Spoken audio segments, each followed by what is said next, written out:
towards 100 years of this glorious journey.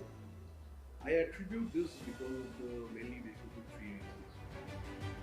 One is, of course, the organization has always been purpose driven for the social upliftment, and that has really created an ecosystem around the organization for every employee, with the management, and all to look forward to building a social entrepreneurship across the board. Second has always been that Peerless has looked into customer first as the motto of the organization, and transparency has always been the epitome of the business. Third has always been, I strongly believe that we have built an ecosystem in our employees' welfare. That has led to a strong build-up of employees across the board who have been more than 15-16 years in the organization. That has given a lot of steadiness to this organization and higher productivity for work. Peerless has always been ahead of times during innovations.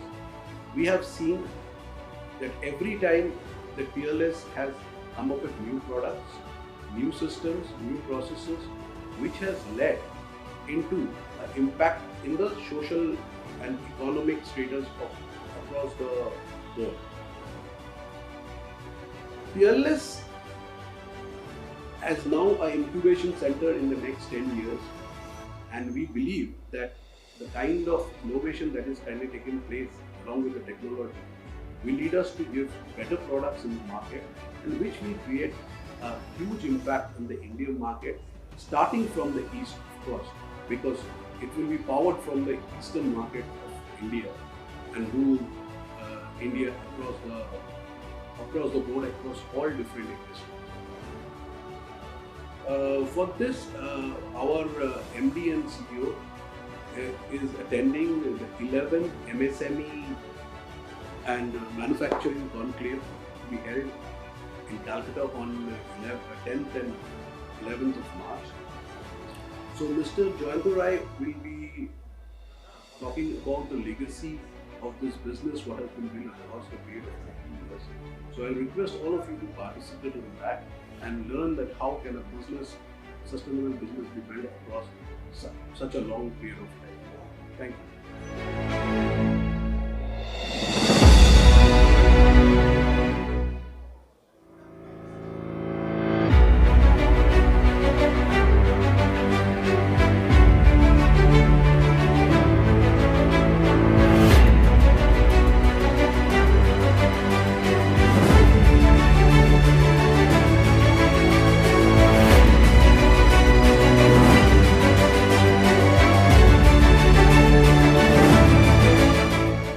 Finance, we are into lending business. We offer loans via 4 categories. The first one being loan to salaried employees. Second is loan to professionals, where we cater to doctors, chartered accountants, engineers, company secretaries. The third one being the medical equipment finance space.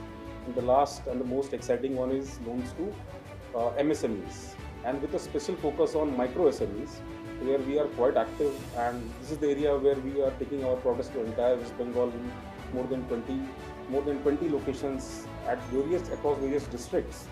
And majorly of our customers in this space are local kirana shops, micro enterprises, small manufacturers, pharmacies, fisheries, and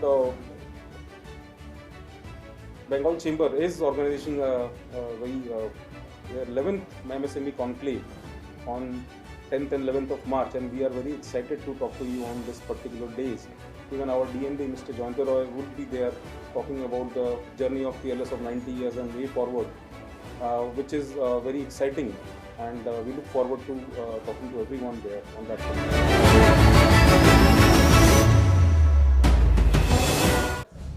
You are here. You have taken the leap. Your sights set on glory as you rise above the struggles of the past. Together you dare to dream, but dreaming is just the start. Winning is the reality, to which we help you wake up Winning is in our blood, as it is in yours. Get ready to win with L&T Sufin. L&T Sufin, India's first transaction-based e-commerce marketplace for industrial and construction goods.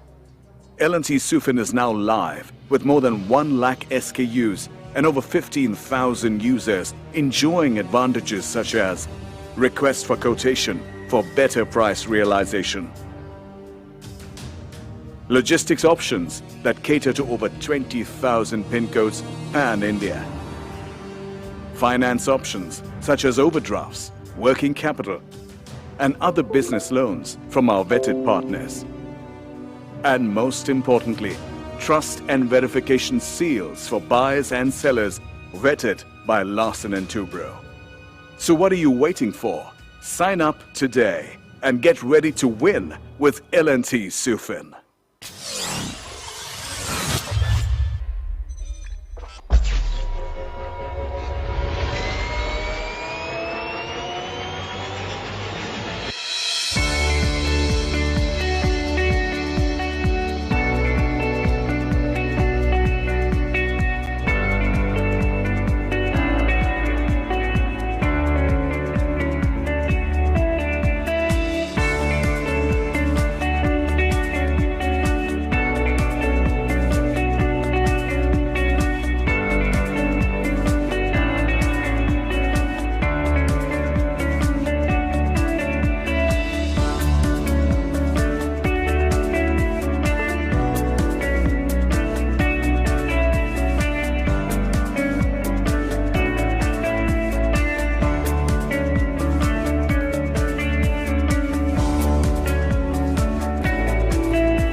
You are here.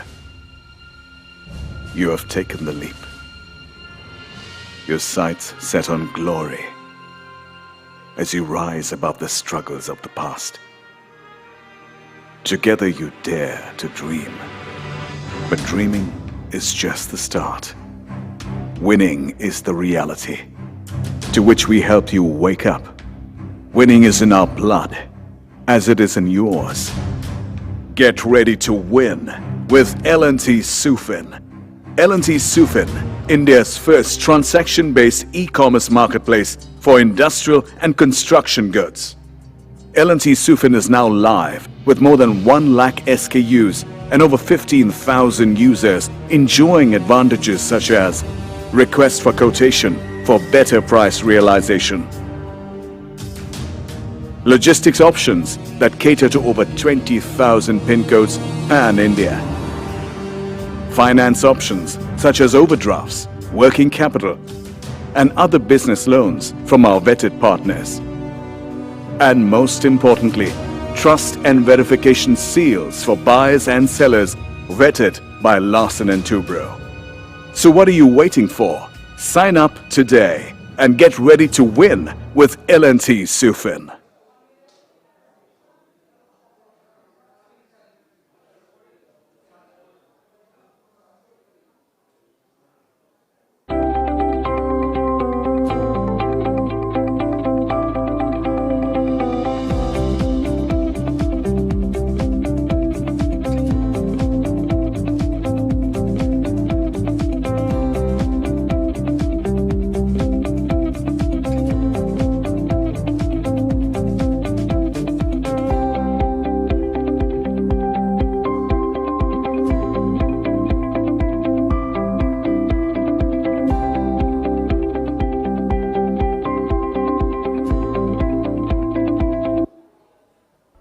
Presenting an enterprise that is constantly on the move, relentlessly pursuing the emerging needs of customers. Through exceptional product and service experiences. By being the benchmark in customer service, 100% subsidiary of Tata Steel Limited, carrying forward the legacy of the Tata Group. Offering a wide range of products, services and solutions to various customer segments. Leveraging technology, product and process innovation.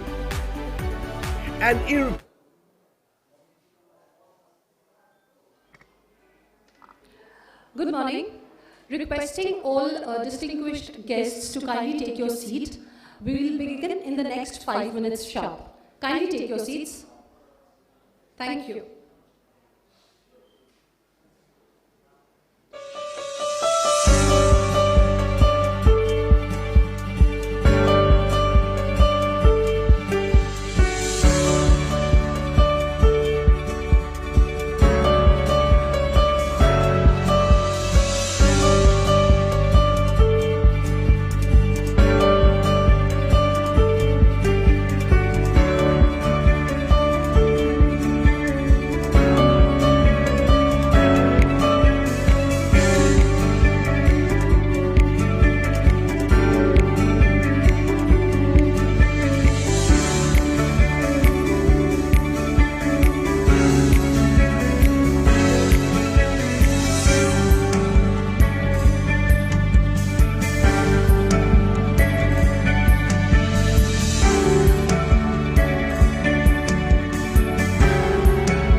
The MSME segment in India is the foundation and backbone of our manufacturing economy, making an immense contribution to the country's GDP and employment landscape.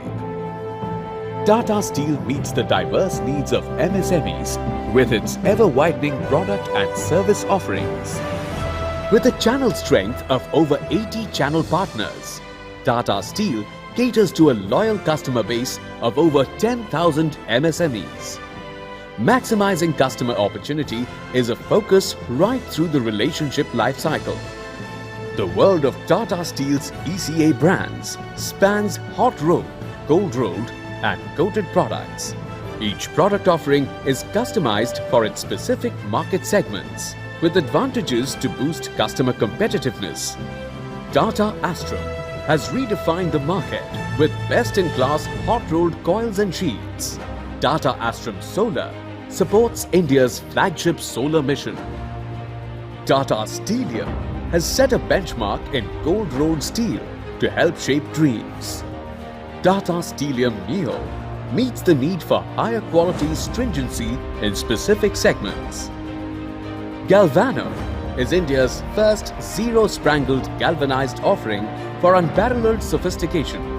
Responding to the needs of various segments, the coated product basket has been augmented for over the last 2 years.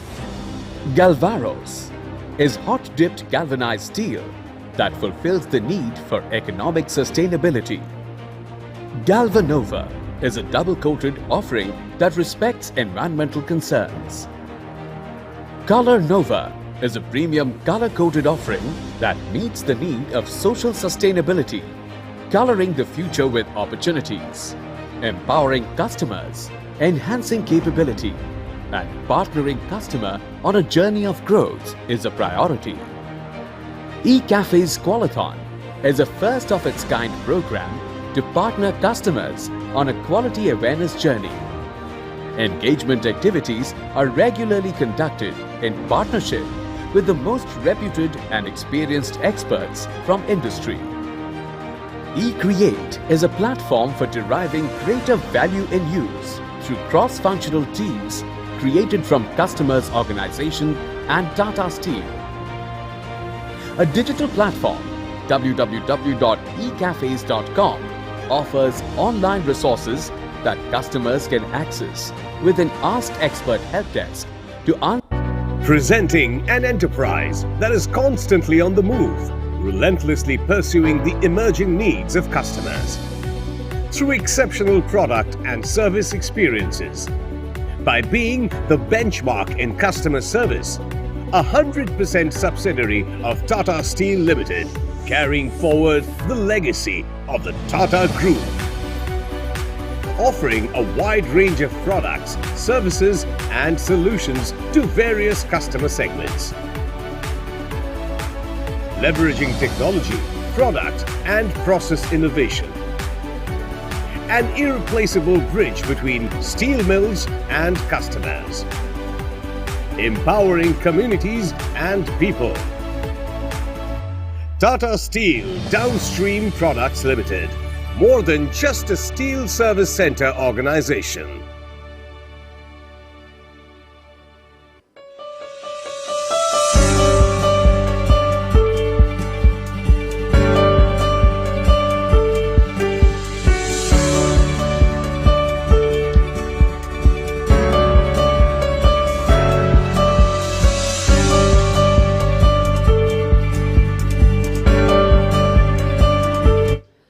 Requesting everyone to kindly take your seats, please. We are just about to begin.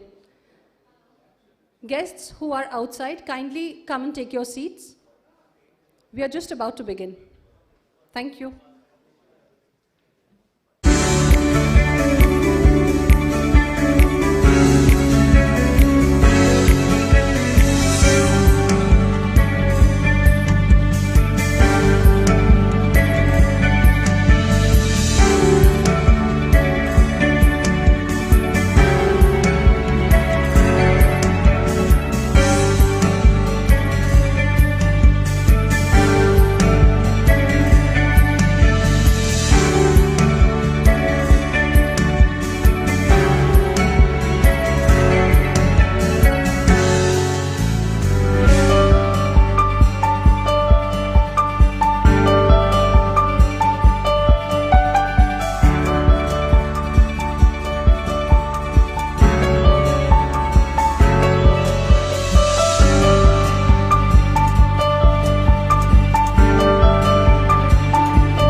Good morning. The Bengal Chamber of Commerce and Industry welcomes you to the 11th Manufacturing and MSME Conclave.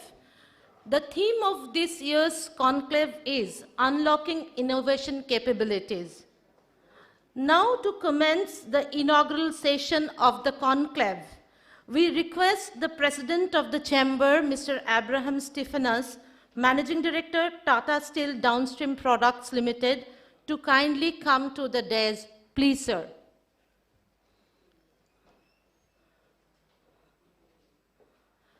Mr. Nick Lowe, British Deputy High Commissioner to Kolkata, Government of United Kingdom, is the chief guest of the program. Thank you, sir, for coming and joining us. Thank you, sir.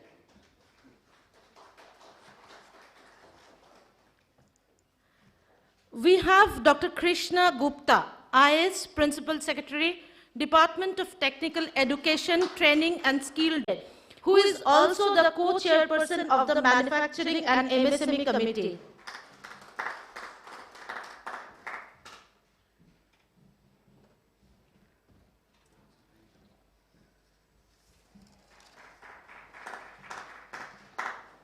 Now we request Mr. Sanjay Behra, Chairperson of the Manufacturing and MSME Committee of the Bengal Chamber, to kindly deliver the welcome address. Sir, please.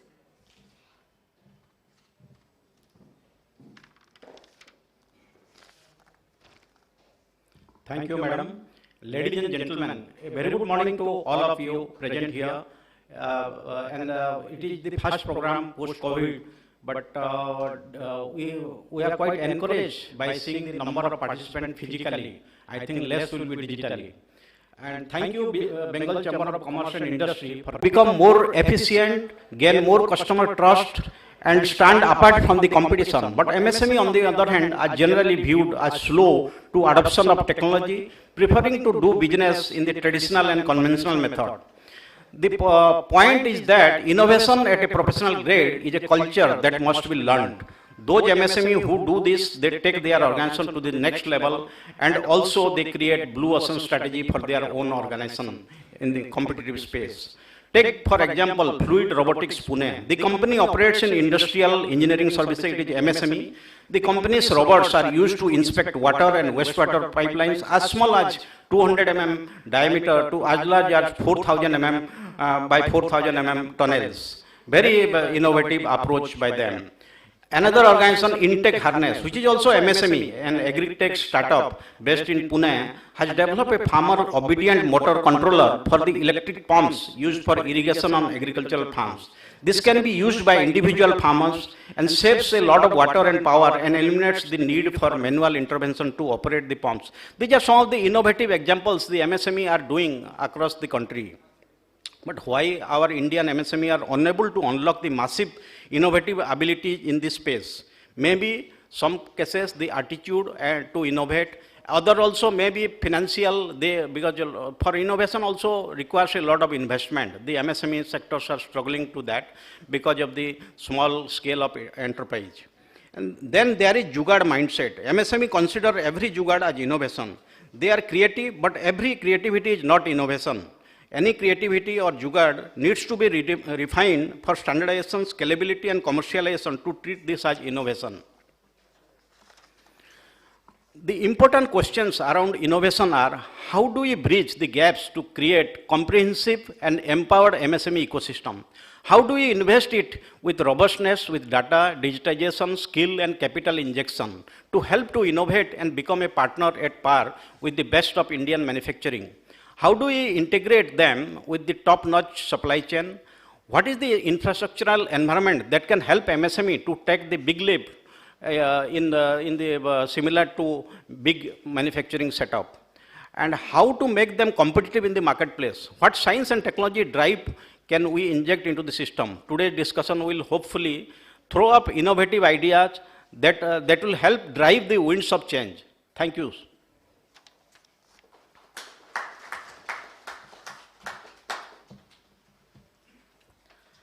Thank you, Mr. Behra. Now we request the President of the Chamber, Mr. Abraham Stephanus, Managing Director, Tata Steel Downstream Products Limited, to kindly delivered the inaugural and theme address of the conclave. Sir, please.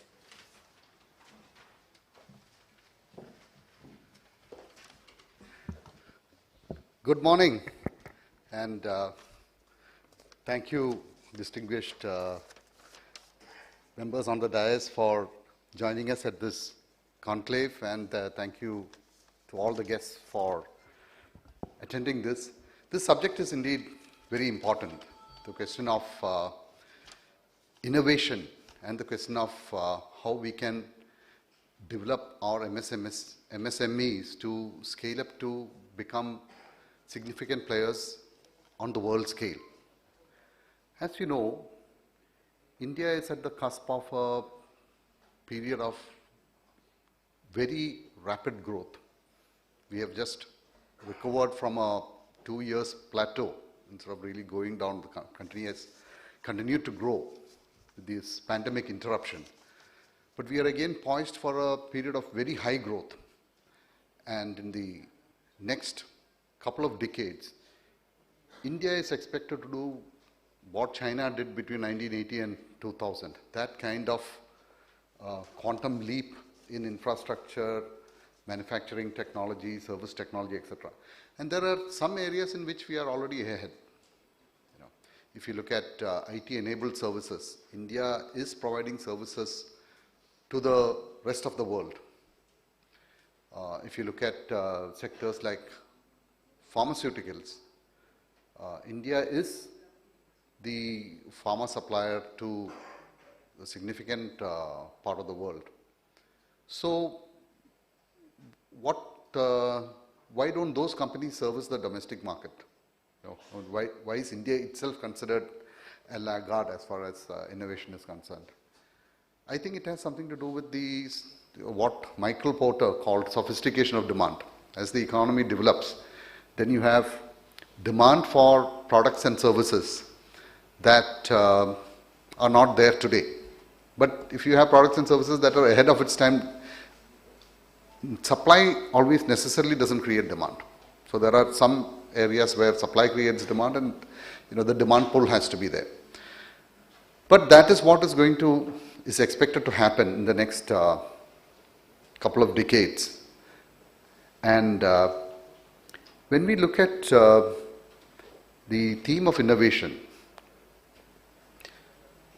the subject came to popular, let's say, discourse after Dr. Clay Christensen wrote his book about the innovator's dilemma. So it's in the late 90s, early 2000s, that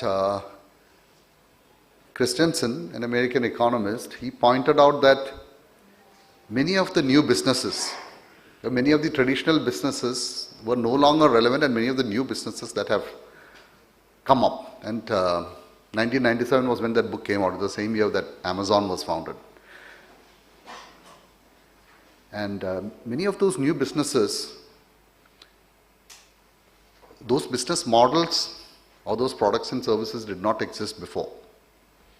And those business models came and completely disrupted some very established industry that was there. And that's been happening in the manufacturing industries over a period of time. I worked mostly in the, let's say, period before that. I started working in the early 80s. So that was before the internet technologies were available. And I worked in the aluminum industry. Even there, we witnessed several disruptions. Those of you who were, some of you may remember that aluminum furniture, chairs, etc., were extremely popular in the 80s. Steel furniture was considered very heavy, and they will rust. So typically if you go to any hotel or if you go to any place where you got to move around furniture a lot, it's all aluminum. And there were companies by the name of, let's say, Featherlight. It is still there, Featherlight Furniture in Bengal. They were named Featherlight because they used to use aluminum and it was very light. And for a period of maybe about 20 to 30 years, aluminum dominated the furniture segment. Furniture, I mean not the home furniture, but conferences and all these. But then, somewhere in the early 90s, powder coating technology for painting became popular.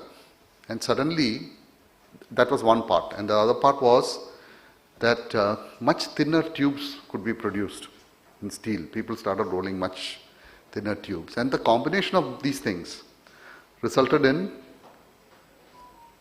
steel. Steel is about half the price of aluminum. Suddenly steel became the material of choice because now you could powder coat it, you have a variety of colors and the coating would last.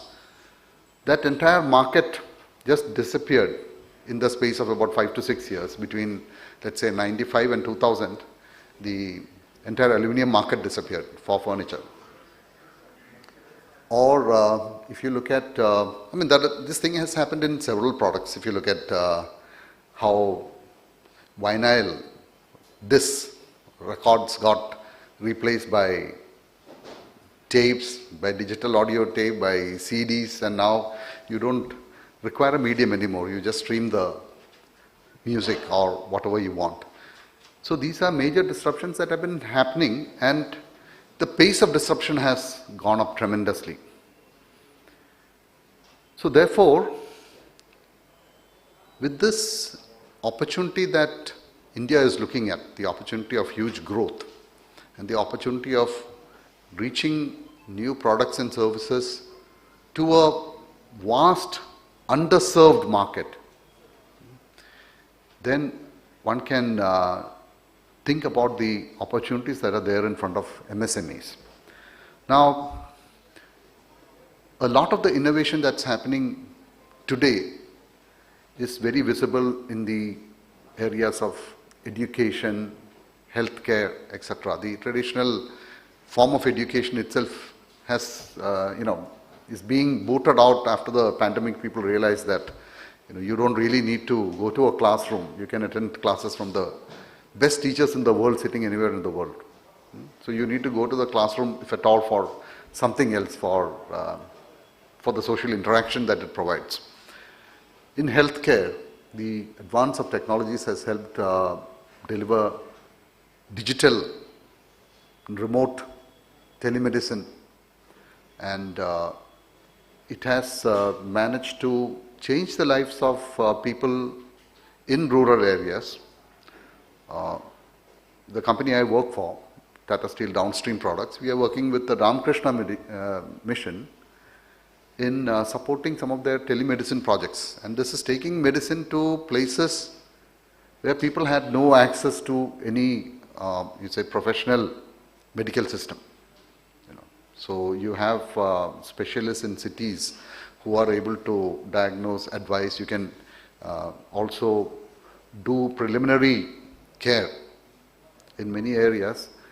So the combination of availability of technologies, all this is creating a fertile ground for flourishing of innovation. It also makes business sense because innovation is going to drive, let us say, success in manufacturing. People who are able to experiment, adopt new technologies and new ways of manufacturing things would certainly gain an advantage in when it comes to, let's say, somebody wants to have a contract manufacturer, or you want to have a cheaper or more efficient product or service on the market. That is possible. In fact, Clay Christensen's work, which I referred to earlier, a lot of that had his basis on his study of GE Medical's work in India, where medical equipment that would cost maybe thousands of dollars in the US, and they produced the same equipment here, equipment to do the same work for hundreds of dollars. It's not because of low cost labor, they redesigned the whole thing for a different market. So innovation offers a competitive edge, and this is where many companies in India can focus on how we can take these opportunities forward and meet the demands of clients in new, different and more valuable ways. And innovation doesn't come at the cost of quality. Over a period of time, we have seen that the quality and the reliability of the products that we use has actually improved in the last couple of decades.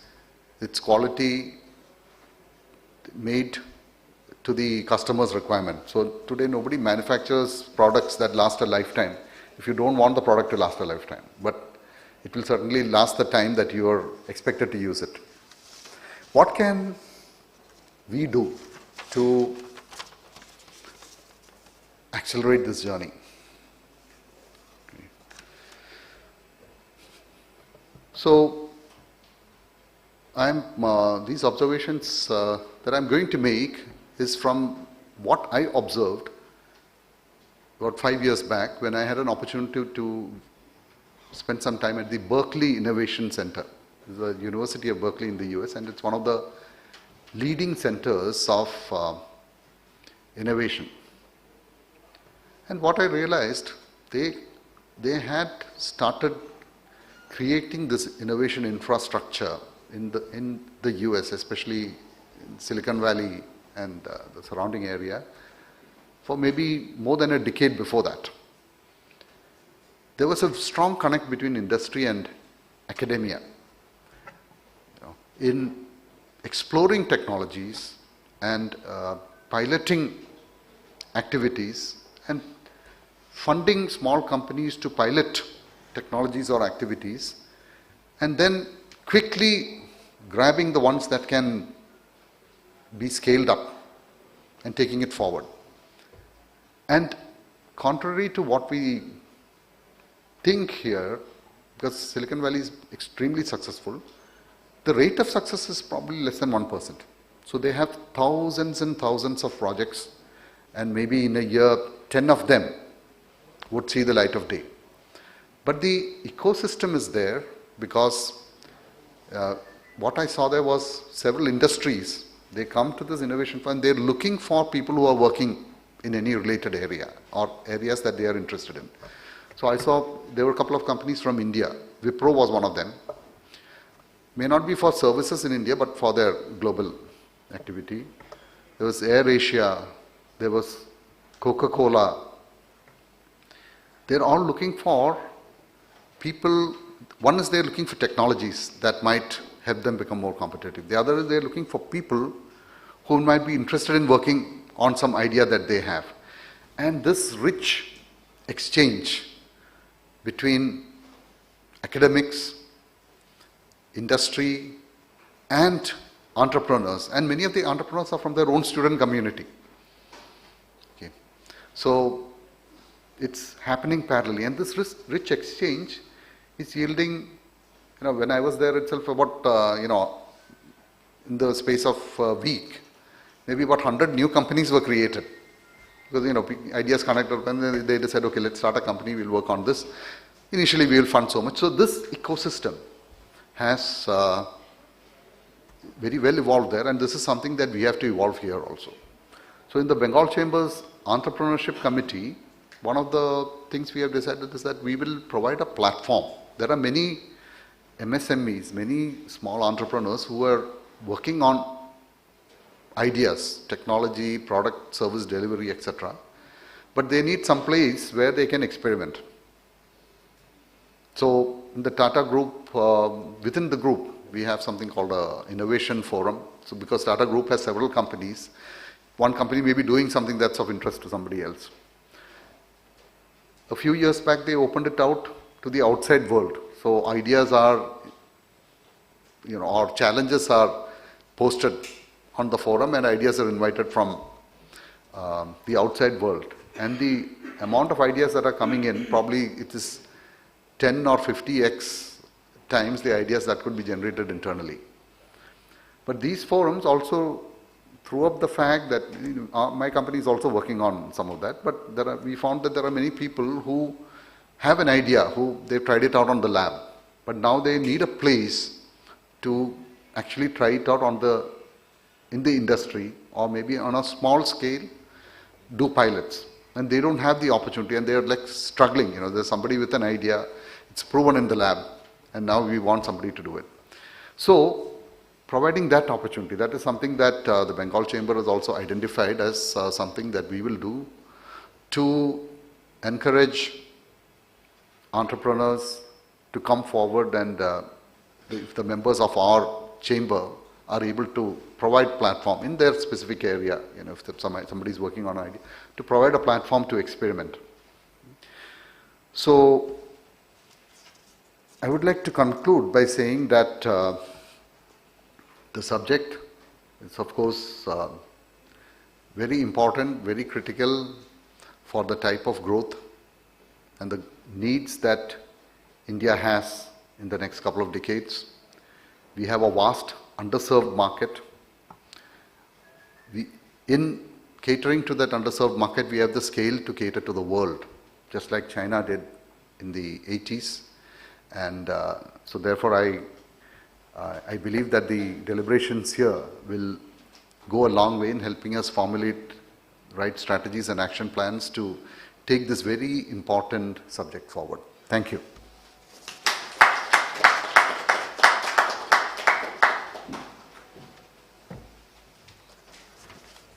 Thank you, sir, for your insightful deliberation. We request all of you to kindly put your mobile phones in silent mode, please. Now we request our chief guest, Mr. Nick Lowe, British Deputy High Commissioner to Kolkata, Government of the United Kingdom, to kindly deliver his speech. Sir, please.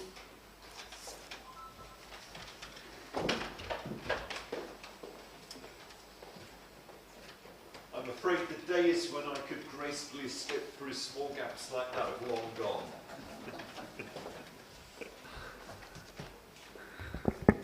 Okay. Namaskar, namaste, namaskara, salam alaikum. Very good morning to all of you. Isn't it great seeing a room full of people? Goodness me, hasn't been like this in years. So thank you for coming out in your vast number. I won't go all three by name, but to what Real Madrid would call the Galacticos on the platform with me, thank you for joining me today. Chaos is good. Chaos gives birth to creativity, and I've got a bit of chaos for you because my initial commission was to speak for 20 minutes, and it's now 7 minutes. So, Anna, please wave frantically at me when my 7 minutes is up, and I'll try and keep my peripheral vision switched on. So we do that. None of you are allowed to fall asleep. I do have a reputation for asking questions of the audience, and if I see anyone nodding off, there's every possibility I will point at you. So let's start off by doing that. Who described my country as a nation of shopkeepers? Put your hands up if you know the answer. Nobody? Yes, yes. Probably the most famous Frenchman of all time. It was Napoleon. And actually, he didn't mean it as a compliment. He was being dismissive about the prospect of going to war with Britain. Fortunately for us, those shopkeepers turned out to be rather good sailors and rather good soldiers, because we won the Battle of Trafalgar and we won the Battle of Waterloo. Sinon, on parlerait français. If not, we'd all be talking in French rather than English. So that nation of shopkeepers, in some ways, still is a nation of shopkeepers. We have, and I will put this in the Indian context, 55 lakh. How about that? That's 5.5 million. We have 55 lakh small businesses in the UK. Now, if I'm right, I heard someone say the other day that West Bengal has 80 lakh. SMEs, would that be right? Yeah, people are nodding, which means as a proportion of our population, we've got about the same number. of small and medium-sized enterprises. Don't know what definition you use. For us, a small business is one with between 0 and 49 employees. I'm not quite sure how a business can have zero. Well, I suppose 0 employees is where you've got a sole trader, in other words, the owner, but he doesn't employ anyone. So there you go. 99.2% of businesses in the UK are SMEs. And they are at the heart of our economy, absolutely at the heart of our economy. They employ 16.3 million people, so something like 3 in every 5 jobs in the UK are generated by SMEs, and their turnover, and I'm not going to put this into Indian numbers because it's just too big for me, £2.3 trillion. And that's only about 52% of the value of the UK economy. So immensely important. Now, I've got to keep this quick, so I'm not going to go through the body count of the different sectors those SMEs are in. But one jumped off the page to me. Because in the context of Living Bridge and in the context of Napoleon, yes, shops, corner stores, and so many of our much-loved corner stores in the United Kingdom are owned and operated by British Indians, and we love that. But only 10% of our SME sector is in wholesale, retail and repair. 15%, so 1.5 times more, is in professional, scientific and technical. So don't think SME means you can't be seriously high-tech or in financial services. Well, let's take a little look at British manufacturing now, because each of our major industries has its own innovators, and each of those industries has a number of world-leading companies, big or small. Companies that break new ground and companies that raise the profile of my country overseas. None of them, though, boast quite the same concentration of talent, of drive and cutting-edge technology as manufacturing does. And few other industries are doing as much to enhance the UK's global reputation as we, like India, emerge from the pandemic. Everywhere, the British manufacturing stamp is a kite mark of quality, of innovation, and of world-leading technological advances. Our industrial heritage, as you all know, the Industrial Revolution started in the UK, plays no small part in this. But all too often, I encounter this attitude, yeah, but Britain doesn't make anything anymore. It's not true. Now look, on one level, we are a service economy. 80% of the UK economy is services. But even with that, the United Kingdom remains one of the world's 10 largest manufacturing economies. So I want to send out a loud and clear message that British manufacturing is not only alive and well, but it's capable, it's cutting edge, and it's confident. It would be nice to see more of that reflected in the media. So stats are really difficult at the moment, as you'll know, because we're coming out of COVID and the stats from the last 2 years, not necessarily that reliable. But all the stats I'm going to give you come from the period after the United Kingdom voted to leave the European Union. So effectively, these are Brexit stats. I'm not going to say anything to you that was before we'd made the decision to leave the European Union and the impact that had on business. So manufacturing, particularly robust performance. It's growing at 2.8% a year compared to 1.8% for the broader economy. And prior to the pandemic, we'd had the longest period of consecutive monthly manufacturing growth for 30 years. And British manufacturers continue to have order books well above the long-term trend. FDI, foreign direct investment, at record levels. Now, the mills and foundries of the 18 and 1900s have largely disappeared. But what has emerged instead is an industry that's built on expertise, on research, development, fueled by a world-class education system. And I've picked a city at random for you. I mean, Sheffield, long-time home of the British steel industry. Sheffield University's Advanced Manufacturing Research Centre has built Europe's largest aerospace castings facility and is producing some of the biggest castings anywhere in the world today. I've got many, many other examples that I could give you like that. I won't do so for reasons of time. So from automotive and aerospace to energy and engineering, the UK offer is as diverse as it is deep.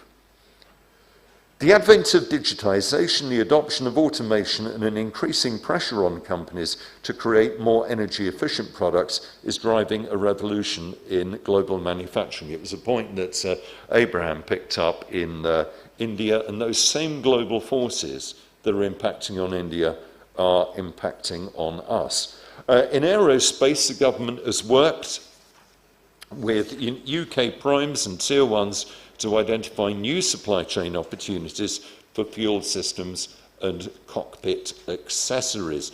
And the last year before COVID, the automotive sector manufactured more than 2.7 million engines in the United Kingdom. The Nissan plant in Sunderland, I love talking about the Nissan plant in Sunderland, it is the most efficient and productive car facility anywhere in Europe. Comfortably outperforms anything in France, Italy, or Germany. In fact, it's so good that despite Brexit, Nissan have made a huge new investment into that plant. And Envision, a Chinese manufacturer of automotive battery technology, has similarly made a massive investment in Sunderland to feed that factory. My own government has established or been a partner in manufacturing our first large-scale gigafactory, which will manufacture electric car batteries in Blyth, also in the northeast of England, to feed our booming automotive industry. Just one more example for you around British manufacturing and a vote of confidence. There are all sorts of apocalyptic statements by Airbus when Britain left the European Union. Oh, so, you know, we're going to close down the factories in Bristol, we're going to close down the factories in North Wales. Not a bit of it. We knew they would do this.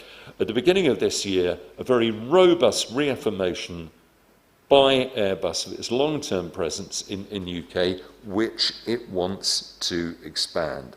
And that's very good indeed. Philip Hammond, our former Chancellor of the Exchequer, was talking to me about this, one of his meetings. He said, you know, Airbus threatened they were going to pull their wings plant out of Broughton in North Wales. And he said, well, you know, you've got about 13,000 skilled workers there, and this is a world-class factory. So, you know, how are you going to replace that? And no one said anything, because they knew they couldn't. They knew they couldn't. And the trade deal we negotiated with the European Union afterwards has actually ensured that that trade remains tariff-free. How am I doing for time? Do I need to crack on? Right. I need to say a little bit, don't I? This is my 20 minutes. I've got all sorts of paragraphs crossed out here that I'm not going to use to keep within time. But I do want to say a little bit about the role of SMEs, because this is really important. My government continues to foster an ecosystem of supply chain companies, but also the largest amount of money going into research and development in British history. 3% of GDP, which is a big, big increase, and that puts us in the top quartile of OECD countries. So for any of you in this room, and a lot of Indian companies already do this, looking to get R&D expertise in the UK, we really are the place to come. A lot of Indian companies are already doing that. They find it a very good ecosystem and all sorts of help that is available. And we want to deepen that partnership with India. Look, what is the slowest growing continent in the world in terms of its economy? It's a cheap question. It's white and it's at the bottom of the world. Yes, it is Antarctica, but the second slowest growing one is Europe. And this again was one of our drivers to come out of the European Union. The IMF projects that 90% of global growth in the next 10 to 15 years will come from outside the European Union. And we want some of that. In fact, we want a lot of it, which is why we're negotiating a free trade agreement with India and why we're very keen in joining, and I always struggle with this acronym, the CPTPP, the Comprehensive and Progressive Agreement for Trans-Pacific Partnership. There you go, I think I got that right. We reckon that'll be worth £60 billion pounds a year to the United Kingdom economy. Let me go cracking on. SMEs have a key role in supplying our manufacturing industries. There are hundreds of British SMEs that depend on the Nissan factory in Sunderland, the Toyota factory in Derbyshire, and other car plants around the United Kingdom. And some of the best automotive technology anywhere in the world comes to the UK. If any of you in that sector go to the UK, do visit Silverstone. You'll have heard of Silverstone because it's our Formula One racetrack. The Silverstone High Performance Technology Cluster is unique on the planet. I think it's home to something like 7 of the world's 10 Formula One teams.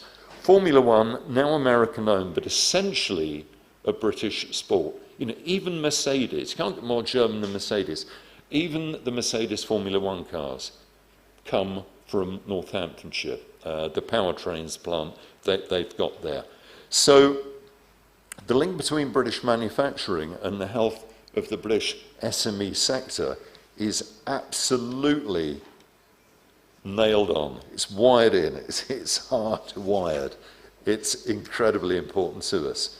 Now, supplying to exporters allows our smaller companies to access new markets and benefit from the worldwide demand for United Kingdom goods and services while they're still growing. And the benefits from trade have positive spillover effects onto the wider economy. That's why UK small businesses who are not yet exporting but sell to other UK companies that do can now benefit from UK export finances, trade finance support. I'm sure a lot of you in this room will find this. Historically, our SMEs have had problems borrowing money, which is sad because SMEs need to be able to borrow money more than big companies do. Big companies can issue their own bonds. Big companies have got lots of collateral. They can go to the bank, say, you know, I don't know, pay £100 million into my account. It's not normally a problem. Often with an SME, you know, the collateral is the business plan, or the collateral is the owner's house, and it makes it much more difficult. We have realised that. We have realised that, and we've made it much, much easier for our SMEs to raise money. Now look, I can't believe Anup's not started waving his arms at me, but it must be over 7 minutes, Anup, come on. You've let me down, not waving your arms at me. So let me just say a little bit about what all this means for UK-India, which is important. And it's why I'm speaking to you today. So I go to the back of my speech. Okay. So our expertise in advanced manufacturing technologies and solutions and our well-developed innovation programs alongside the scale and ambition of India's manufacturing sector present a brilliant opportunity for us both. Greater collaboration, especially in research and development, digitization, developing new platforms and technologies, can and will help increase our bilateral trade and investment and the growth aspirations of both countries. You know, what Oxford University and AstraZeneca and Serum Institute of India have done over the last years, more Covishield has gone into people's arms around the world than any other vaccine. That is just a start. We are hugely ambitious. Boris Johnson's hugely ambitious. Narendra Modi is hugely ambitious for what we can do together in those high-tech sectors. The UK's Science and Innovation Network and Department for International Trade are actively supporting collaboration and trade across India. Our high-value manufacturing catapult centres work with Indian and Indian-owned companies operating in the UK. Now, a lot of our European neighbours have problems with this. We don't want to help foreign companies. You come and invest in the UK. You get access to the same finance and the same R&D benefits as British companies do. There are initiatives to foster greater collaboration, some seeking to establish joint ventures for supporting innovation in manufacturing. Indian and UK companies work together, such as in advanced materials, industrial automation and robotics, additive manufacturing and Industry 4.0. As you know, we've launched a free trade agreement and we're keen to put that to bed as soon as possible. Certainly when we talk to Mr. Goyal in New Delhi, he's got an ambition to complete that by the end of the year. Before leaving you, and I really am down to my last two paragraphs now, before leaving you, I do want to say a little bit, though, about UK export finance, because I'm hoping this is going to be relevant to all of you in this room. This is something we do that by no means all our international competitors do. UK Export Finance, UKEF, it's a UK government department and it provides financing support to people wanting to buy United Kingdom components and manufacturers. Now, in Indian rupee terms, that financing support for MSME companies in India so that they can import their machines or services from OEMs or service providers in the UK, we have an appetite to provide over, this big number coming up, 40,000 crore rupees to Indian companies and projects. And the smallest ticket size we can support is as small as 5 crore.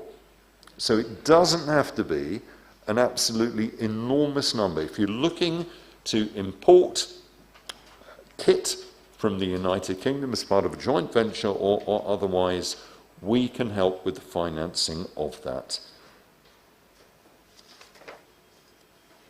I think, and this is Xi Jinping talk from 2016, when he paid a state visit to the UK, he announced the beginning of a golden era in Anglo-Chinese relations. It's not looking quite so golden anymore, I can tell you. China's behaviour in some areas has disappointed us over the last 6 years. But India really does shine, and we're serious about our Roadmap 2030, transforming the depth and the breadth of the UK-India relationship, and nowhere more so than in trade and investment, research and development, science and technology. We want each and every one of you to be part of that, and we are here to help you. Thank you for your time today.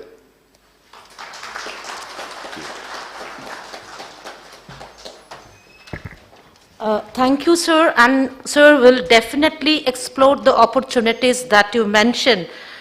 Now we request Dr. Krishna Gupta, IAS Principal Secretary, Department of Technical Education, Training and Skill Development, Government of West Bengal, for his special address on the theme, Mapping Skilled Resources and Industry Needs. Sir, please. Okay. Thank you. Good morning, everyone. His Excellency Deputy High Commissioner of UK, Mr. Nick Lowe, Mr. Ibrahim, Mr. Mitra, Mr. Jain, Mr. Behra, Ms. Agarwal, Mr. Wilson Poti, ladies and gentlemen. Well, I have just taken over this department. I've had a long stint in Delhi. I've just returned, so I'm still trying to get a grip. It's a fairly complex department. Too many things going on, but what little I have picked up from my past experience and this little experience, I'll share what we are doing in the department to map skills to industry needs. We all know that employability is a huge issue. I mean, I think Ibrahim mentioned it. Most of you will realize that when you go scouting around for manpower, and this has been subject for various reports from McKinsey to BCG. I was going through some of those reports, and while the problem has been addressed to a certain extent, I think challenges remain. So this whole skills discussion in the mainstream of governance is not very old in India, formally. As we know, it was only in 2014 that the Ministry of Skills was set up as a separate ministry.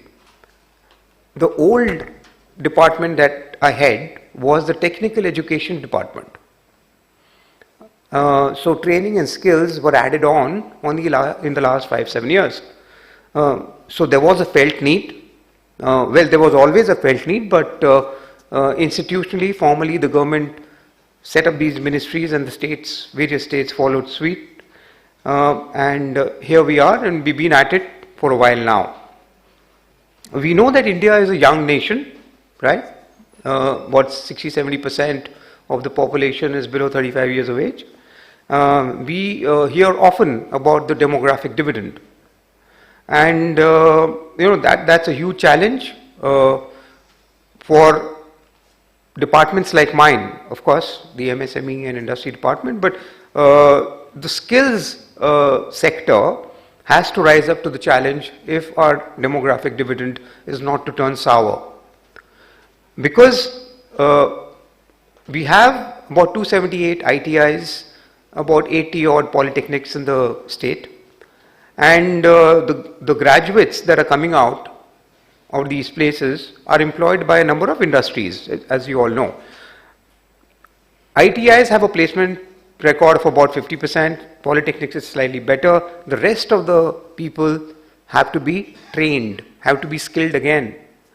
And that's where this department steps in. In addition, you need to meet the demands of the industry for specialized skilling. So our department does that too. We do customized skilling training programs, which are anywhere from 12 hours to 600 hours. We have customized trainings in 32 plus sectors and 500 plus job roles. So this all was a part of something called the Utkarsh Bangla program, which you all know was launched by the Honorable Chief Minister in 2016.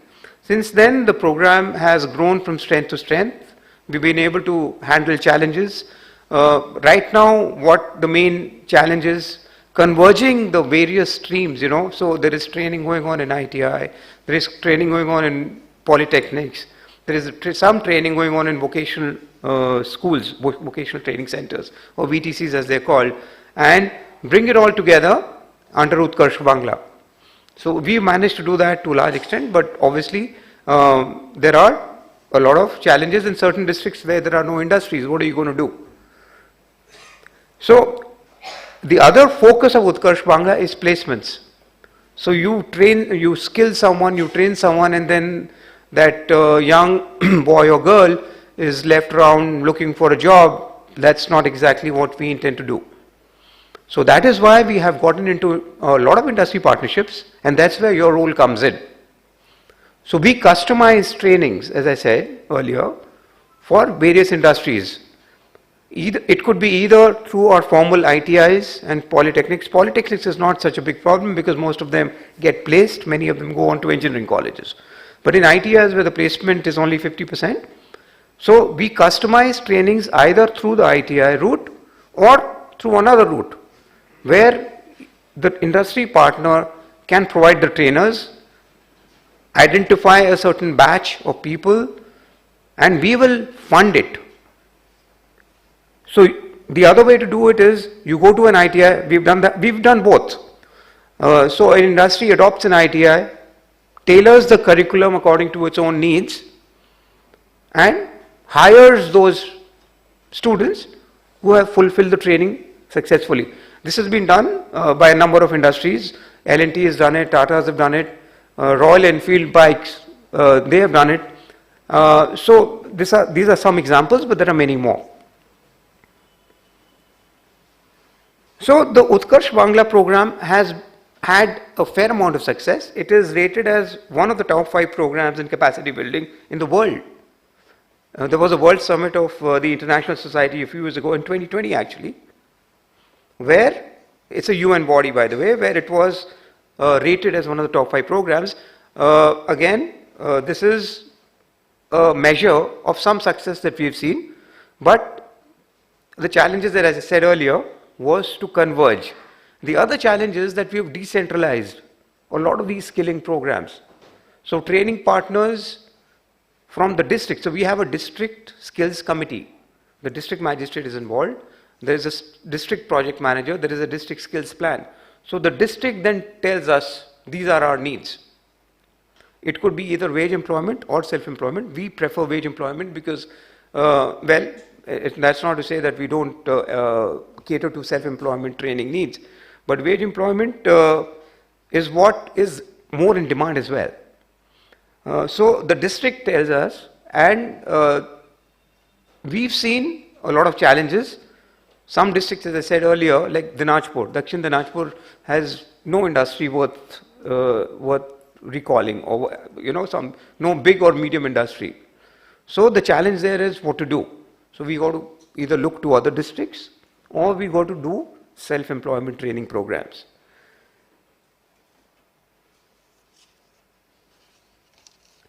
So essentially we have 3 models under Utkarsh Bangla, apart from the ITI and Polytechnic and the vocational education training. One is the industry-led training model that I was talking about.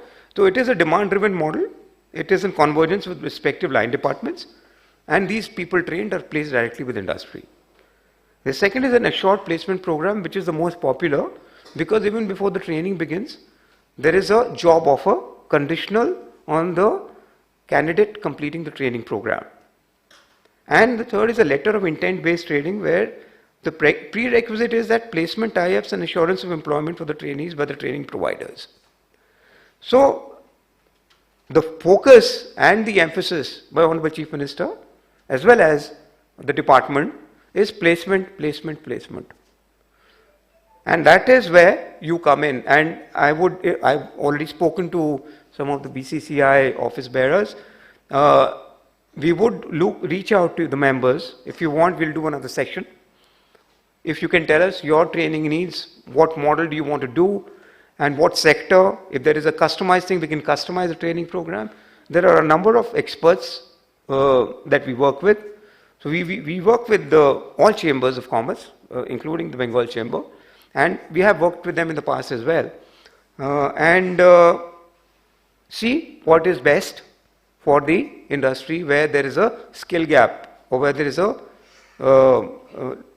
match that needs to be made. There is a national apprenticeship promotion scheme. Again, we are working with industry, how to encourage placement. There is a common employment portal that we have created for aggregating opportunities so that placement coordination is better and post-placement tracking is better. The other convergence is with government departments. As I said, we are the supply side. We provide the human resource. We skill the input, the human resource. But ultimately, the demand has to come from the industry. It could be private industry, the MSMEs, the industry department. And I have some innovative ideas in mind where the department can actually go to our industrial parks in WBIDC, or call the big units who are having challenges, and again customized training programs according to what the existing units who are already functioning out of our industrial parks. So having said that, I invite you to work jointly with us to create a better skills ecosystem in the state. There are other things that we can do, which we are thinking of, is to set up an advanced skill training center or a center of excellence jointly with some big industry groups. These advanced training centers can provide the captive manpower for that particular industry or a set of industries. It could be both brownfield or greenfield. incubation centers at the micro or nano level across the state for promoting self-employment, or even sector-wise cluster-based centers of excellence. So various models, and I'm sure we will be able to work out going forward the best solution in partnership with industry, and I look forward to working with Bengal Chamber on this. I'll stop there. Thank you.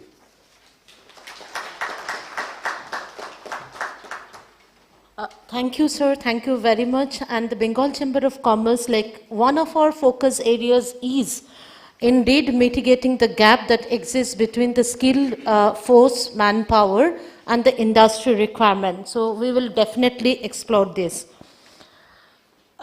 Now we request Mr. P.K. Wilson Porte, Chief of Marketing, Tata Steel Limited, for his special address.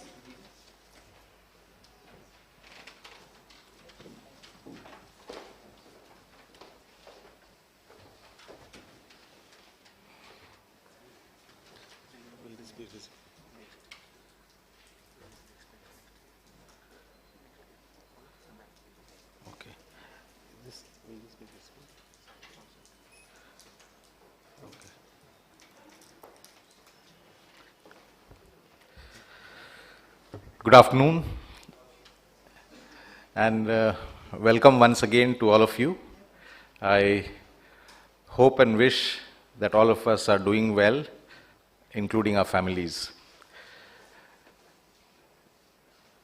In the next 10 minutes, I just wanted to share what Tata Steel is doing with the MSMEs and for the MSMEs.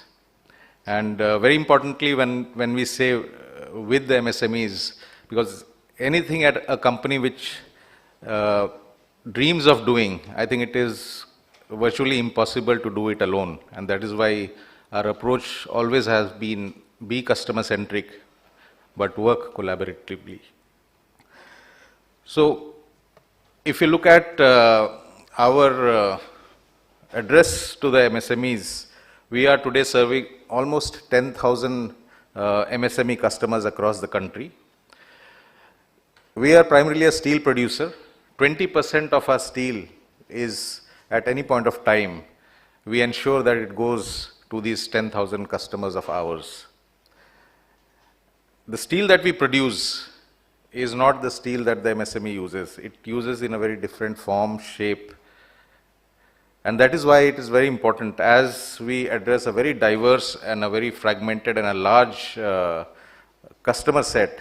It is important that we reach our MSME customers and in time and in the form and shape that they want. And that is why we have a set of partners with us, which we call channel partners or our distributors. They are almost, as we stand today, there are hundreds of distributors who are there, and to ensure that the steel reaches not in the form that we produce, but in the form that the customer needs and in the time that the customer needs. There are almost 55 service centers which are there across the country. These are certified service centers which ensures, just like when we produce steel, it is certified to certain standards, guaranteed to certain parameters. The processed steel is also guaranteed to certain process and processing parameters, so that when it reaches you, you can be rest assured that it is exactly what you had wanted. And when I said it is diverse in terms of applications, we serve to almost more than 80 plus micro segments.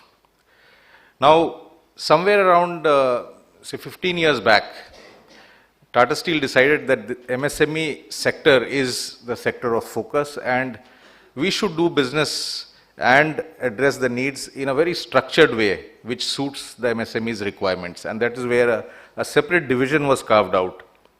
I had that division in Tata Steel in the marketing and sales function. And there is a large team not only in marketing in Tata Steel to take care of the MSMEs, but a large team across the country as the sales team. And we have almost, as I said, 100 distributors and 800 sales force along with them to ensure that they keep connect with all our 10,000 customers. So when we started this journey, we looked very closely as to what is the need of our MSME customers. And from that need emerged our value proposition. And each, what we understand across 80 micro segments, in terms of each of these micro segments has very unique needs. And that is where the thought came in terms of how can we customize both in terms of products and in terms of services. If you look at the change, when we started, we used to have 20 products that used to go to the MSMEs. Today we have 20,000 SKUs which goes to the MSMEs. So that is a kind of customization that we have been able to achieve, not only at the factory gate, but also along with the 100 channel partners which have these 55 processing centers. So the width of the product and range which is suiting to your application that application that you make. And it is not just the application is just delivered at your doorstep. We have today almost 55 application engineers which will help you to select the steel for your application and which will be present in your shop floor when the need arises. So there is a strong post-sales service in terms of a technical support that is given. We are continuously upgrading our channel partners in terms of the processing equipment, etc., that they are making, and ensuring that the entire supply chain is lean and it is just in time. So all of these, what I'm saying is appearing to you as a normal business practice. Yes, it is normal business practice. It was normal business practice for our large customers, but in the last 15 years, when we hear and say that MSME has been an underserved segment, we are proud to say that the 10,000 customers that we connect to are getting services at par, even what we give to, say, biggies like Maruti or L&T or Honda or Hyundai. So that is what we have been able to do in the last 15 days. But the subject today is innovation. So what is this innovation in this very standard thing which everybody gets? So I will just connect to a point which Abraham mentioned. He gave an example of Featherlight, aluminium furniture, and how disruption changed that entire business. So from aluminium furniture, as the coating technology came, through the coating technology, you certainly started finding steel and coated steel which started coming in. I will take this example further. If you look on your right side, there is a board which talks about, I think, Galvano as or a standee which talks about Galvano. Galvano is a coated steel which goes into for the appliance segment. Now, the example that we were hearing for furniture, a similar thing. So, appliance segment, you call it refrigerator or washing machines, etc., had post-painted steel many years ago. From post-painted steel, it has moved to pre-painted steel. From pre-painted steel, now the aesthetics is becoming so important that now you have leather finished steel, you have a cloth finished steel, you have a patterned steel, you have an embossed steel. So Tata Steel has started supplying all of these kind of steel as the consumer's tastes and choices are changing. And this is, we are ensuring not only the steel that you had wanted earlier, but the steel which you will want earlier, we are ready before time to ensure that it is there in the standard way as we are saying just now. So that new things will also become standard tomorrow, we understand, but we are continuously working in such new things so that we are ready for you when you need. Similarly, if we talk about another aspect which my previous speakers have said is in terms of how technology is changing, how digital has penetrated. Another example, what we are doing in these standard things again is, for example, process improvement. The process improvements where we work is we have a program called Value in Use, where it is not only we are looking at the price of steel or the cost of steel to you, but in terms of the entire value chain in your shop floor, where we come and work as a cross-functional team as to how from your into your factory gate to out of your factory gate as a finished product, how we can jointly create value. And we are today working with almost 100 customers in terms of ideation sessions, in terms of working on the ideas jointly, collaborating with that, and ensuring that the ideas come to fruition. A lot of savings has been kind of witnessed by these 100 customers, and this journey will continue. Today, apart from this, I just wanted to share few things which we have started new, and we believe that this is something that if we work together, there is a lot of gain that will come and accrue to the MSME segment.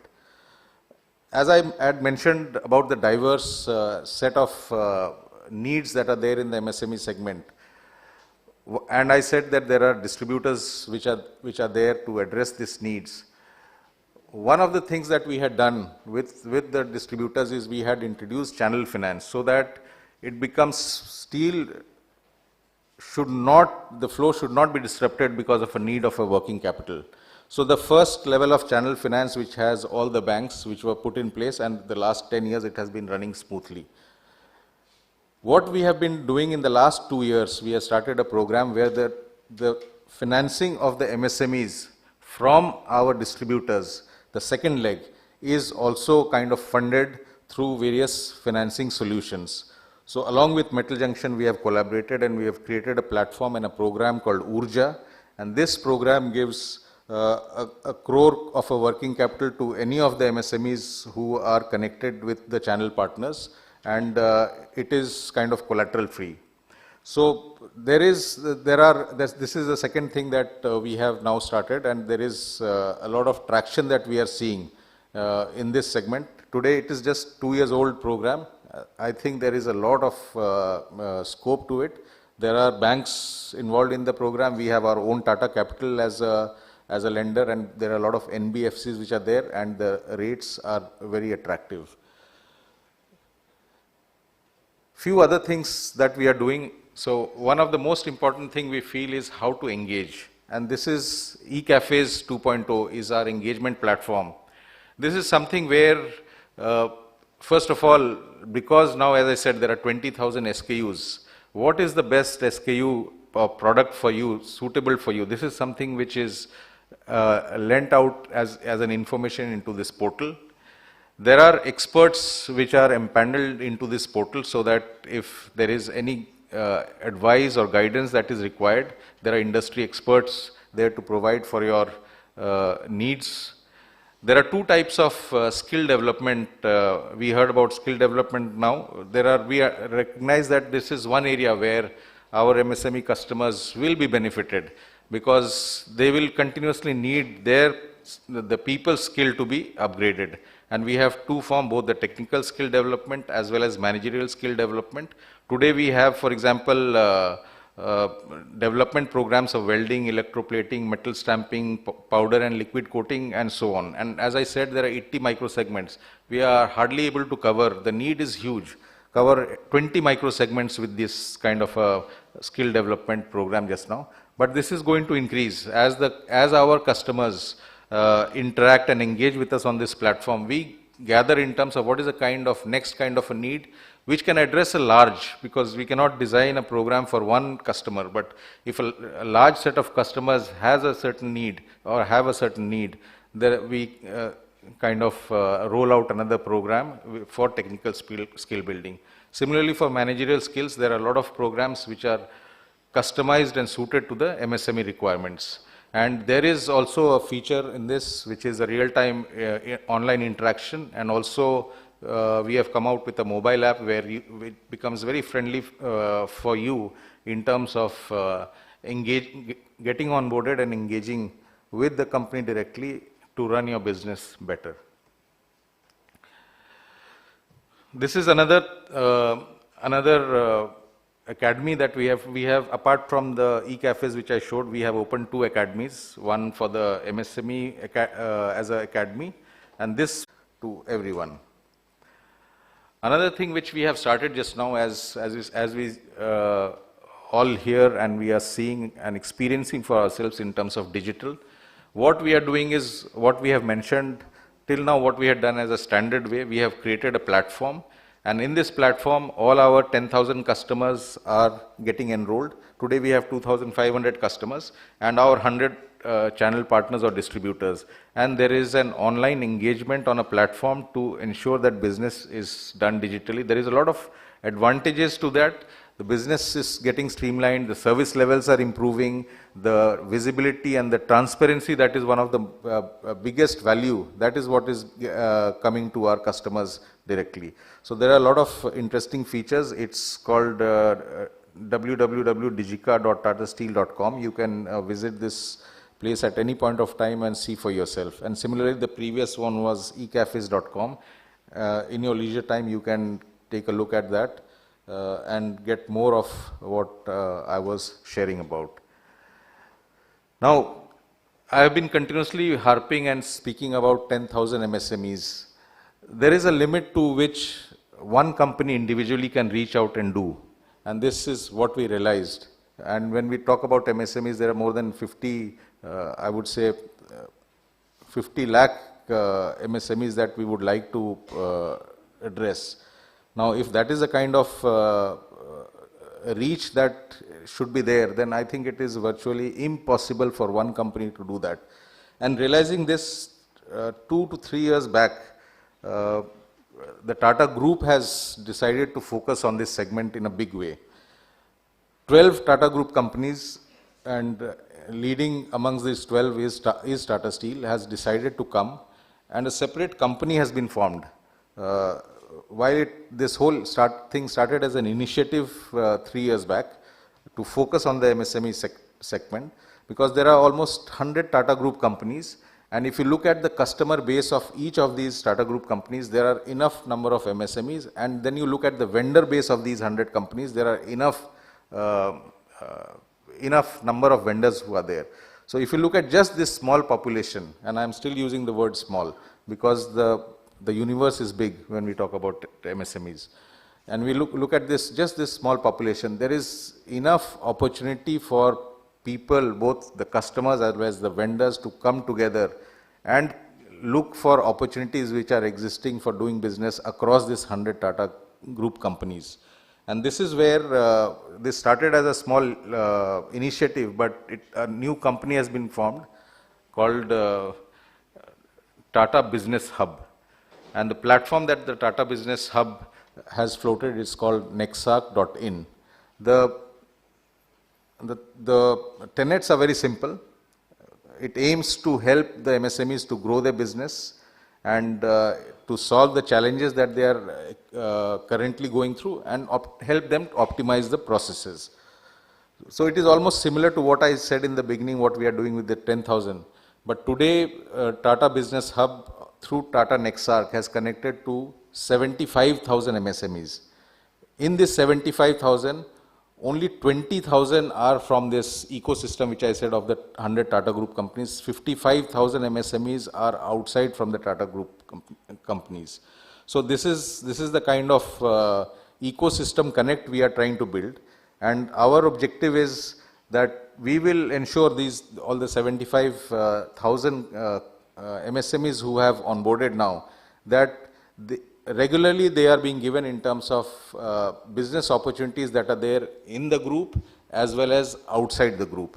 For the business opportunities that are there outside the group, there are verified profiles and verified business opportunities that are getting created. So it takes care, if you are going alone to develop a new business and create a new connect, there is a risk of a known and a risk of the unknown.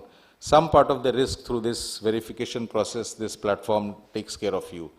There are a lot of, when we talk about solving challenges, we talked about through our own initiative, 20 micro segment needs in terms of, and the technical skill building that we are doing. But there are technical experts as well as managerial and problem solving experts which are there on the Tata Nexark, which caters to more than 100 industries. So I am just touching this in brief. You can again go to www.nexark.in and see for yourself what it is there. So basically, the advantage that this particular platform gives, it has an enhanced vendor ecosystem. So if you need to search for vendors, if you are connected to this platform, you will have maybe 50,000 vendors to choose from. You have verified profiles of theirs. You have access to what they are doing because their profiles and their pages are also uploaded out here. Similarly, if you want to sell, then there is a large system. So there is a platform which is created now where you can sell to the 75,000 people and ecosystem enablement. Just quickly before I end, these are the kind of services. So why this is so we believe will be helpful for any of the MSME, because it is not just one platform. There are 7 platforms which is orchestrated into one, and there are a lot of features that are there, and this is just now started. For example, if you want to do your bill discounting, there are early pay systems which are there. If you are searching for business opportunities, that is there. If you are looking for employing people, it is there. If you are looking for upgrading your management through software and services, these are available there. So we are trying to bring in as much as possible to cater to your needs, and in as diverse as we understand are the MSME needs across industries. That is what Tata Business Hub through the Nexark platform brings in. So I hope I have been able to share a little bit, at least to introduce the words and the subjects. I think as you engage on this, we are available. You can get in touch with us anytime. We can have further discussion sessions, detailed sessions, multiple sessions, and we want you to be with us, and we want to help you in your growth and in your journey. Thank you very much.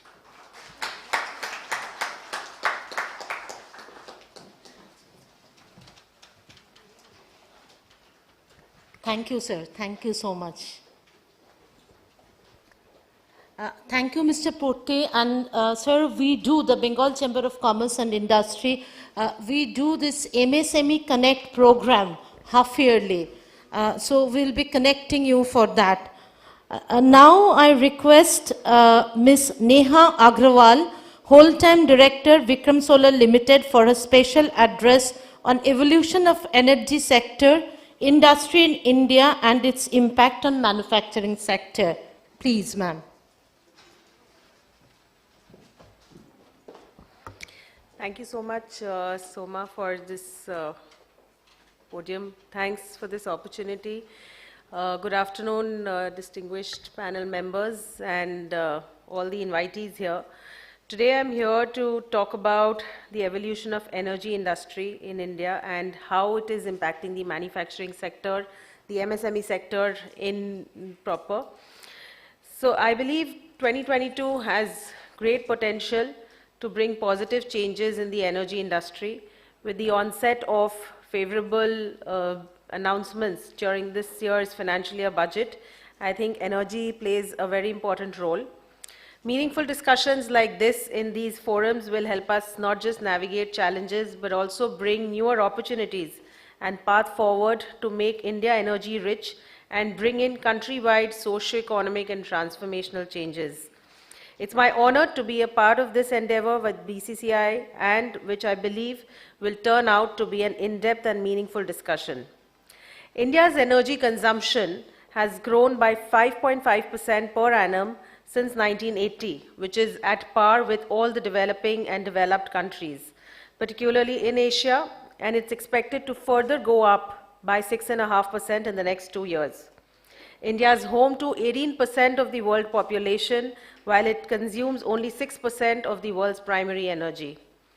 Although coal still powers 70% of our electricity generation, India was able to stay at the forefront of green energy transition with its recent 100 gigawatt of installed capacity. Country's renewable energy sector has shown a whooping growth of 250% in the last few years. India ranks second in the world for coal consumption, accounting for 84% of the world's total consumption, which is extremely high. India's history of coal production and consumption has further increased from the 1980s to this century. However, with the world, India has now realized that there is an urgent need of green energy promotion and usage. The recent coal shortage, as we all know, which had underscored the need for accelerating green energy transition furthermore. Thus, the country is championing solar. In 2010, the total installed capacity of solar energy was 15 gigawatt, which as on today is 50 gigawatt in just the last 10 years. With more demand, depleting fossil fuels, and climate degradation, solar is facing an urgency to quickly become more efficient to satisfy our energy requirements. With the world leaning towards solar because of its affordability, easy to install, long-term performance, and increasing efficiency levels, the responsibility falls on solar. In India, we faced the energy crisis in October 21 last year, which we all know, wherein 80% of India's 135 coal-powered plants had less than 8 days of supplies, and more than half of those had stocks worse than 2 days or fewer. States such as Punjab, Rajasthan, Madhya Pradesh, Andhra Pradesh, and even Delhi faced power outages for several hours in a day. India is at the forefront of the green energy transition, surpassing the 150 gigawatt mark installed renewable energy capacity. It stands fourth position in the world in terms of installed capacity, fifth in solar, and fourth in the wind installed capacity. India has achieved 40% installed energy capacity from non-fossil fuel sources, much ahead of the target which was given to us by COP21, which we were supposed to achieve by 2030, which we have achieved 8 years in advance. Our installed capacity of renewable energy currently is 157 gigawatt. This accomplishment has primarily been led by solar. Solar accounts for 49 gigawatt of the total renewable energy capacity. The energy evolution comes with the prospect of enhancing the entire manufacturing industry, including a large potential and opportunity for the MSMEs. Focusing on green energy manufacturing, sector promises to create jobs, improve the industrial structure, bring in investments, improve the research and development structure, generate huge revenue from exports, enabling higher investments in industry and social development, reduce India's forex outflow. This is a self-sustaining cycle that can transform countries into global manufacturing and supply chain hubs. India has all the resources today, the technology, huge manpower, 60% of the total population is a working age, to become the global manufacturing hub for solar energy. Solar can help save $30 to $35 billion of forex reserves with an investment of just $5 to $6 billion in solar manufacturing. Solar manufacturing can help save $42 billion by 2030 from solar imports, because 95% of the solar installed capacity is still imported. It can further save fossil fuel import costs by $102 billion in the next few years. Not only that, global solar demand is expected to climb by 20% in the next 1 year, which is the perfect opportunity for India to build the manufacturing hub.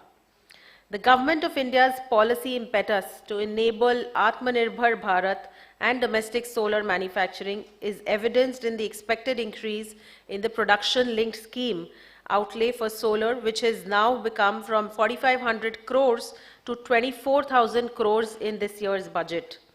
The basic customs duty introduction on cells and modules, which is going to apply from April 1st, 2022, the solar park scheme, must run status, amongst others. The net zero emission target, which is by 2070, announced at COP26, the enhanced renewable energy target to 500 gigawatts by 2030, and other initiatives to enable Atmanirbhar Bharat are bringing investments and aiding the energy transition.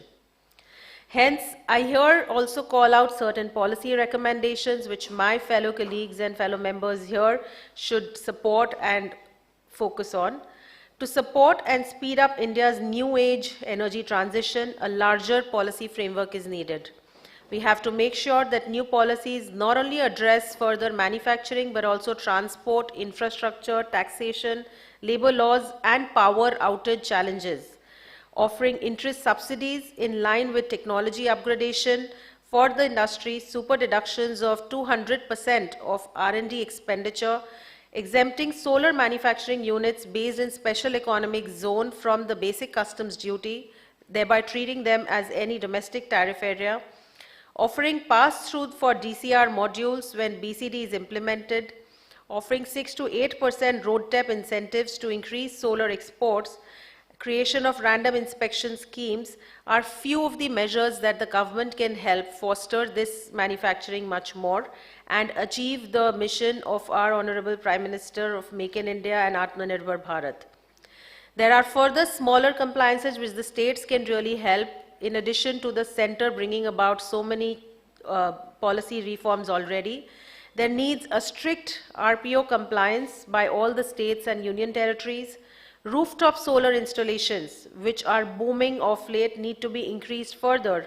Policy certainty across states and financing options need to be introduced. Bringing in and enforcing new payment mechanism for electricity usage is needed to reduce revenue losses. Implementing smart grids and implementation of smart meters across nation will help customers value the energy consumption and further optimize it. Reducing solar project tender cancellations should speed up our entire process. Renegotiations on the PPAs by the states should further be avoided. Investment in energy storage and policies around energy storage is very, very important to boost the solar manufacturing industry further. Reducing delays in disbursing subsidies, which has become the major pain for growth in rooftop solar installations in the state, is needed. Investing and raising awareness to install mini grids and community solar projects, bringing in flexible financing solutions to finance projects. These are not just many, but few of the reforms which we are working with the state government and with the central government to boost the industry further and make us energy independent and avoid power outages. With this, I feel that India has the potential to become a global manufacturing hub, give a lot of opportunities to MSMEs also to in fact manufacture not just solar modules but also many other components which are needed to install solar projects in India and thereby boost the country to achieve our Prime Minister's goal of Atmanirbhar Bharat and Make in India for the energy transition in this country. With this, I would end here and expect all of you to join this energy transition mission with us. Thank you so much.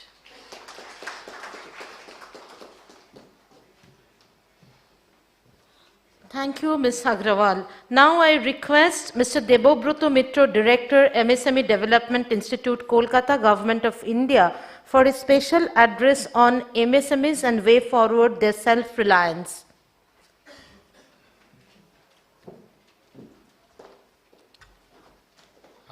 Very good morning to all of you. The dignitaries on the dais, my MSME fraternity. This is a privilege and I am really overwhelmed that I have been called for a session with you. And this is an opportunity, of course. Some of the people are known face to me also. So let us have some discussion on what are the new policy initiatives from the Ministry of MSME. Now I could have started with the same old facts that 29% of India's GDP is from the MSME and 40% of our export. That old words you also know and we also know. But the thing is that post-COVID, the hit to the MSMEs, it is the same pain that you have undergone and we have undergone together. So let us start what are the government initiatives post-COVID and what we can do for it. So that is the future ahead that we shall look into. Now, one of the major policy initiatives is we have started the Uddam registration portal. Now, this is as on today, the figure is around 75.9 lakhs of units already registered in this portal. So those who have earlier Udyog Aadhar memorandum, they should also come and re-register themselves. This is a free of cost and this is a portal through which we can get all MSME benefits. So this is one. Second is exemption from the requirement of having GSTIN. So this has been initiated. Earlier GST number was mandatory, now it is not. Thirdly, inclusion of retail and wholesale trade for priority sector lending. So this is also a welcome step because some of the traders, they also need some priority lending. So it is a, now they can register themselves in the Uddam registration. Inclusion of urban street vendors in MSME category. This has been started from the 2nd August 2021. So they also can get this priority lending facility. We have a Samadhan portal for delayed payments. So far around 50 crores dues have been paid, and MSMEs for the period from 1st of January 21 to November 21. This figure we have. So this is a important portal for all of you because this deals with the delayed payments. Coming to other schemes, we are now going to launch a new scheme which is called MSME Champion Scheme. This is formulated by merging our old schemes, which is earlier known as TUS. So, holistic approach to unify, synergize and coverage of other schemes, various schemes. So, it is a new scheme coming up. Now, under this scheme, they have 3 components. One is MSME Sustainable. So, we had earlier a JADE scheme was there, zero effect, zero defect. This is the MSME Sustainable scheme. Now, second component of these champions is MSME Competitive. So, lean manufacturing comes under this. And third is MSME Innovative. Fortunately, this is a good day for all of us. Today, our Honorable Minister, Indian Minister of MSME, Mr. Rane, he has just at 11 o'clock launched this particular MSME Innovative Scheme. This includes incubation, this includes IPR, design and also digital MSME. Under this MSME Innovative Scheme, already we have identified 39 numbers of host institutes. We have been talking about the technological institutes and the MSMEs. So we have identified the technical institutes, we call it host institute, and already some 100 ideas have been approved by the ministry. So when the ideas are generated in the host institute, we try to commercialize now. So this is the scheme where we can get this actual benefit of the ideas. Now, another important thing I want to share with you is Ministry of MSME, UNIDO, and Global Environmental Fund, GEF, they have taken up a project on promoting market transformation for energy efficiency in MSMEs. The key executing partner in this project is Energy Efficiency Services, EESL, SIDB, Small Industries Development Bank of India, and Bureau of Energy Efficiency. So target has been taken as 86,000 tons of CO2 emission reduction per year under this project. Another is Ministry of MSME and Ministry of Forest and Climate. They have issued a notification in 12th August 21 to prohibit use of single-use plastic. This is up to December 2022, the target is fixed. I don't know how it can be done because in these tables all single-use plastics are there. So it is very difficult task, but work is going on. Next is under National Hydrogen Mission, we have taken up a task force committee to explore the possibility of using hydrogen as fuel in the glass and ceramics trade. Coming to other schemes, you know that public procurement policy is one of the greatest achievable scheme, where 25% annual procurement was made mandatory from various CPSUs, out of which 4% from SC/ST and 3% from women entrepreneurs. So a MOU is now signed with GEM Authority, Government e-Marketplace, for mobilizing more number of MSMEs in the GEM portal. So as such, now there are around 7.5 lakhs MSEs already onboarded into GEM portal. So I invite, if you still have difficulties in registration in GEM, you can always contact us. We have a MSME Samman portal also, which is started from 2017. This Samman portal, what they do is, they monitors whether the public sector undertakings, they are following the public procurement policy. So this is practically a monitoring platform. As I said, for dealer payment, MSME Samadhan portal is there. We have relaunched our entrepreneurship and skill development program, that is ESDP. We have a national SC/ST hub scheme run by National Small Industries Corporation, which is our sister organization. We have also tried to popularize the Khadi and village industries, so KVIC is looking after that. This is another wing of Ministry of MSME. We have international cooperation scheme that is for the capacity building of MSMEs, mainly through organizing different international fairs and placing the market to the international market to the MSMEs. Now, another flagship scheme we have, that is Cluster Development Program. In West Bengal, under this program, with the Government of West Bengal and Government of India, we have already completed common facility centers, 7 numbers in West Bengal, and we have also ongoing 5 CFCs are in process. Then we have infrastructural development. There are industrial estates across the state. So whether it is a new industrial estate or upgradation of it, we have already completed 5 such projects and 4 are in the pipeline.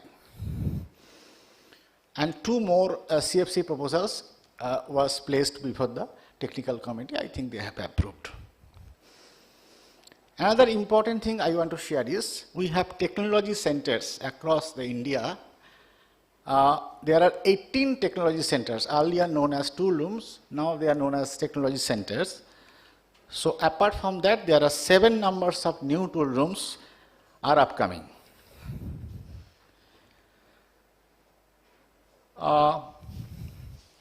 Coming to the Atmanirbhar Bharat, we have CGT MSE coverage for collateral security loans. PMEGP, that is a very useful funding scheme from 2008-9, and around 7.23 lakhs micro enterprises already availed this scheme. But there is a change. Those who have already completed their first loan, they are now eligible for the second loan under PMEGP. In fact, there are many more schemes. Schemes are changing with the changing times, with the changing of priorities. Ministry of MSME is also changing their policies, so there is a quick changeover process going on. So this is in brief the new initiatives which I have told you. Now another is, we have also started entrepreneurship facilitation cell. So DIC in West Bengal government, they are also have such type of cells. In our office also we have EDCs. We also started for export facilitation cell, just for giving the first support for exports. And also we have started an IP facilitation cell in our office.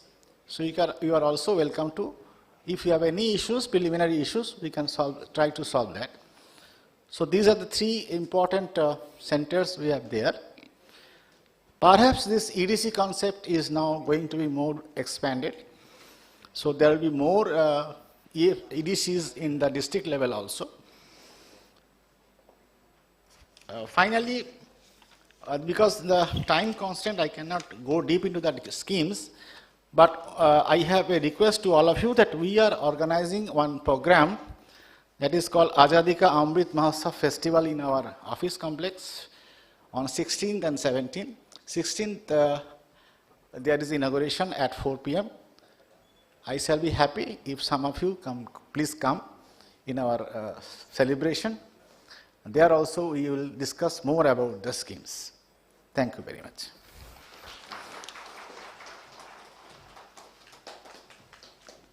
Thank you, sir. Definitely we will share this information amongst our MSME member.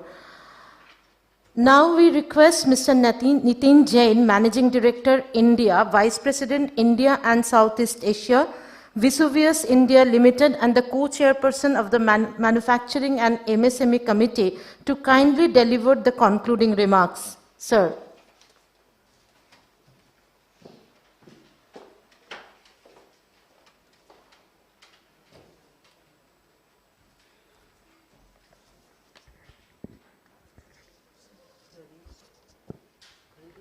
Yeah, it should be okay. Thank you. Thank you, Soma. At the onset, I convey my sincere thanks to all distinguished speakers for the inauguration session. We are privileged to have Mr. Nick Lowe, British Deputy High Commissioner to Kolkata, as the chief guest.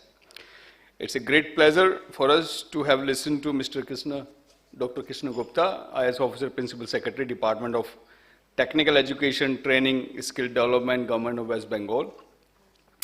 The Bengal Chamber works very closely with MSME Development Institute of Kolkata, Government of India. We are delighted to have Mr. Mitra, Director of the Institute, who took time to speak on this session and attend it. We are indeed have pleasure to have industry leaders like Mr. Milson, Chief of Marketing, Tata Steel, Ms. Agarwal, Full-Time Director, Vikram Solar, to attend, talk to us, and despite their busy schedule. I thank the President, Bengal Chamber, Mr. Abraham Stefanos, Managing Director, Tata Steel Downstream Products, for his presence and theme address. And no word is enough to thank my colleague, Mr. Sanjay Behra, Chairperson, Manufacturing and MSME Committee, who is also the Chief Sales Manager for Tata Steel. Without him, this conclave would not have been possible. The Manufacturing and MSME Committee of the Chamber work relentlessly to facilitate businesses in this part of the country. The Chamber has been working in this area of innovation in manufacturing industry, be it large or small. We sincerely believe that without continuous innovation in almost all areas, it is impossible to remain relevant in this dynamic world. Along with innovation, automation and sustainability are major area of the focus for the Chamber. Keeping that in mind, the Manufacturing and MSME Committee organizes year-long activities. You will be happy to know that the workshop on automation, digitalization, and introduction to Industry 4.0 organized by the Chamber was applauded by both major industries as well as SMEs. Keeping sustainability in perspective, the Chamber from this year have started MSME Sustainability Award, along with our MSME Excellence Award. The conclave will continue for 2 days, and I hope this would add value to your business. Thank you very much.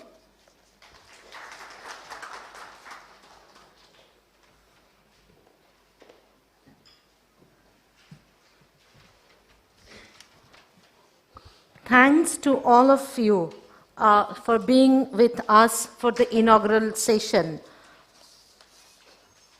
Thank you. Yeah.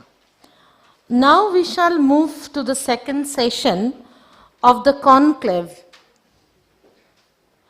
which is a fireside chat session on the theme Accelerating Innovation and Reimagining Business Models in Manufacturing.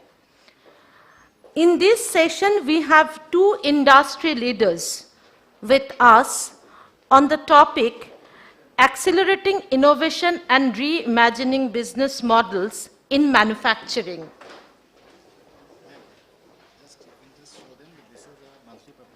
We'll do that.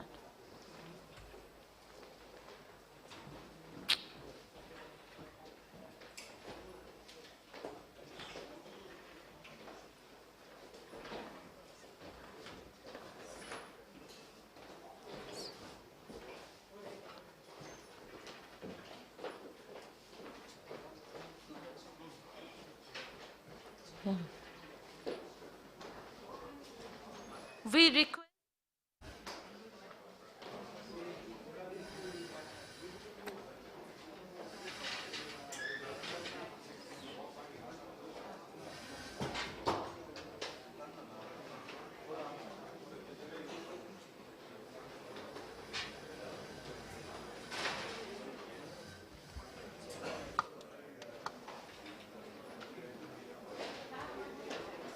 We request Mr. Nitin Jain, Managing Director and Vice President, India and Southeast Asia.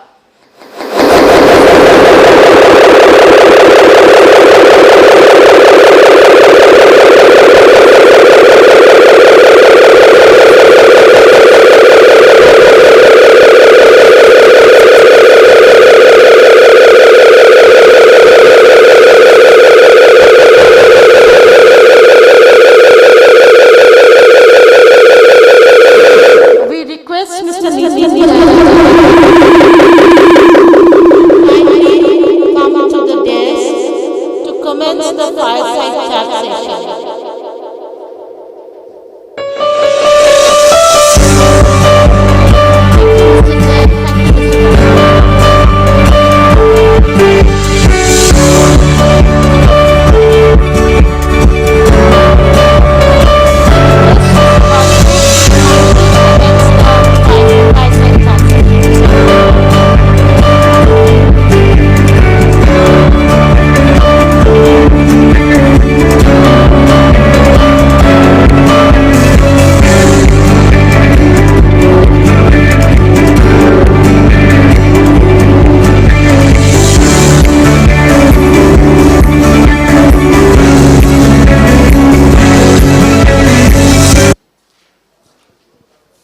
Good afternoon, and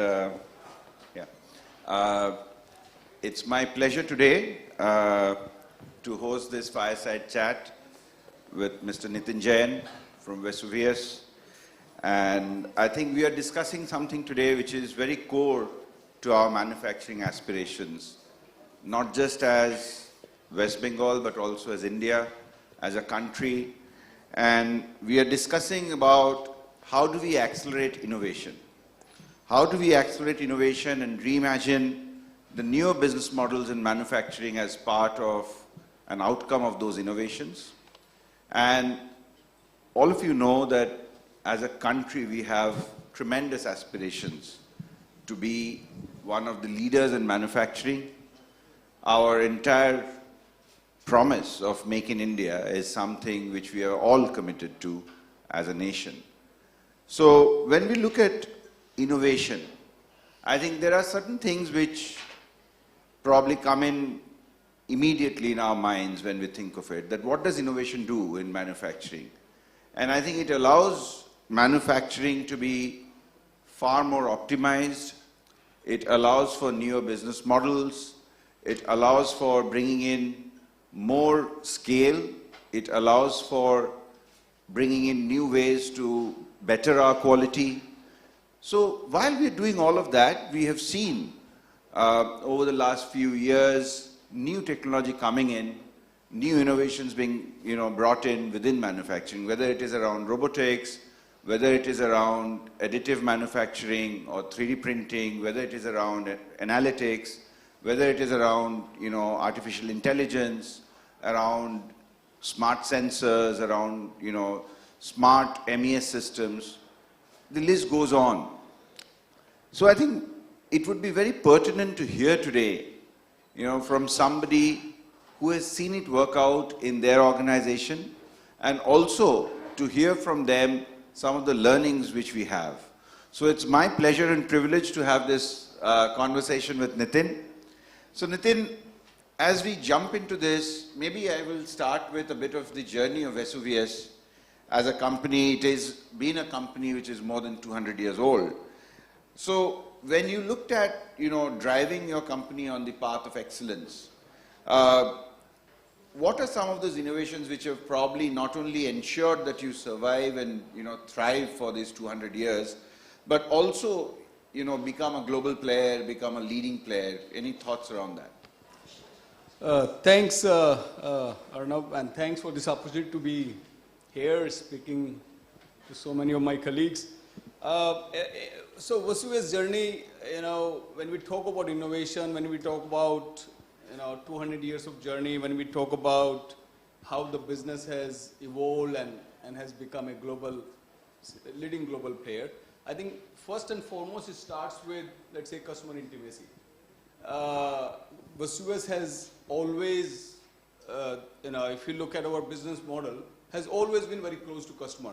In fact, the way we do business today, we basically work with the customer in terms of sharing part of the value creation. So typically our business models are based on basically, let's say, you get paid based on performance only. It's like, our typical customer base is steel, significant part is iron and steel, and our commercial models are based on, the amount of steel that you produce, we get paid based on that. Now what happens because of this close customer intimacy, we continue to challenge ourselves, or business model challenge ourselves to stay ahead of it. And that has been a significant source of innovation across the journey of Vesuvius. That's one. Then second, the most important part is people. I think we have been able to continue to do and develop talent. And that has been, again, one of the major source of, let's say, sustenance in the business. Besides this sustainability, if you look at iron and steel, one of the major sector that we play, we know that from a carbon footprint perspective, steel manufacturing remains one of the significant contributor to carbon footprint. And our, the way our business model works, we basically benefit customers in terms of their yield and quality, okay, productivity and quality. So indirectly, as we make our customer more efficient in producing more with less, we actually directly or indirectly helping the environment, cutting our customer their footprint. So these are some of the areas I would say that Vesuvius has been on the forefront, and I believe we continue to lead this on this front. No, thank you, Nitin. And I think whether it is around being closer to your customers, around the customer intimacy, or talent is of course something which is on everybody's mind now. And you can't have a conversation with a CEO if you're not talking ESG, right? So ESG is something which is very close to everybody's heart, and probably something we would have to look into far more seriously if we are to look at our future and the future of our next gen. So while these are all nice and obviously gives you that edge against competition, Vesuvius is it's a global player in metal flow metal flow engineering, and you do provide a full range of engineering services and solutions. So, and as you mentioned, it's primarily to serve the steel companies and the foundry industry. So in terms of that industry, how have you looked at maintaining engineering excellence, or sort of investing towards engineering excellence? If you can tell us a bit about that. I will just give you a very small example. I mean, engineering is the DNA of the business. Okay, I give you very basic example. So quality complaints, right? We do business. You have quality complaints. The way we treat quality complaints, these are basically improvement opportunity, right? We all believe in that. But the amount of time that you spend on resolving quality complaints and the rituals and the process that we have in place to resolve these, and the amount of focus and efforts it takes right from the top. It's a discussion that we have at boardroom level. This process, what we call it CCAP as quality resolution process.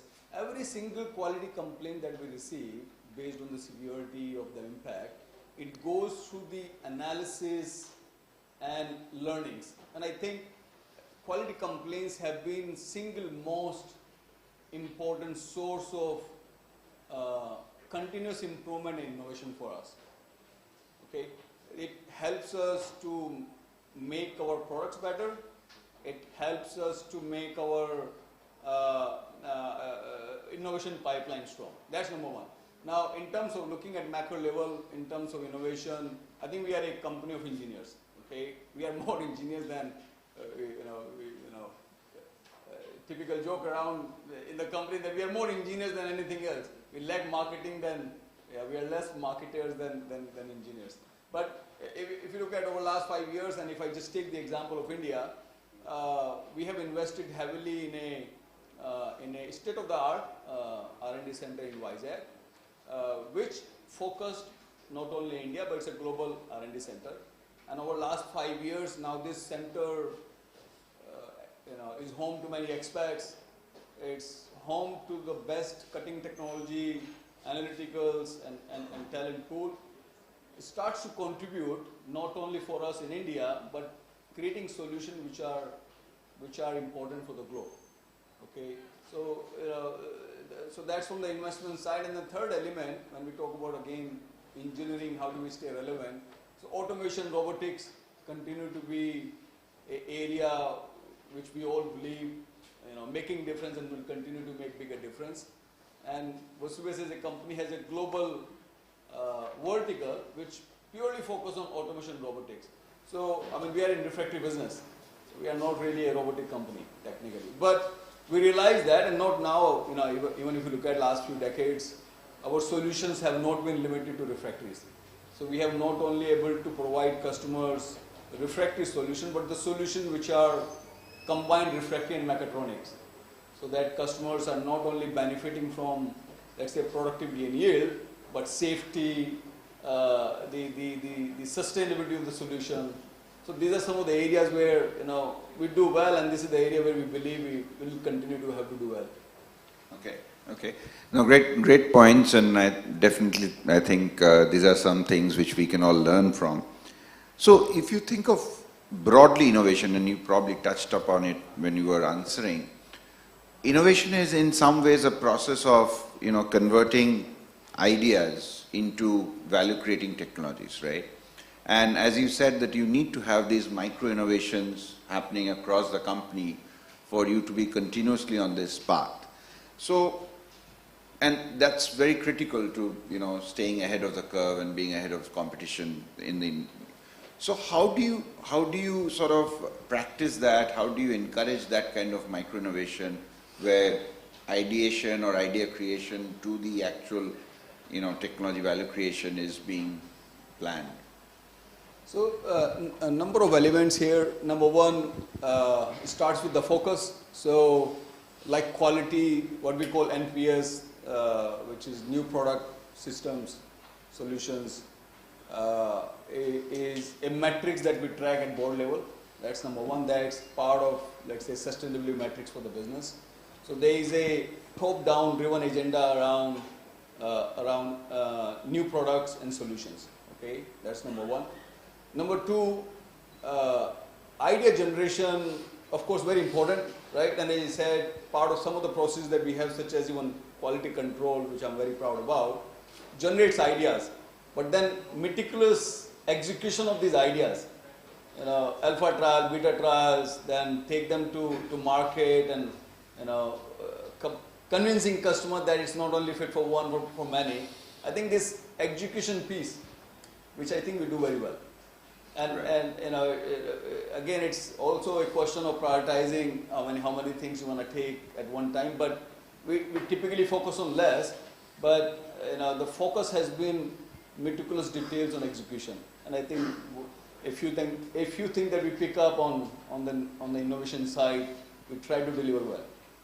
Make sure that what we started as the idea on the front, we do deliver the same results that we conceive to start with. So I say, is the process, is the board focus, is the details in execution that we aspire to do better or continue to do better. Right. No, very enlightening, and I think the board focus definitely makes a big difference, and the continuous focus on the process and the manufacturing.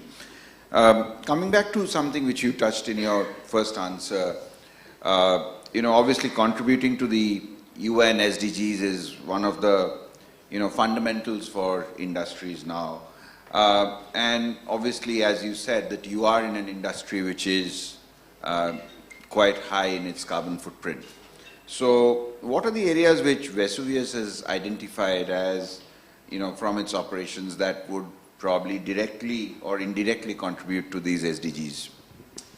So there are a number of items from the sustainability goal perspective. Okay, they are direct and indirect. Okay, just to touch upon on the indirect one, again, the sector, the market that we play, iron and steel, having a significant contribution to the carbon footprint. One of the main focus that we have is how do we make our customer more efficient. Okay, more efficient customer means, of course, less carbon footprint.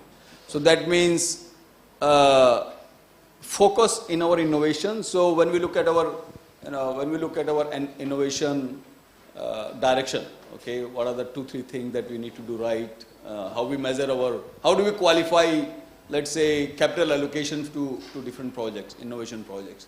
And one of the criteria is around measuring the carbon footprint or the impact on carbon footprint.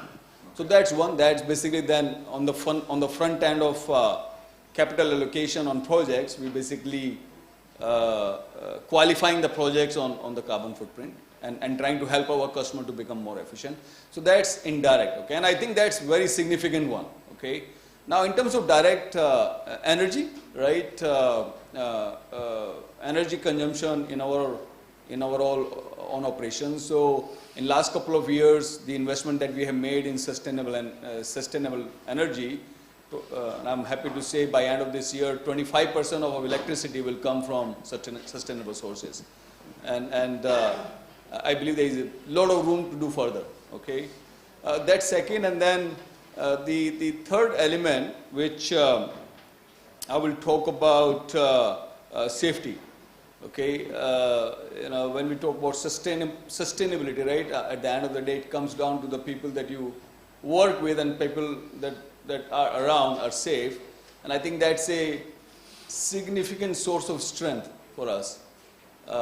We do well, I would say, compare in industry that we play in, but we certainly believe there is a long way to go when we look at our manufacturing footprint. I think we still at very early stage of what safety means. And a classic example I give to my people, that if I can bring my 5-year-old son to the plant and he can walk around without guidance, then we can call our plant that they are really safe. So we are at very early stage on the safety side as well. So innovation, defining the direction of innovation, where we are putting our capital, investing our capital, our own manufacturing footprint, how do we make them more sustainable? Not only energy, again, then there are waste management, things like that, but energy continue to be one of the main focus area, and then safety of people. Right. So I think the other thought I had is that, we've been going through this great resignation, and, one of the key challenges for every industry has been, how do you maintain a strong resource pool? And it's been a challenge which probably most organizations have not yet still found an answer to. And if you look at your organization, you have to adhere to international standards. You're competing with global players. You are supplying to your customers are big global players themselves. So how do you maintain a continuous flow of, good talent pool, which is also at the global standards, they're trained up to that level? Any thoughts on that? Well, talent, I guess, is is a challenge or opportunity for every company, whether it's small or big. So some of the things that we do, I mean, I am happy to say that if you look at our attrition rate is significantly below industry average. So that gives me some confidence that we are doing potentially some things right. That's number one. We want to know about those potentials. Now, in terms of what we do well or what the practices that we follow, number one, the source of talent, okay? So typically, our source of talent is right from young career age. So GET program, or what we call Young Engineers program, that's a strong program where we continue to invest. Keep that in mind that young engineers, when you bring in from school, more than 50% find a different interest and move on to doing something different. So there's a lot of investment upfront from our perspective that we bring in the young talent into the organization, and then half of them, or actually more than half of them, leave. They go for higher education, they go into different industry, they want to do something else, okay, which is, of course, right? Then once you bring the young engineers in or young talent in, what we have done well, and this has been part of the culture over at least last 2 decades that I know, at least in India, that we invest significant amount of efforts and resources in training people. That means if you look at our typical talent, our typical management people, most of them have rotated around. So every 2-3 years, we make conscious effort to rotate people between different functions. So that, I think that's perhaps is one of the best way to train people, okay? That second thing, and that creates a lot of strong talent pool for us. People in our leadership team have done manufacturing, quality, marketing, sales, and that's very typical profile that we have in our organization. So that's second. And third, we take risk with the people. We work with their ambitions, and we put opportunity on the table and take risk along with the person that let's see how far it goes. And the last part, India, I think, will continue to be single largest source of talent pool for global needs, okay? We recognize that, Vesuvius as a company, and I have a mandate from group that India needs to provide talent needs for the group needs for people based in Europe and other parts of the group and the world.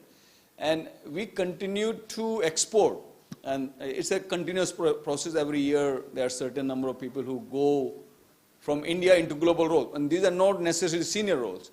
Depending on the requirement, depending on the job needs or business needs, whether it's, if I take example of last year, we had people going to Middle East, we have people going to Europe, we have people going to North America, we have people going to South America, we have people going to Southeast Asia, we have people going to Japan from India, people who are part of our organization in India now taking the roles in global organizations. So that also actually help us to benchmark our talent pool, that we need to be ahead of the group in terms of quality of talent, that we are able to help the not only the group but the people as well. So these are some of the things that we do. Okay, wonderful. The next thought I had was that the Government of India has been sort of appealing to major industries, and especially to manufacturing industries, around how they can take an active part in developing the SME ecosystem, and the SME sector of the nation needs to see good growth and robust growth. Now, we do have quite a number of SMEs in the audience as well. So would you like to share with us what Vesuvius is doing in its own way to facilitate the SME sector, whether through your vendor development process or through other ways, how you're contributing towards that? 2 parts. I think BCCI has been one of the good platform where we have been working closely, trying to share our expertise, knowledge, trying to help where we can the overall industry at large. That's one part. Second part, I think vendor development efforts. I have a large team here today, and we have been participating in the past as well to connect with MSME and SME. How can we help them help us? And third element, we are truly local in the sense that except certain minerals which are not available in India, our manufacturing footprint is as localized as it gets. So, and that basically continue to push us to develop local supply chains, vendors. And not only when we develop a vendor in India or develop certain supplies in India, we are also able to share that with the global manufacturing footprint. So, so if we develop certain vendor for certain, supplies in India, typically, we can also use the same for global needs. So that's an added advantage for us and the supplier partner, that the volume that this potentially can see is not limited to India but could get global in nature. And it also comes down to then being able to have that partnership that we can help the supplier partner to improve performance, whether it's quality or other means, and that's the active partnership in terms of sharing our best practices and knowledge. How do we make our partners to do better, to help us?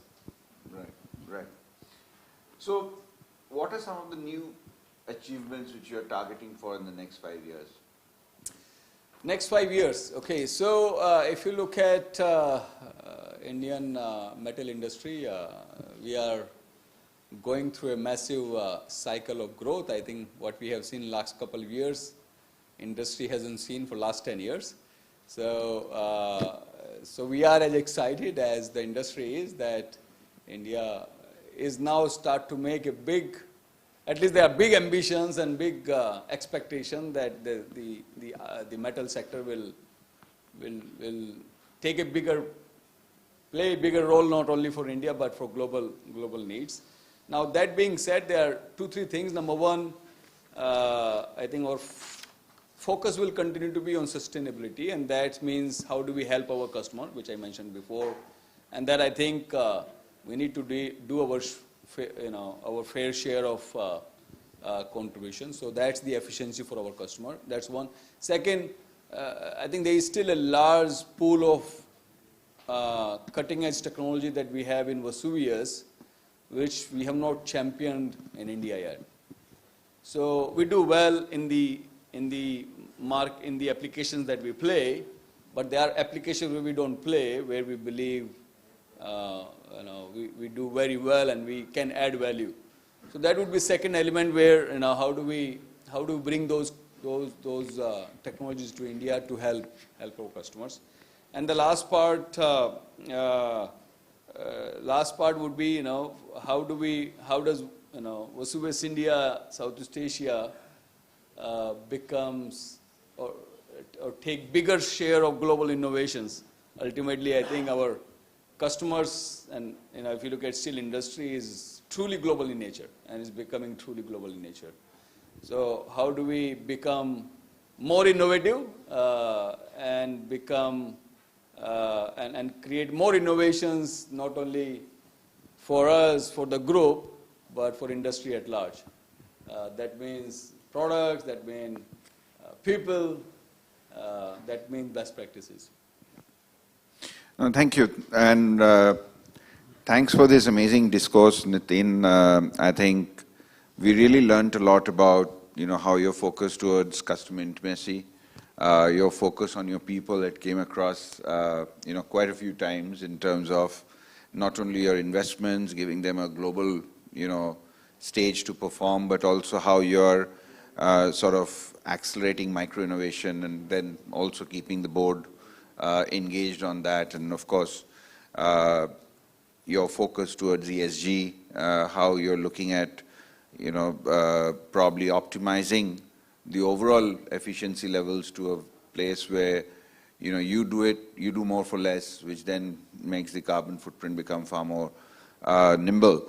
And of course, I think Vesuvius is known to be working very closely with your vendor ecosystem to, sort of grow the SME ecosystem. And I think it was quite heartening to know that what you're doing with the SME ecosystem is also contributing back to your global, roadmap and contributing back to that. We would absolutely like to see more innovation coming out of Vesuvius. And from the chamber side, absolutely happy to, interact and, integrate some of our, I would say the incubation hubs that we are, sort of participating in. If we get manufacturing technologies coming in there, we would continue to do our part as the chamber to, sort of connect with large manufacturers like yourself, because I think once innovation becomes a way of life for manufacturing, I think that's our way of becoming far more competitive on the manufacturing side, because obviously we are not China. We probably don't want to be China also. But at the same time, we want to be globally competitive. We want to see manufacturing become far larger in our ecosystem. So thanks for a lovely discourse. Ladies and gentlemen, can I have a round of applause for Nitin, please? Thank you, Arnab. Thank you very much.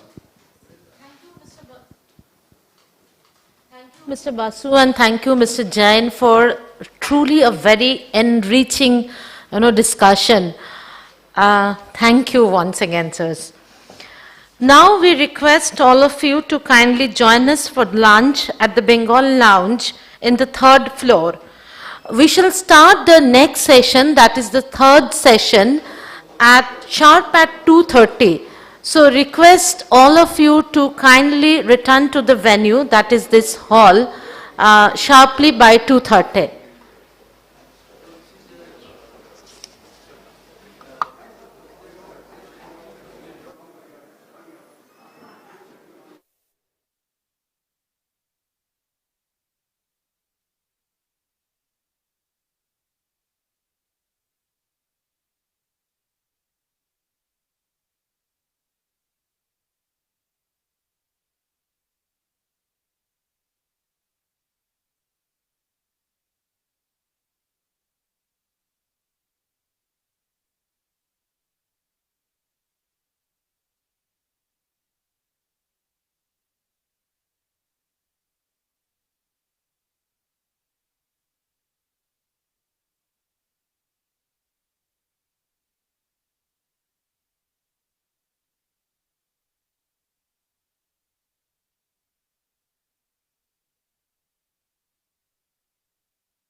foundation and backbone of our manufacturing economy, making an immense contribution to the country's GDP and employment landscape. Tata Steel meets the diverse needs of MSMEs with its ever-widening product and service offerings. With a channel strength of over 80 channel partners, Tata Steel caters to a loyal customer base of over 10,000 MSMEs. Maximizing customer opportunity is a focus right through the relationship lifecycle. The world of Tata Steel's East Day brands spans hot rolled, cold rolled, and coated products. Each product offering is customized for its specific market segments with advantages to boost customer competitiveness. Tata Astra has redefined the market with best-in-class hot rolled coils and sheets. Tata Astra Solar supports India's flagship solar mission. Tata Stelium has set a benchmark in cold rolled steel to help shape dreams. Tata Stelium Neo meets the need for higher quality stringency in specific segments. Galvano is India's first zero-strangled galvanized offering for unparalleled sophistication, responding to the needs of various segments. The coated product basket has been augmented for over the last 2 years. Galvanos is hot-dipped galvanized steel that fulfills the need for economic sustainability. Galvanova is a double-coated offering that respects environmental concerns. Color Nova is a premium color-coded offering that meets the need of social sustainability, coloring the future with opportunities, empowering customers, enhancing capability, and partnering customer on a journey of growth is a priority. eCafe's Qualathon is a first-of-its-kind program to partner customers on a quality awareness journey. Engagement activities are regularly conducted in partnership with the most reputed and experienced experts from industry. eCreate is a platform for deriving greater value in use through cross-functional teams created from customers' organization and Tata Steel. A digital platform, www.ecafes.com, offers online resources that customers can access with an Ask Expert help desk to answer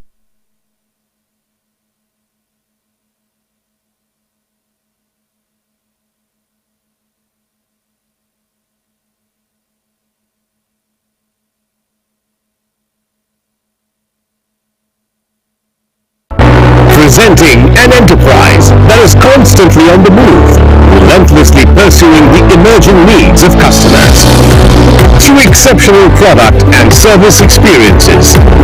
By being the benchmark in customer service, 100% subsidiary of Tata Steel Limited, carrying forward the legacy of the Tata Group.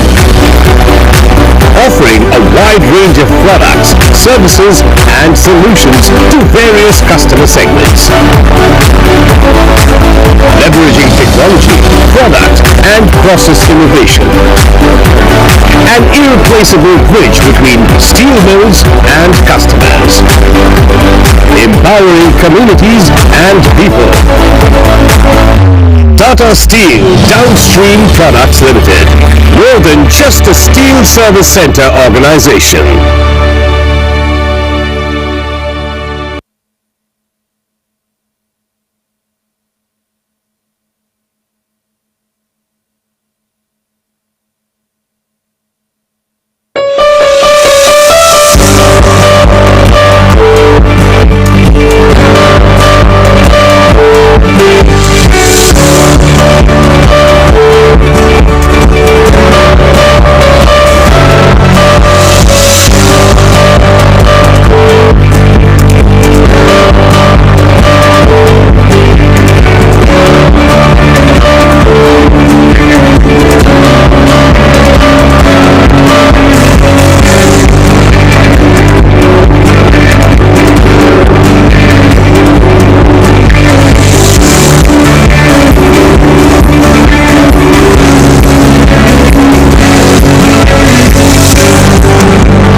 because mainly they could be three reasons. One is, of course, the organization has always been purpose-driven for the social upliftment, and that has really created an ecosystem around the organization for every employee, with the management, and to look forward to building a social entrepreneurship across the world. Second has always been that PLS has looked into customer first as the motto of the organization, and transparency has always been the epitome of the business. Third has always been, I strongly believe that we have built an ecosystem in our employees' welfare. That has led to a strong build-up of employees across the board who have been more than 15-16 years in the organization. That has given a lot of steadiness to this organization and higher productivity for work. PLS has always been ahead of times during innovations. We have seen that every time the PLS has undertook new products, new systems, new processes, which has led into an impact in the social and economic status across the world. PLS as now an incubation center in the next 10 years, and we believe that the kind of innovation that is currently taking place along with the technology will lead us to give better products in the market, in which will create a huge impact on the Indian market, starting from the east, of course, because it will be powered from the eastern market of India and rule India across the board, across all different industries. For this, our MD and CEO is attending the 11th MSME and Manufacturing Conclave to be held in Calcutta on 10th and 11th of March. So Mr. Jayantirai will be talking about the legacy of this business, what has been built across the period of 19 years. So I request all of you to participate in that and learn that how can a business, sustainable business, be built across such a long period of time. Thank you.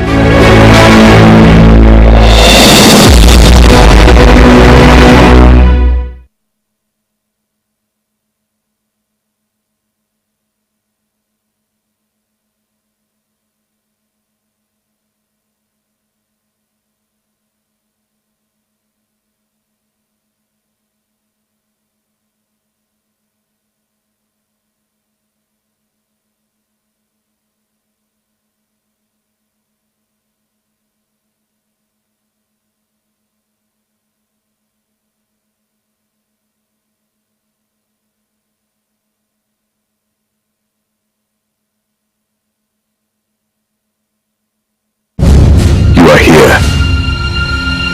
You have taken the leap. Your sights set on glory as you rise above the struggles of the past. Together you dare to dream. But dreaming is just the start. Winning is the reality, to which we help you wake up. Winning is in our blood, as it is in yours. Get ready to win with L&T Sufin. L&T Sufin, India's first transaction-based e-commerce marketplace for industrial and construction goods. L&T Sufin is now live with more than 1 lakh SKUs and over 15,000 users enjoying advantages such as request for quotation for better price realization, logistics options that cater to over 20,000 PIN codes pan-India, finance options such as overdrafts, working capital, and other business loans from our vetted partners. And most importantly, trust and verification seals for buyers and sellers vetted by Larsen & Toubro. So what are you waiting for? Sign up today and get ready to win with L&T Sufin.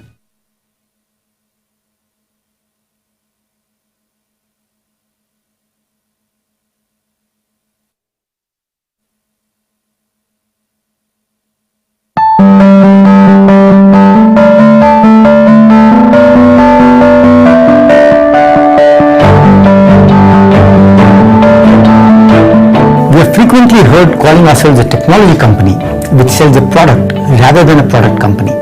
To understand this, one needs to go back to the beginning of time.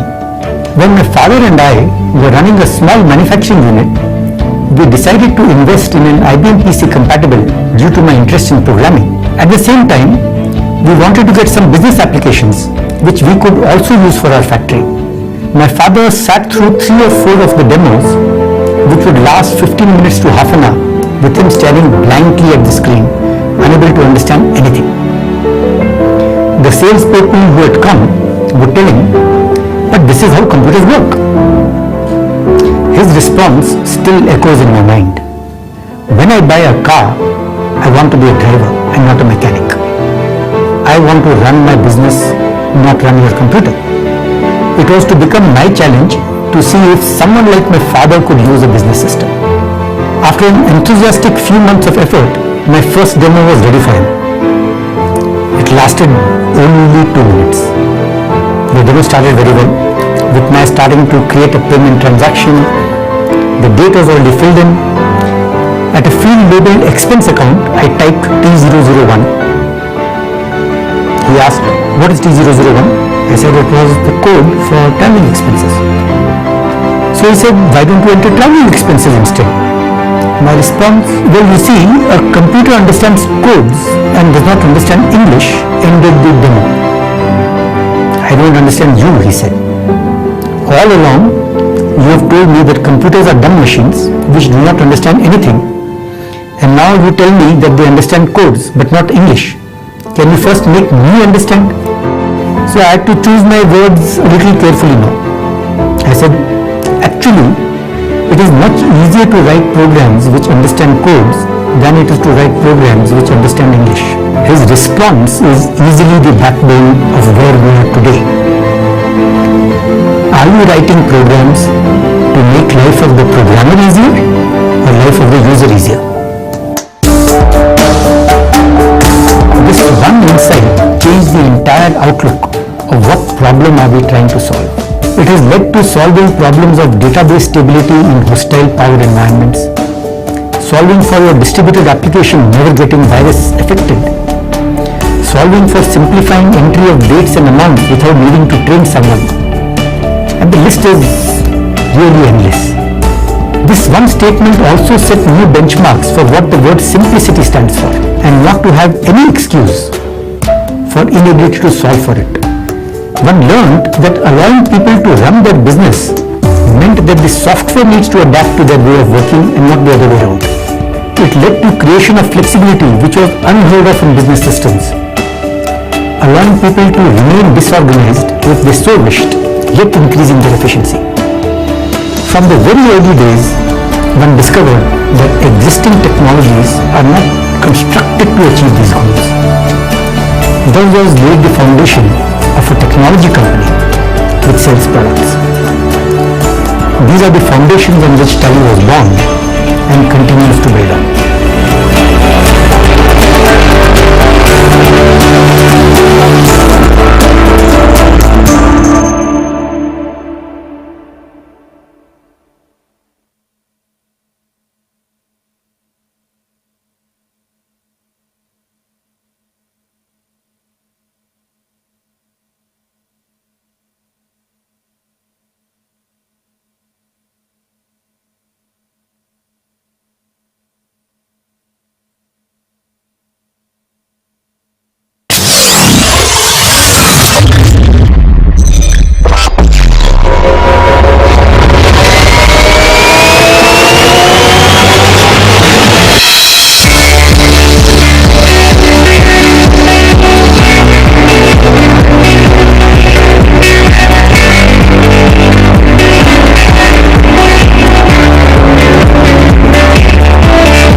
Welcome to Sankar Energy Private Limited. Starting from 2011, we are engaged in manufacturing power electronic products, solar water pumps, and providing carbon-free energy solutions. We are working with institutions, social sector, and corporate.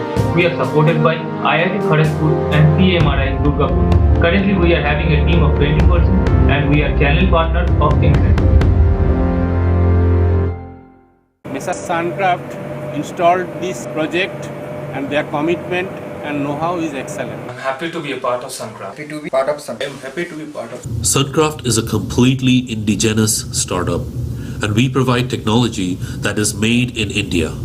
Company will deliver carbon-free clean energy which is affordable. Second, that will employ common people and make them practiced engineer. Third, we'll engage institutions for our R&D work. And fourth, this is very important, that company will be technology agnostic.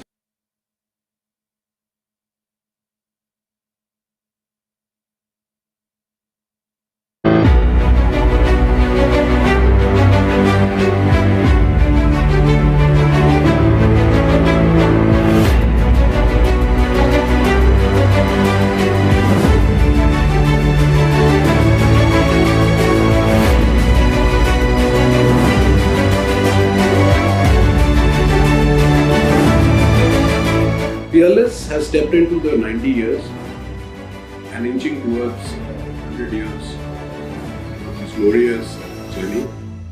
I attribute this because of the mainly basically three reasons. One is, of course, the organization has always been purpose driven for the social upliftment, and that has really created an ecosystem around the organization for every employee, with the management and all, to look forward to building a social entrepreneurship across the world. Second has always been that Peerless has looked into customer first as the motto of the organization, and transparency has always been the epitome of the business. Third is always been, I strongly believe that we have built an ecosystem in our employees' welfare. That has led a strong build-up of employees across the board who have been more than 15-16 years in the organization. That has given a lot of steadiness to this organization and higher productivity for work. Peerless has always been ahead of times during innovations. We have seen that every time that Peerless has come up with new products, new systems, new processes, which has led into an impact in the social and economic status across the world. Peerless as now an incubation center in the next 10 years, and we believe that the kind of innovation that is currently taking place along with the technology will lead us to give better products in the market, and which will create a huge impact on the Indian market, starting from the east, of course, because it will be powered from the eastern market of India and rule India across the board, across all different industries. For this, our MD and CEO is attending the 11th MSME and Manufacturing Conclave to be held in Calcutta on 10th and 11th of March. So Mr. Joyanturai will be talking about the legacy of this business, what has been built across the period of 90 years. So I'll request all of you to participate in that and learn that how can a business, sustainable business be built across such a long period of time. Thank you.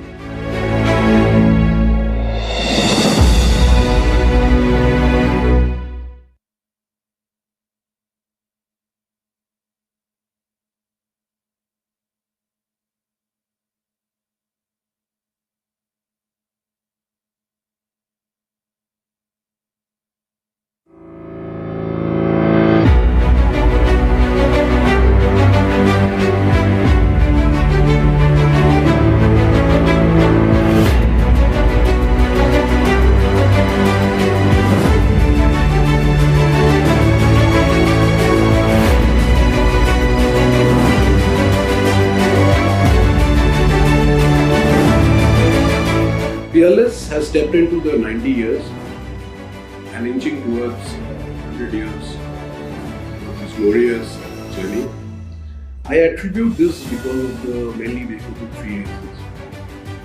One is, of course, the organization has always been purpose-driven for the social upliftment, and that has really created an ecosystem around the organization for every employee, with the management and all, to look forward to building a social entrepreneurship across the world. Second has always been that Peerless has looked into customer first as the motto of the organization, and transparency has always been the epitome of the business.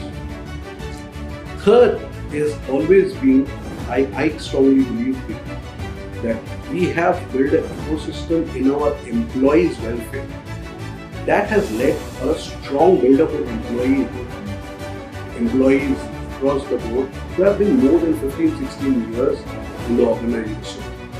That has given a lot of steadiness to this organization and higher productivity for them. Peerless has always been ahead of times during innovations. We have seen that every time that Peerless has come up with new products, new systems, new processes, which has led into an impact in the social and economic status across the world. Peerless as now an incubation center in the next 10 years, and we believe that the kind of innovation that is currently taking place along with the technology will lead us to give better products in the market, and which will create a huge impact on the Indian market, starting from the east, of course, because it will be powered from the eastern market of India and rule India across the board, across all different industries. For this, our MD and CEO is attending the 11th MSME and Manufacturing Conclave to be held in Calcutta on 10th and 11th of March.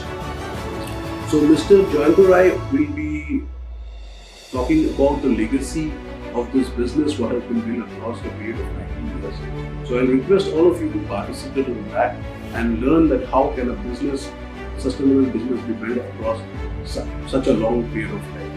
Thank you.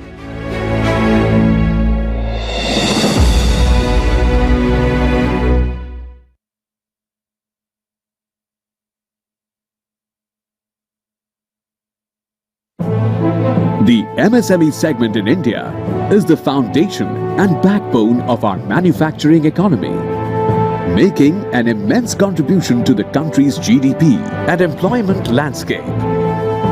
Tata Steel meets the diverse needs of MSMEs with its ever-widening product and service offerings.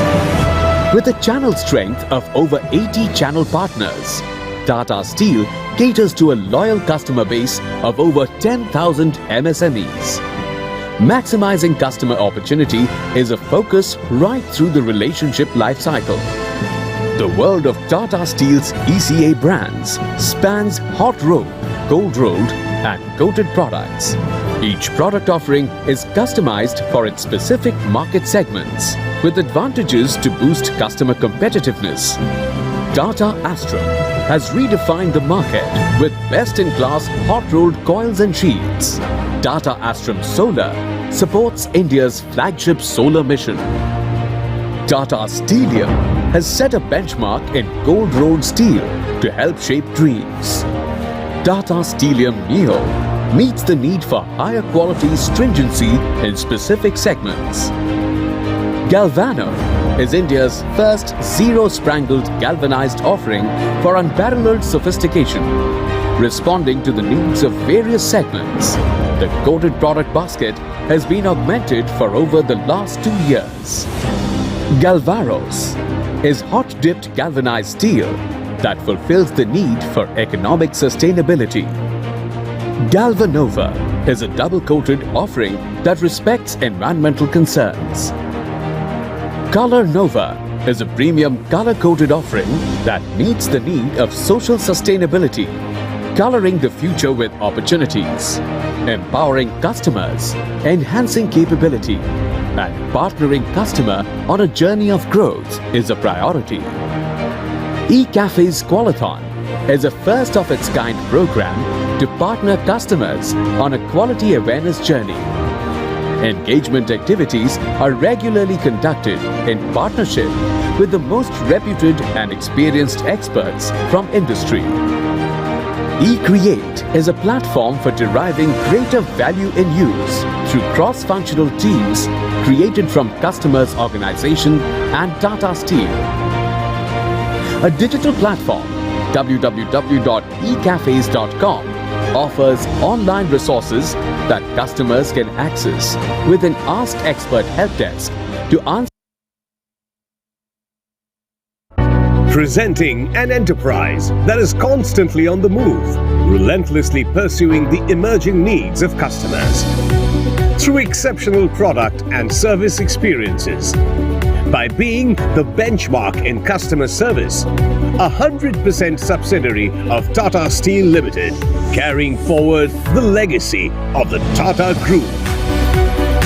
Offering a wide range of products, services and solutions to various customer segments. Leveraging technology, product and process innovation. An irreplaceable bridge between steel mills and customers. Empowering communities and people. Tata Steel Downstream Products Limited. More than just a steel service center organization.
Am I audible?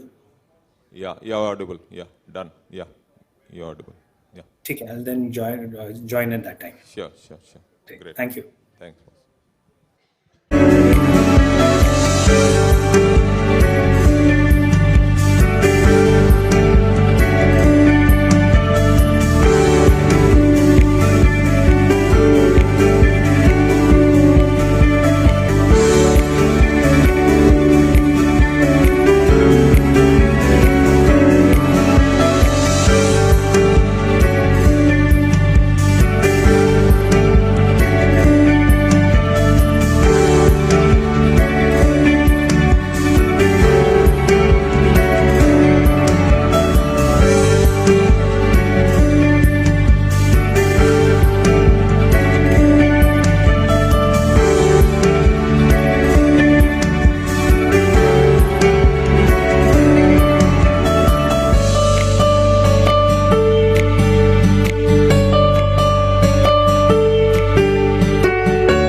Peerless has stepped into the 90 years and inching towards 100 years of this glorious journey.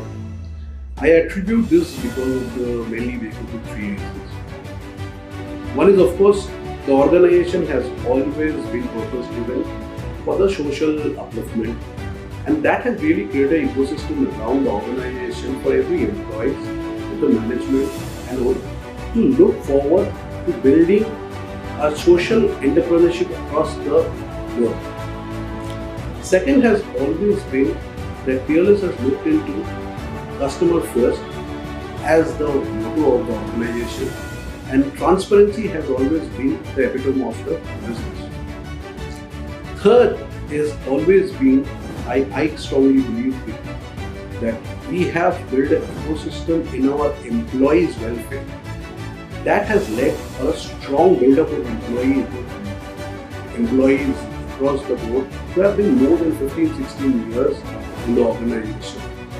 That has given a lot of steadiness to this organization and higher productivity across the board. Peerless has always been ahead of times during innovations. We have seen that every time that Peerless has come up with new products, new systems, new processes, which has led into an impact in the social and economic status across the world. Peerless as now an incubation center in the next 10 years, and we believe that the kind of innovation that is currently taking place along with the technology will lead us to give better products in the market, and which will create a huge impact on the Indian market, starting from the east, of course, because it will be powered from the eastern market of India and rule India across the board, across all different industries. For this, our MD and CEO is attending the 11th MSME and Manufacturing Conclave to be held in Calcutta on 10th and 11th of March. So Mr. Joyanta Rai will be talking about the legacy of this business, what has been built across the period of 19 years. So I request all of you to participate in that and learn that how can a business, sustainable business, be built across such a long period of time. Thank you.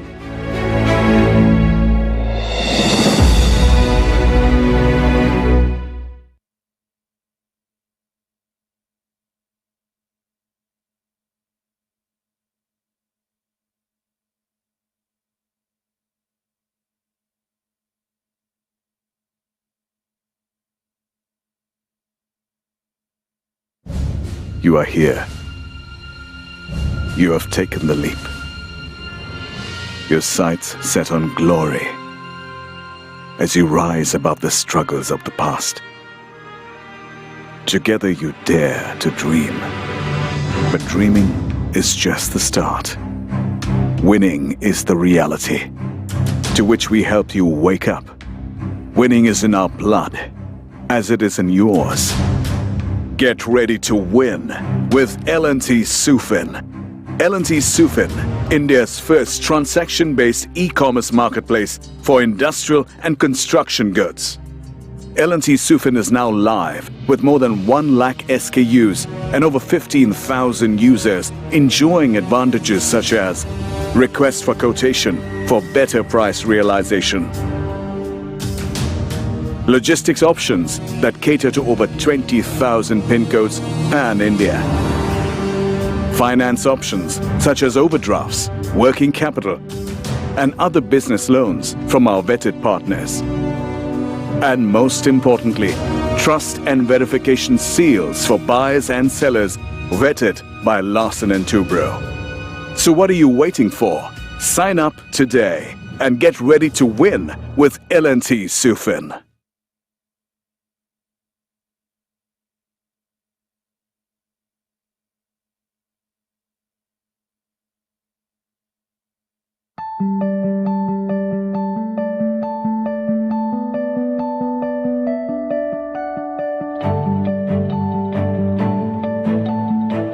We are frequently heard calling ourselves a technology company which sells a product rather than a product company. To understand this, one needs to go back to the beginning of time. When my father and I were running a small manufacturing unit, we decided to invest in an IBM PC compatible due to my interest in programming. At the same time, we wanted to get some business applications which we could also use for our factory. My father sat through 3 or 4 of the demos, which would last 15 minutes to half an hour, with him staring blankly at the screen, unable to understand anything. The salespeople who had come would tell him, "But this is how computers work." His response still echoes in my mind. When I buy a car, I want to be a driver and not a mechanic. I want to run my business, not run your computer. It was to become my challenge to see if someone like my father could use a business system. After an enthusiastic few months of effort, my first demo was ready for him. It lasted only 2 minutes. The demo started very well, with my starting to create a payment transaction. The date was already filled in. At a field labeled expense account, I typed T001. He asked, "What is T001? I said it was the code for traveling expenses. So he said, "Why don't you enter traveling expenses instead?" My response, "Well, you see, a computer understands codes and does not understand English," ended the demo. "I don't understand you," he said. "All along, you have told me that computers are dumb machines which do not understand anything. And now you tell me that they understand codes but not English. Can you first make me understand?" So I had to choose my words a little carefully now. I said, "Actually, it is much easier to write programs which understand codes than it is to write programs which understand English." His response is easily the backbone of where we are today. Are you writing programs to make life of the programmer easier or life of the user easier? This one insight changed the entire outlook of what problem are we trying to solve. It has led to solving problems of database stability in hostile power environments, solving for your distributed application never getting virus affected, solving for simplifying entry of dates and amounts without needing to train someone. And the list is really endless.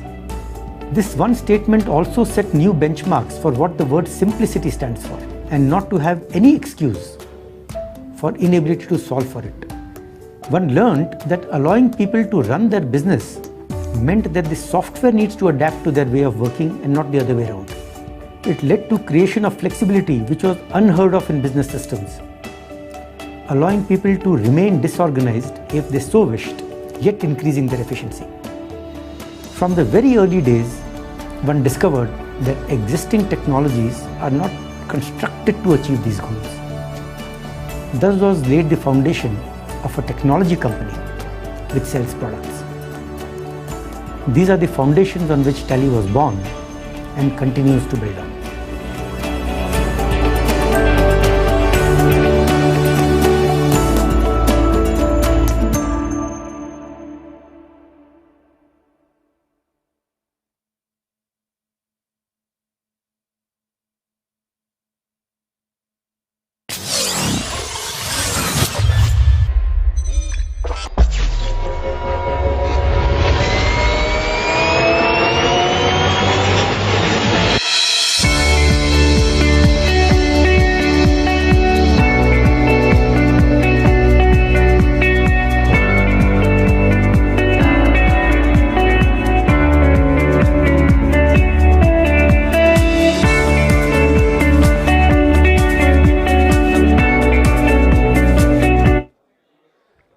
Good afternoon.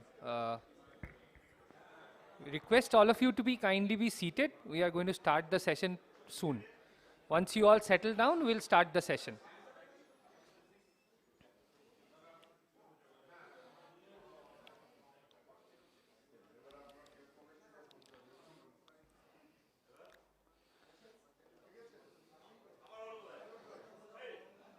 Request all delegate members to kindly be seated.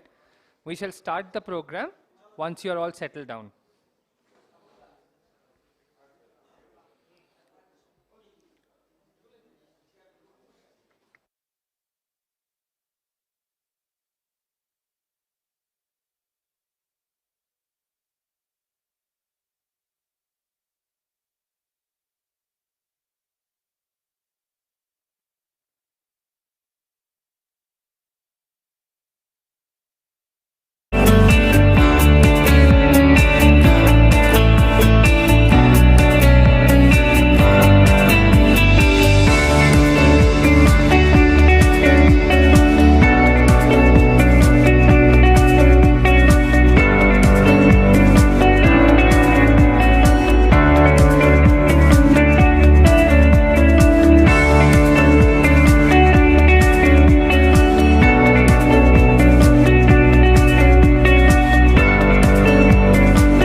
Good afternoon, everyone. We welcome you to the post-lunch session of today's Manufacturing and MSME Conclave 2022, organized by the Bengal Chamber of Commerce and Industry. I would once again request all the delegate members present in the hall, if you can kindly be seated and settle down. We shall sharp start at 2:30 p.m. the next session. And I would request our volunteers who are here in the hall to kindly escort the guests who are outside the hall and ask them to come inside.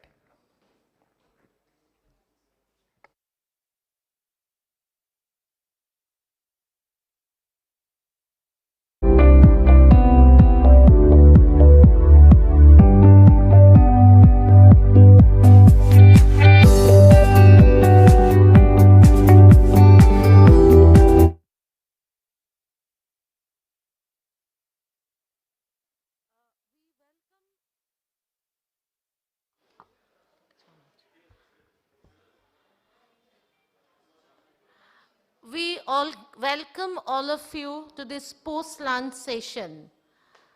As we gather here post-lunch, we have an extremely interesting session and a very pertinent topic for today for discussion which is happening now. That is automation, digitalization and Industry 4.0, a way forward for industries.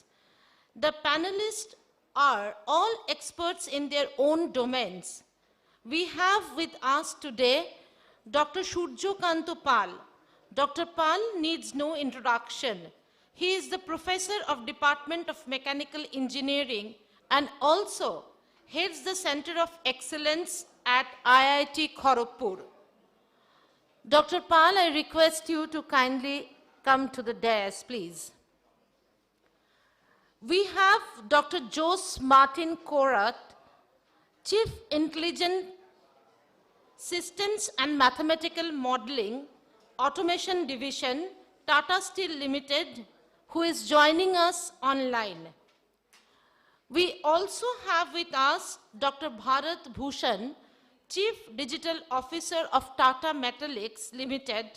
He is also joining us online. Mr. Ravi Kumar, Chief Digital Officer, Exide Industries, and Mr. Naresh Kumar Agrawal, Head IT and Applications, Vikram Solars Limited. They are joining us physically. I request both of them to kindly come to the dais, please. The session will be moderated by Mr. Sanjay Behra, who is the chairperson of the Manufacturing and MSME Committee of Bengal Chamber. Sir, request you to come to the dais, please.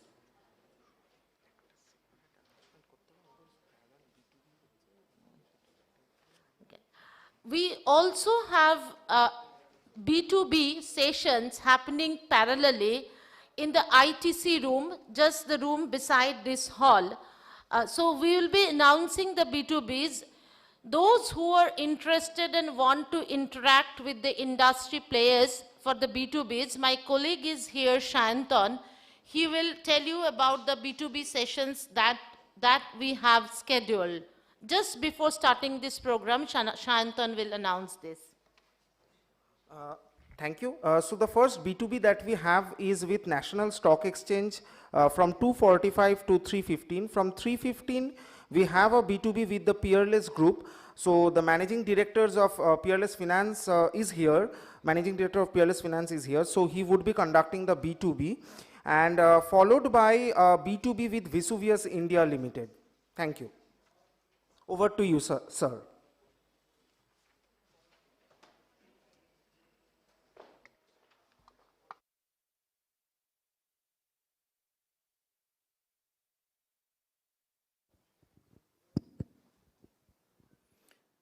Very good afternoon to all speakers as well as the delegates for this BCCI Annual Manufacturing Conclave. And this session is Industry 4.0 with robotic process automation and how the various digital initiatives are affecting the manufacturing sectors. And with us, the leading panelist, Dr. Suryakant Pal, Professor IIT Kharagpur, Dr. Jose Martin Cora, his Chief Intelligence Systems and Mathematical Modeling, Tata Steel Limited, Dr. Bharat Bhushan, Chief Digital Officer, Tata Metallics, and Mr. Ravi Kumar, Chief Digital Officer, Exide Industry, and Mr. Naresh Kumar Agarwal from Bikram Solar. The numbers are striking in as far as Industry 4.0 is concerned. By 2025, Industry 4.0 is expected to generate close to 1 trillion in economic value in the world. The strategy are game-changing, riding on the enormous strides made in the world of integrated digitalization and automation as the fourth industrial revolution has taken over the global manufacturing landscape. It is about data-driven decision-making that leads to high-performance manufacturing through artificial intelligence, blockchain technology, hybrid cloud, robotic process automation, and this is yielding enhanced standards of agility, efficiency, and quality and sustainability in all manufacturing space. This is a boon for the MSME space that is highly entrepreneurial, adaptive, innovative, and is capable of being flexible in terms of their production and manufacturing practices. Globally, this space is recognizing the need to access the benefits of Industry 4.0. It is being done so not just on the technology aspect, but also by upskilling its workforce and training the future entrants. The simplest example of this reality is the automotive space that is being impacted by disruption in every aspect. You can see the Tesla and other world. Beginning with autonomous driving, digitally connected vehicles are changing how automakers view their future, and therefore the need for players to digitally reinvent themselves to be relevant to the automotive space. As a result, factories are leveraging artificial intelligence to make themselves smarter. Our resources are finite, and hence manufacturing wisdom lies in achieving more with less. As MSME ready to embrace the kind of digitalization and automation that will bring them into the fold of Industry 4.0. Our Indian MSME are able to keep the bold and dramatic moves to get into the spirit of the transformation that will drive enhanced value creation across the industrial value chain. MSMEs fit in everywhere as ancillaries to large enterprises and have no option but to become a part of a seamless supply chain. It is a system that will enable personalization, customization of products so that every product hits the bullseye. This is not rocket science. It is simply about combining the real and digital world to facilitate an integration of the product life cycle with the plant life cycle along with the performance data with additive manufacturing. What this achieves is a continuous loop of optimization both for the product and the production. And we'll start with Dr. Pal.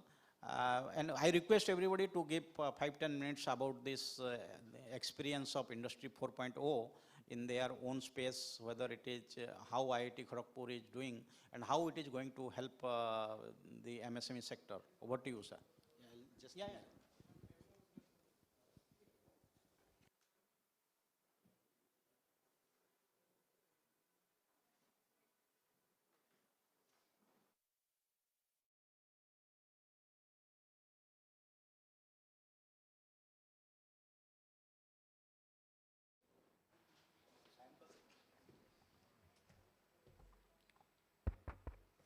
Hello. Yeah. So first of all, thank you so much for inviting me. So it seems it will be a very good session, and the topic is close to my heart. That is the Industry 4.0. The concern is that for the MSME. So just Mr. Behra was telling that MSME is ready.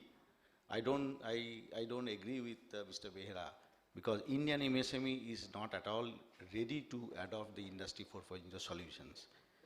The reason is that today the Industry 4.0, what we see, the technology, these technologies is absolutely new technologies, digital technologies. MSMEs do not have the big pockets, so they don't have the infrastructure. At the same time, they don't have the manpower. That means the knowledge is not there, the human resource is not there with them. So for that, considering all these factors, IIT Kharagpur has set up the Center of Excellence in Advanced Manufacturing Technology, which would be working closely for the big industries and also for the small industries. So it would be an industry academia collaborative platform so that the academic innovation can be very easily translated into the manufacturing domain, and we can bring some innovation into the manufacturing field. So for the last 4 years, we're working with these industries which are mentioned over here, and you can see these are all big industries. At the same time, we are giving training to the MSME people on the CNC. Sarah has mentioned that automation is coming up in a big way in the automobiles. It's absolutely true. Robots are coming up. Robots would be, it needs to be used for the daily the usage for the faster production and all. So, but the understanding of the CNC, understanding of the robotics, understanding the different modules of the Industry 4.0, all these things are not there with the MSME sector at this moment. So Indian MSME is really in a difficult stage, and that is our concern. We all the time feel it. And that's why IIT Kharagpur Center of Excellence is proposing the solutions which would be the low-cost solution. Industry 4.0, if you talk about, if you know, the automation and all, when you, as an investor, if you think of bringing the people to, you know, they give the solutions and all, as soon as you start procuring the solutions from those agencies, what will happen is that you will be in their hands, because you need to, not only the initial cost, you know, there will be the recurring cost, that is the AMC. Every year you need to pay 20% of the initial cost for the AMC purposes. So you will be in their hands only. So IIT Kharagpur is working with these areas where you can see the one of the verticals is the Industry 4.0. We are collecting the problems from the OEM, original equipment manufacturers, and giving solutions to them.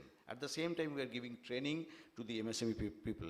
So if you are interested in the CNC training, the robotics, the CNC training, we have given 4 times. Now we are going to give the training to the Tata Metallics. Dr. Bhushan is one of the speakers today. So we know each other very well. So we'll be giving training, customized training on robotics for the Tata Metallics people, engineers in the month of April. So similarly, we can give the trainings to the agencies, your industry, the personals, and our infrastructure is industry scale. It is unlike the other laboratory of any other universities or any other institutes, you know, of repute. Here is the industry scale. The purpose is that whatever we do, we can very easily upscale it. So the upscaling of the job, upscaling and reskilling of the human, you know, manpower, all these things are very much there with us. I will not take much of time, so I'll just quickly, you know, showcase our facilities so that you can also the gauge, like what IIT Kharagpur is working. This is our Center of Excellence, the 40,000 square feet industrial shed. With this we have constructed during the pandemic period, 1 year, 7 months time. And you can see the robot, there are large number of robots are there for different applications. Welding is one of our strong points. So whatever solutions we are trying to give, we are trying to give by using the low cost, the IoT devices, the sensors, like some of the cases it's a webcam. Most of the time people think that for the image processing and all, we need to engage the high quality camera. The answer is no. You can go ahead with the low cost, the camera itself, apply the image processing methods and the AI methods, and come up with the solutions which is very the low cost. This is a solution which we have done for the Tata Consultancy Services, real-time process monitoring and control. As of now, people think of only the monitoring, but we work also for the control of the process if something goes wrong. Then this is one of the very low-cost solution MSME can adopt. Like just by engaging the webcam, we can capture this image of any object. You see that the 2 images are there on the left-hand side. One is a very low-quality image, another one is a good quality one. We apply the AI methods, ML methods, and then came up with a good quality image which can be compared with the image taken by the costly camera.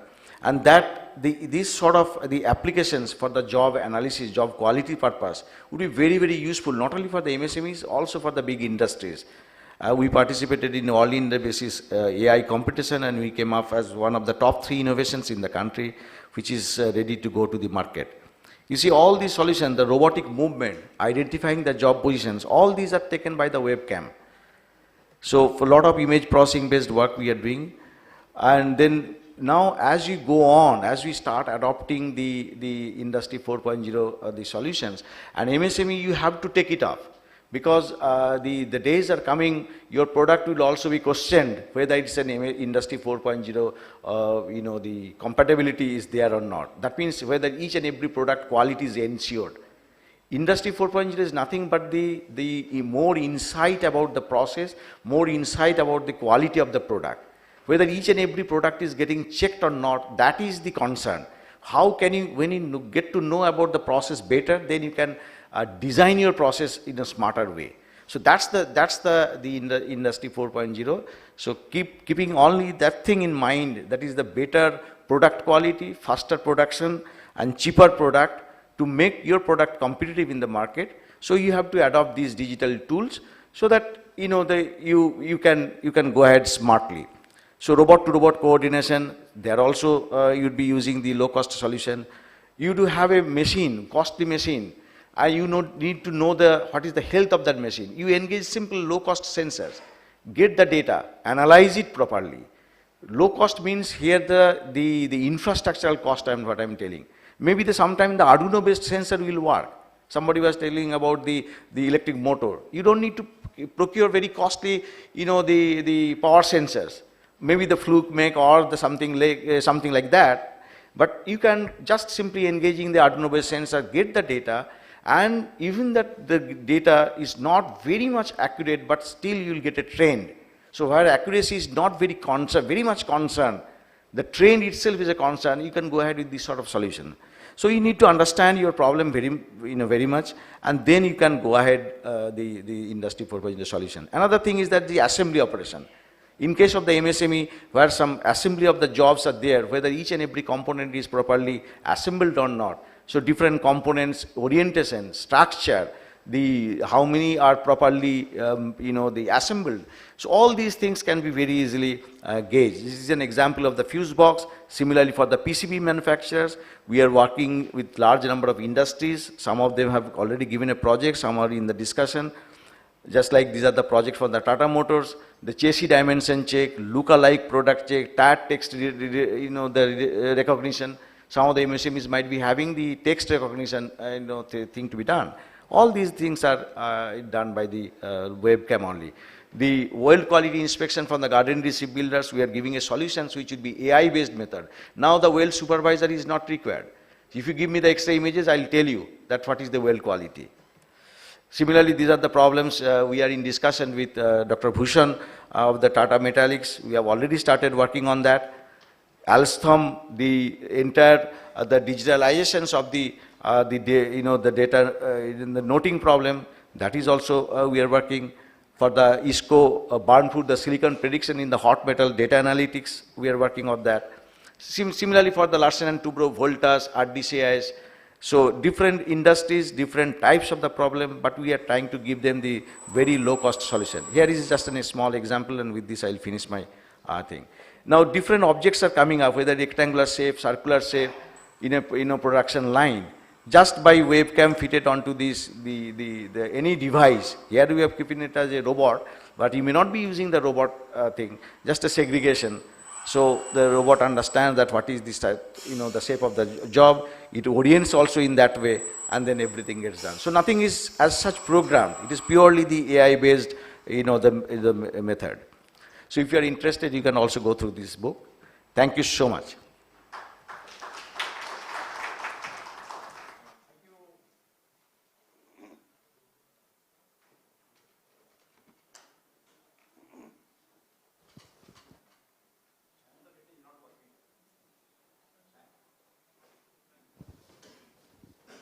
Yeah, thank you, Dr. Pal. It was very interesting, and also definitely it will help our MSME space. Definitely BCCI would like to have some collaboration with the Center for Excellence, so that what best projects we can take to help our MSME sectors. And coming back to that, Dr. Jose Martin Cora from Tata Steel, could you please connect digitally?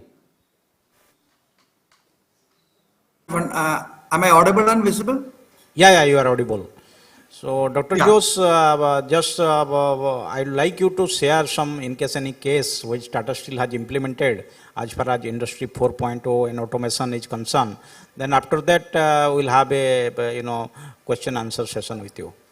Sure, sure. So I'll do that with the help of a couple of slides. Okay. So let me share my desktop.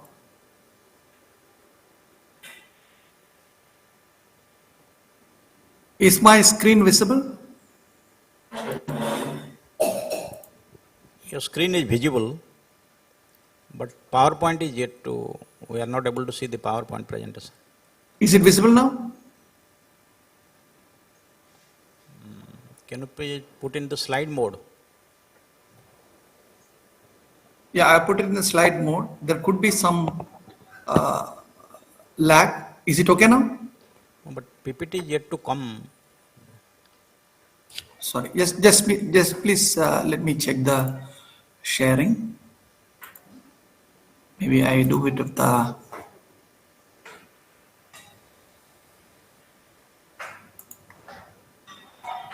Is it visible now? I think it is buffering. Well, yeah.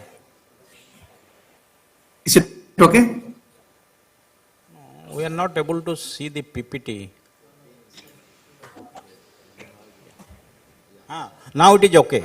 Just request you to put in the slide mode so that it will be clearly visible. Yeah.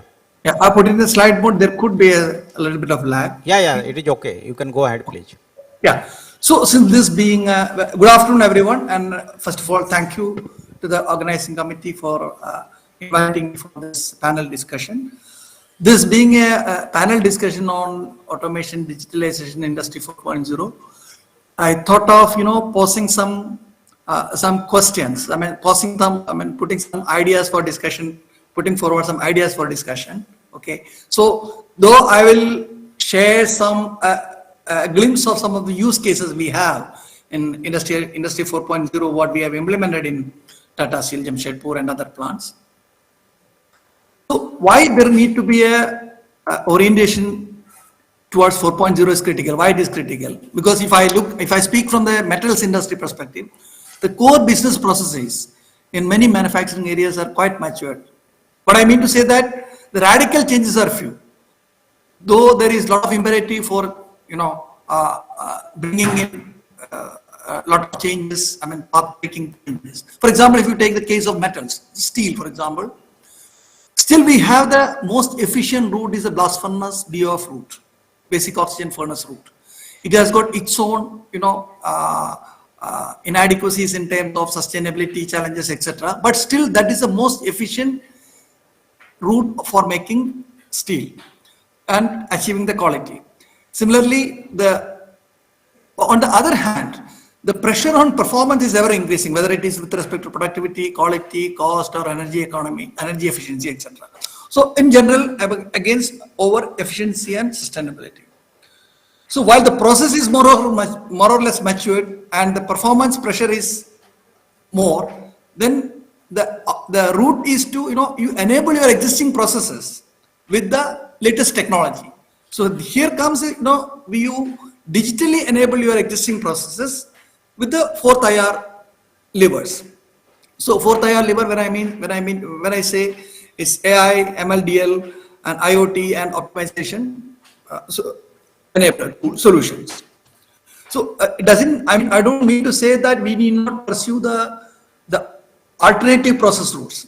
Still, if you talk in the context of steel making or iron making, still there are lot of research and lot of thrust is being given on alternative ways of iron making and steel making. But still, majority of the steel production is through the age-old this process of blast furnace and BOF.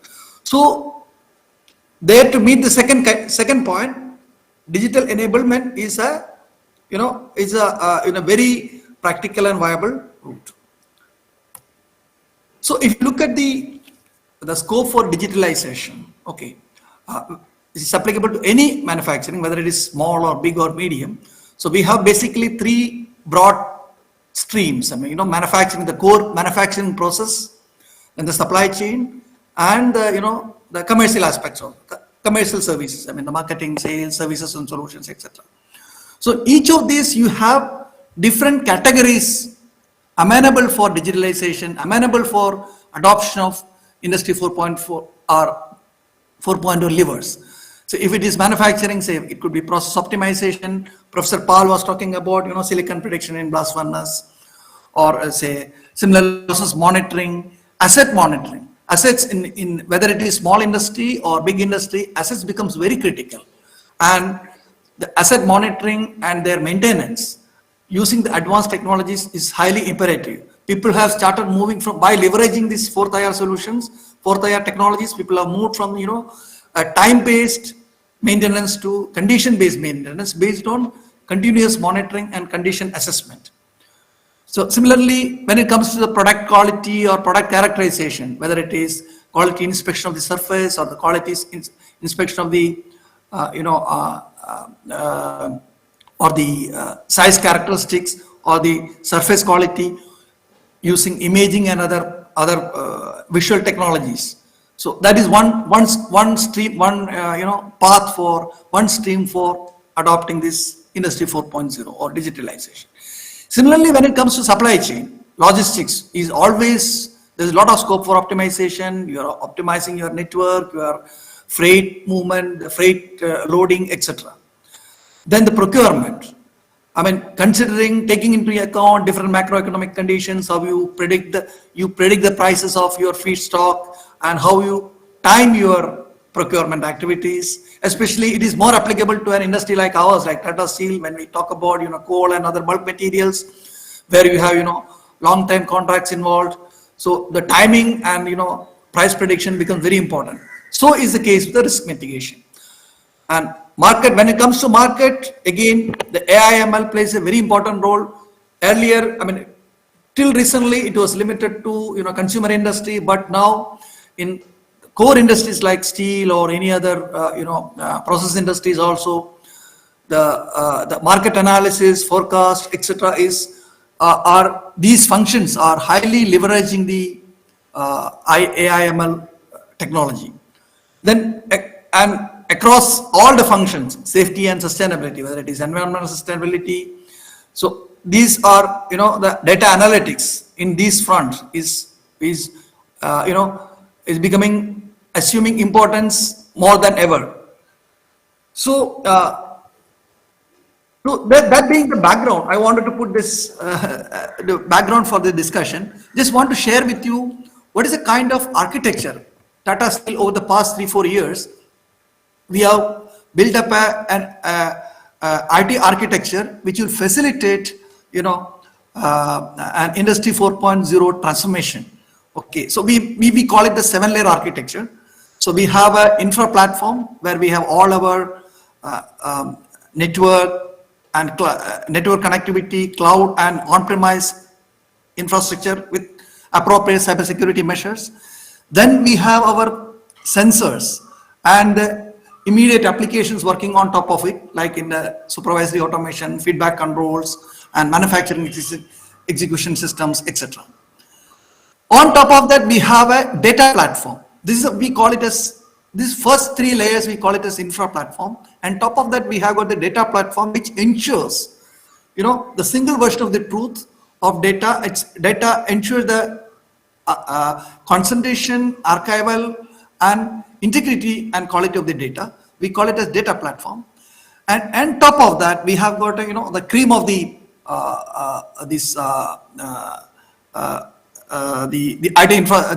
IT enablement or digital enablement, where we utilize this data for analytics and insight, deriving, then applying AI on top of it, and giving a persona-based, very hyper-personalized visualization to different stakeholders. This was our infrastructure setup. And on the other hand, how do we in this journey we progressed was, we had enablement of the people. Okay, we named it as digital for all. We have e-learning modules rolled out for different types of people. Okay, and depending on the shop floor employee, to the supervisors, to the officers, to senior leadership, to covering all hierarchy, all levels of the organizational hierarchy, and even our partners, vendor partners, partner ecosystem. So educating people about analytics fundamentals, data science, and visualization, where people can make, nowadays in many people make their own dashboards, and once the data is there in the data set, data repository, people are able to make dashboards using zero code technologies like Tableau and derive their own, do their own analysis and derive their own insights. So we have the customized tracks for different strata in the organization. So I would like to also mention that 3 facilities of manufacturing facilities of Tata Steel, Amaudin in Netherlands, Kalinganagar in Orissa, and Jamshedpur are awardees of the World Economic Forum, the 4th Industrial Revolution Lighthouses. They have been awarded the last year and last year. Now, I will just share with some of the use cases. I'll move across the value chain, take a couple of minutes, which tells, mining is a century old or even more old technology, is a process rather, where we blast ore deposits or coal deposits and make it into fragments. Now, controlling this process is very important, because if I do excessive blasting, excessive explosive, it will generate a lot of fines. If I reduce underdeploy the explosive, then I will end up with bigger boulders. So all these things, if this suboptimal process can lead to a business impact, a business loss. Okay, so I can have overuse of explosive, lot of excessive vibration, or excessive fines and boulders. So how do I optimize this? How do I combine my classical understanding about the blasting process, and how do I infuse the power of AI to make it more more efficient? So this is a classic example of that. See, we have classical models based on the first principles or with some level of empiricism for predicting the fragments, predicting the particle size distribution of after a blast, given the blast configuration, how the drills are made, how much of this explosives are filled up, and how much is what is the delay between them in the firing, etc., etc. But once that is done, you get a kind of blast fragments, but are these optimal? If they are not optimal, how can I tune up my parameters? So a very effective method is to take images of the blast fragments, and from those images you determine the size distribution of these particles, and accordingly you tune up your parameters. But taking the images and processing those images and extracting the size distribution was a Herculean task when you go by the classical image processing techniques. This is where after trying with the classical image processing techniques, we adopted deep learning based methodologies, and our problem was solved, and enabling us to have this solution rolled out in one of our collieries. This is one of the it's a hybrid approach where we have the math model on one side, the classical first principle based model on one side to capture the science of the blasting, whereas on another side the deep learning based image processing algorithm enabling that model or improving the performance of that model. This is one in the very beginning of our value chain. This is one of the examples. Another thing is the age-old blast furnace. See, blast furnace, there is no need of introducing blast furnace here, but if you see, you have the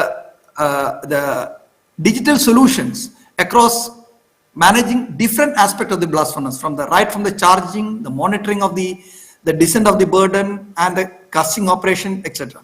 So we have built a lot of models. Many of these are first principle models and empirical models. But slowly, over the past few years, we have infused machine learning in a big way into this, and improving the efficiency and predictability and accuracy of these models. So this is one step further.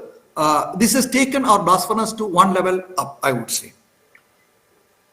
Another one is, again, this could be quite applicable to MSMEs, where we are after the iron is made and converted to steel, we cast them into billets. when you cast the billets, the shape of the billets has to be perfectly square. And whenever there is due to heat transfer issues, there could be issues in the distortion of the cross-section of the billets. So how do you decide it, how do you inspect it in line? A billet which is coming at, let's say, around 800 degree, 900 degrees centigrade, how you can measure it? So we have deployed an image-based solution where a camera is looking across the cross-section of the billet. Let me take a pointer. A cross-section of the billet and deciding and identifying the corners and deciding the rhomboidity of the billet, how much its deviation from the perfect square.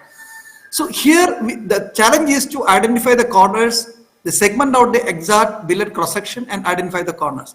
We struggled with the classical image processing for quite a number of years, and finally again here we adopted deep learning methods, and the results are really rewarding, and we are able to we are able to detect the rhomboidity with a strike rate of 95% plus in a 3 6-strand casters in one of our steel making shops. Another one, application of IoT. We have enabled our cranes with different types of sensors for the vibration sensors, motor current position sensors and load sensors, etc. And we are continuously monitoring the crane performance. And this data, which is high frequency data, which is acquired through smart sensors, which is communicated over wireless network to the local server, and from there it is sent to the central asset monitoring server. And we are able to, detect incipient faults, detect early abnormalities in the crane components and take the corrective action, preventing it to moving into a catastrophic failure. This is a good example of IoT application in our for our material handling cranes in our Kalinganagar. This particular case is in our Kalinganagar plant. An extension of this is this, I would say, for the MSME context, this is quite relevant. So machine learning for the fault detection in an asset. This could be, this is a particular case for a waste gas fan. We have deployed it in different components, different critical assets, waste gas fans, then electrostatic precipitators, or then the gearboxes, mill drives. So by planting sensors for detecting vibration and alignment, etc. And many of these do a kind of unsupervised learning methodology and prompt the operating personnel or the maintenance personnel about an impending defect. So this has saved us a lot of breakdown and saved us a lot of delay time. Last but one is towards in the environment monitoring. So while we have in all the plants are equipped with air pollution control equipments, often these equipments show their degrade in their performance, leading to fugitive emission. That means the dust, while we do the bulk handling of material, the dust escape the suction rooms. Okay, so and it's escaped through the roof or through the fills up the plant premises. So often, if this information is provided to the operator in real time, if there is a dust emission, fugitive dust emission happening through when he is doing a particular action, he can take some control action, in this case it is a vessel, the steel making vessel. Whenever a fugitive emission happening, a camera which is looking over the roof of the steel melting shop is detecting that, processing that image and giving an indication to the operator who is controlling the vessel operation. Then he will adjust his dampener opening, so that the pressure is adjusted so that the fugitive emission is mitigated. So this is this is application of DSML, data science and ML in environment monitoring. And the last one, this is we deployed this application as a response to the pandemic, when to ensure that people are, are maintaining social distancing and wearing in safety, from a safety point of view, they are wearing PPE, etc. So this is, we are taking the video feed of the CCTV cameras kept all around the plant and processing and alerting the, concerned stakeholders of the departments or local safety managers to take the necessary action. So these were some of the, use cases, I would say.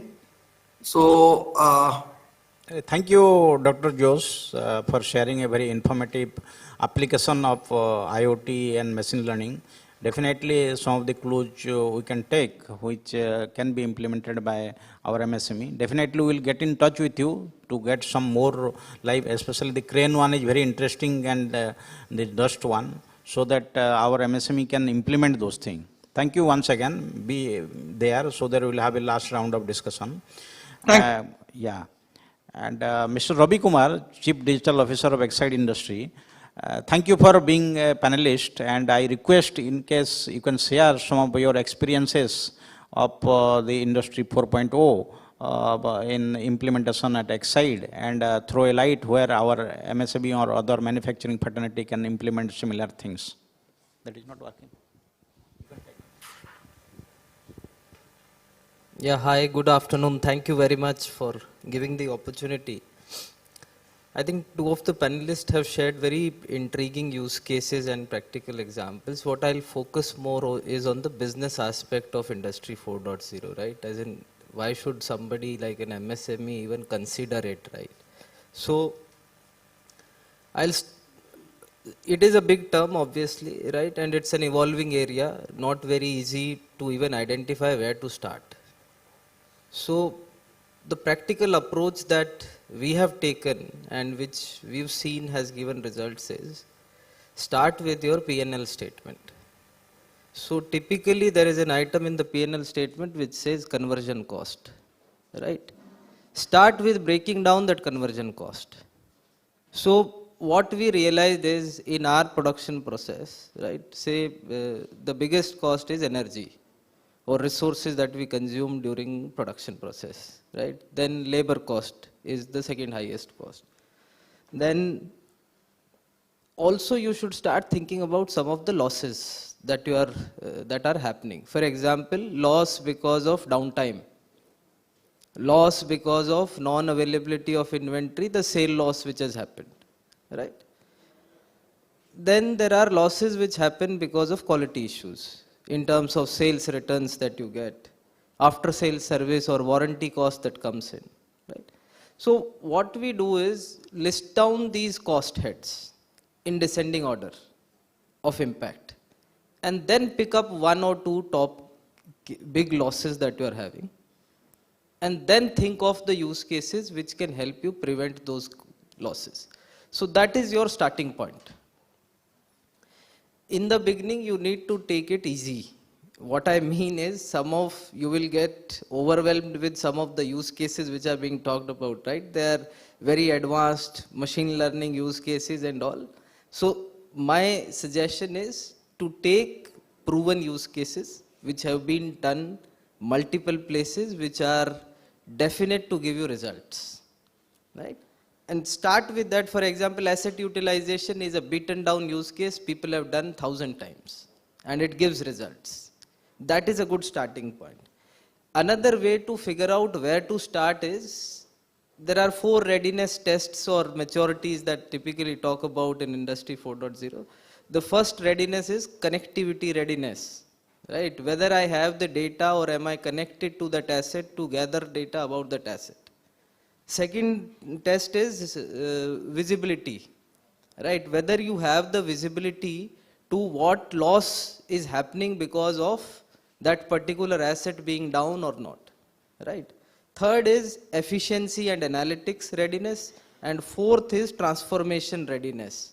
So these 4 readiness checks we do, and then we identify an area where it is most prudent or so-called ROI, best ROI use case, and start with that. I think last thing to consider is organizational capability, right? What are my people able to do? So again, one obviously is leadership, sponsorship, etc. But what is more important is people on the ground level, and I think manufacturing knows it best, right? You implemented lean processes, you've implemented TPM and all of that, which says the operator who is working on the machine has to identify what is the best thing to do or alter in the process to give you better efficiency. So I think this knowledge needs to be widespread among your shop floor people so that they can give you ideas on how to reduce downtime of that asset, for example, right? So these are the three things that I give as learnings from our experience to start your Industry 4.0 journey. Thank you, Mr. Ravi Kumar. I would like to, request Mr. Naresh Kumar Agarwal, any classic Industry 4.0 implementation at Bikram Solar, which will helpful to the audience. Thank you, everybody, and I thank BCCI to invite me in this type of forum. I'm overwhelmed with Dr. Mr. Paul and all dignitaries here. They are all senior to me. I'm a very small person in front of you. In terms of Industry 4.0, I can say it's a very, very big term in terms of for MSMEs. It looks like a big giant, big thing. It's a big name for MSME segments. But I can say it is not like that. As Dr. Pal has also pointed out, you can enhance your existing machinery without going for a larger cost.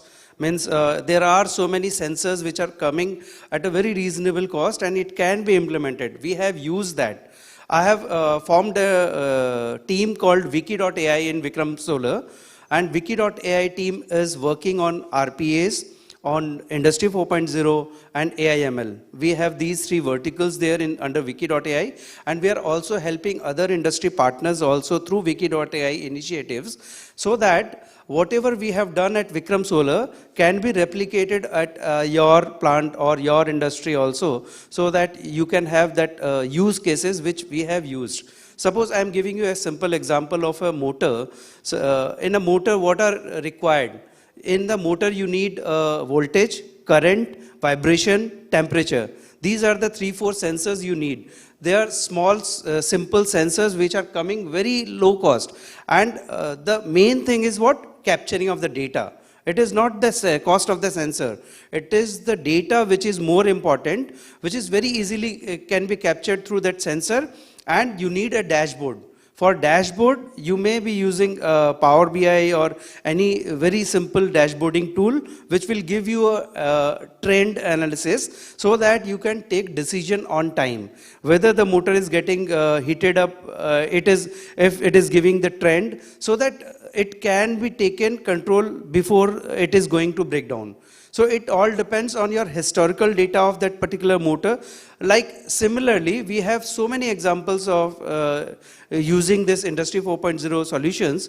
As Mr. Ravi Kumar also has said, we need to look down on the PL side also. I, being a chartered accountant, also comes from a CA background. So we always look to increase the profitability, the bottom line of the company. That is the major thing which management will ask. Suppose I am spending X amount of money on Industry 4.0 industrialization. So what is the benefit? How fast we can recover that cost? What is the ROI of implementing that Industry 4.0 solution?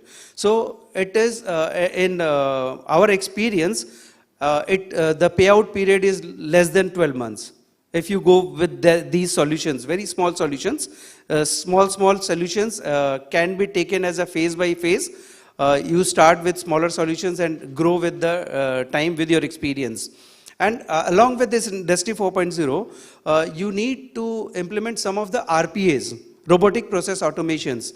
Through robotic process automation, there are so many things which can be automated. It can enhance your customer centricity. We want to service the customer in time.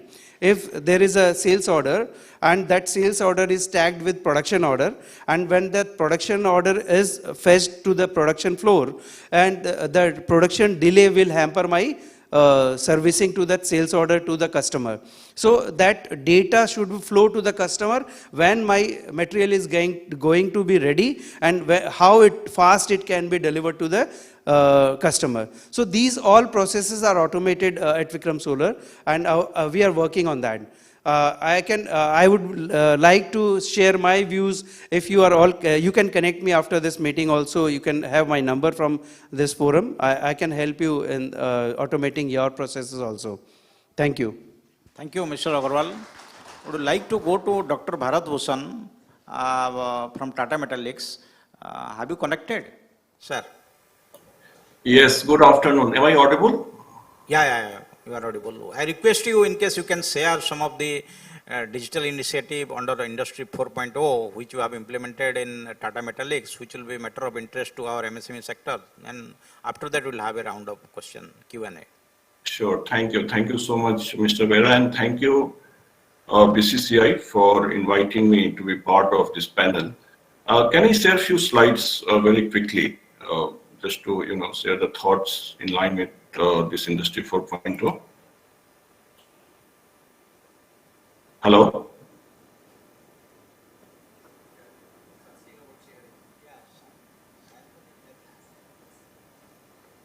Am I audible?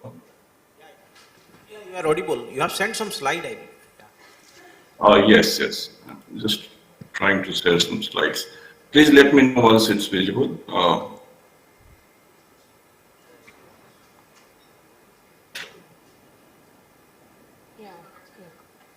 Yeah, it's visible now, sir.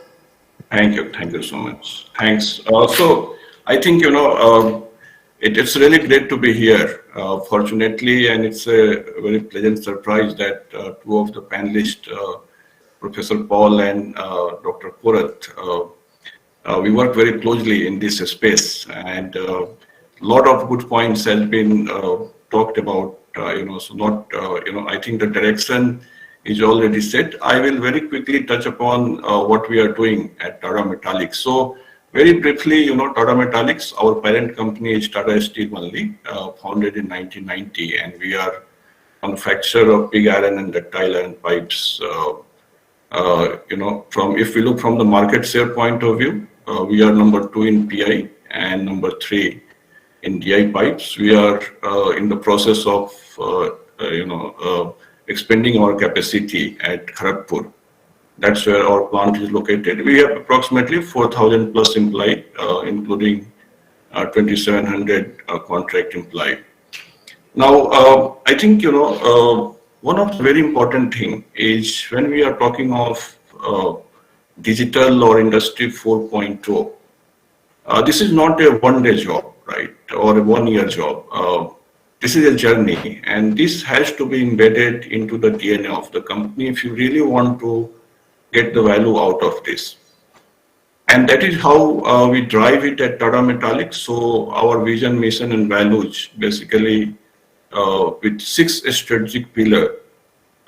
One of that, so if we look at those 6 strategic pillars, we have cost leadership, supplier of choice, robust people and practice, responsible corporate citizenship, value add, and downstreams. But then the 6th one, you can see innovate and excel, which is one of the core, and that's why it's sitting in the center, because it cut across all the things. And just, just the previous speaker spoke about the cost leadership, because, there are a lot of opportunity through digital or Industry 4.0. And some of the very nice method spoken by Mr. Ravi Kumar just now, like starting from PNL, you can really create or cultivate the value using Industry 4.0 and digital. And what we do is basically all this turned down into corporate goal card and even individual goal card of the employees. So when we talk about the goal card for a specific year, everybody has to have at least 4 activities in their KRA. One is safety, another is sustainability, third one is CSR, and fourth one is digital. And digital is a very recent, like 3 years back, we have put that as a compulsory thing as part of the KRA, so that everybody becomes part of this journey. And that also gets highlighted in this, priorities which was set by our company for this financial year. So out of the 6 priority like safety, customer, sustainability, growth, people practices, you can see that digital is one of the very, it's sitting there as well as one of the very critical priority. So if we look at the journey which Tata Metallics specifically has taken in digital transformation, we basically started around 3 years back, and we are not a very big company, as but the idea was first when we started around in FY18, that how to create appreciation for digitalization, right? So people, it's all about change management and people. People have to come on board. All the employees has to be on board slowly to basically reap the value out of digital. Otherwise, it's not going to be sustainable. So what we did was we started with some point solutions, like, so that people get used to those kind of digital solutions, very simple IT enabled platforms like Kudos or Chroma for HRMS. We started putting it in there so that people are getting aware of that. And basically we took around 2 years to create more and more awareness related to these IT solutions and IT and digital solution, we can say. And basically that's what, just one of the panelists was mentioning, that, these solutions are not expensive anymore. Not only because of, the kind of, hype which has come, but also the kind of development cost, sensorization cost and other things which has gone down tremendously compared to last, what it used to be around 10, 15 or 20 years back. And in FY20, basically we, FY19 in fact, we plan to develop a very strategic digital roadmap for the company. And the reason why we wanted to do that was, if you look at digital space, and I think now we are all aware of a lot of the terms like IoT, AR, VR, robotics, RPA, you just name it, it's there. But are those techniques, all the techniques applicable to us? May not be, right? Because it all depends on where we are, what type of business we are in, and what is our level of maturity and what is our infrastructure which can support those kind of development, right? So that's why it's very important to map what are the challenges, what are the issues, where are the value in terms of value creation which we have, and map that with your specific roadmap or our specific roadmap, so that we do the focused interventions rather than try to being very fancy about putting a lot of augmented reality, virtual reality, things which really looks nice, but is it really going to be useful for our industry? That is what we really need to look at, and that's why we started with kind of, a very robust roadmap, wherein basically we identified 40 initiatives, very specific to Tata Metallics, which we can implement. And we divided it into 3 phases based on our readiness in terms of data. Just now we spoke about data. We, especially when we look at manufacturing plant and especially MSME and legacy, this sensorization and data and capturing the data is a big challenge. But I think, with the latest development in sensorization and with very reduced cost of those sensorization data, gathering the data has become much cheaper. So even with a very old machine, we can start sensorizing that and collect the right information. So the wave 1 was basically focused on the quick wins, low cost and high impact initiative, because once you start that, you can very quickly find some of the things which we can do with the available data and which will have a very good impact. And not only that, we basically took a very strategic approach on how to cultivate or develop the digital mindset across the organization, because that is one of the very important and core to any transformation or change management. Unless until the people are on board, because all these solutions which we are putting in the plant, it's finally has to either run by the people or they are going to be affected by that. They have to be on board. They have to see the value, how this is going to impact their day-to-day life, how it's going to impact their safety, how it's going to impact their ease of doing the work. So basically, wave 1 was focused on that. We are currently in wave 2, and we have implemented around 25 plus use cases. And slowly we are migrating towards wave 3, where we are looking at completely digitally enabled operation with a target of improving the productivity by 30 to 40%.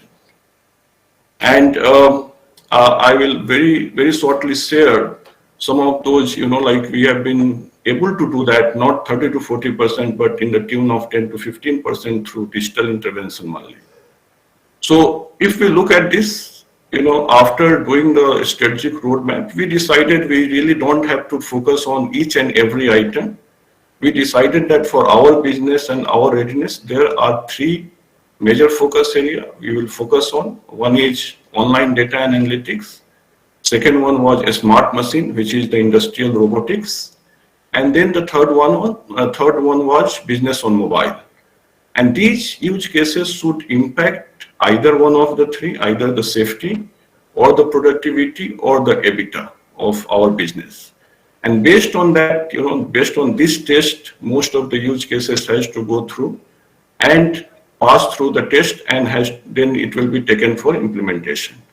So some of these projects, like, we also have put, like, just some time back, Dr. Paul and Dr. Korath talked about predictive maintenance using IoT-based edge analytics. Data analytics is one of the core, and we are working on data warehouse, and we have a target that across, we run something called Shikhar, which is across Tata Group, a Tata Steel company. And our 25% of the value saving of the Shikhar will come from data analytics and data-driven projects. The one very important thing which was very specific, and we struggle a bit in the beginning, but then it really is giving a great value, is use of industrial robotics in our ductile iron pipe operation. In fact, 3 years back when we started our first application, we bought a second-hand robot, brought it in our plant, and we started trying to do something here and there. We identified one use cases. We were successful up to 90%, like it was being used for doing socket grinding. I think it's a common practice, common operation in many businesses, many manufacturing plant. 90% of the time it was doing perfectly fine, but 5 to 10% of the time it was not doing. So we categorized it as the failed POC, proof of concept. But now in last 3 years, we have around 30 robotics operation inside our plant. And many of that, in fact, more than 60-70% of that is first time in the industry, has been developed, of course, together with the ecosystem partner, but designed and developed together. And in that context, only Professor Paul mentioned, we are taking, very closely this academic and industry partnership, where we are working very closely with IIT Kharagpur to develop some of the solution, getting our people trained on this kind of, robotics, so that, because, once you go to a scale, you really need people to basically develop, manage, maintain the solutions. And that's where, like institutions like IT, who are the pioneer in this kind of technology, can really help. So as I mentioned, like, a lot of things are going on. Because of paucity of time, I'm not getting into detail of each and every one. We are doing things in video image analytics for quality. We have done some AR/VR things. In fact, one of the example I would like to cite is currently we are putting up a plant, and the equipment came from China. And because of the current, pandemic and other reasons, the Chinese commissioning engineers could not travel to India. But we had to commission the plant.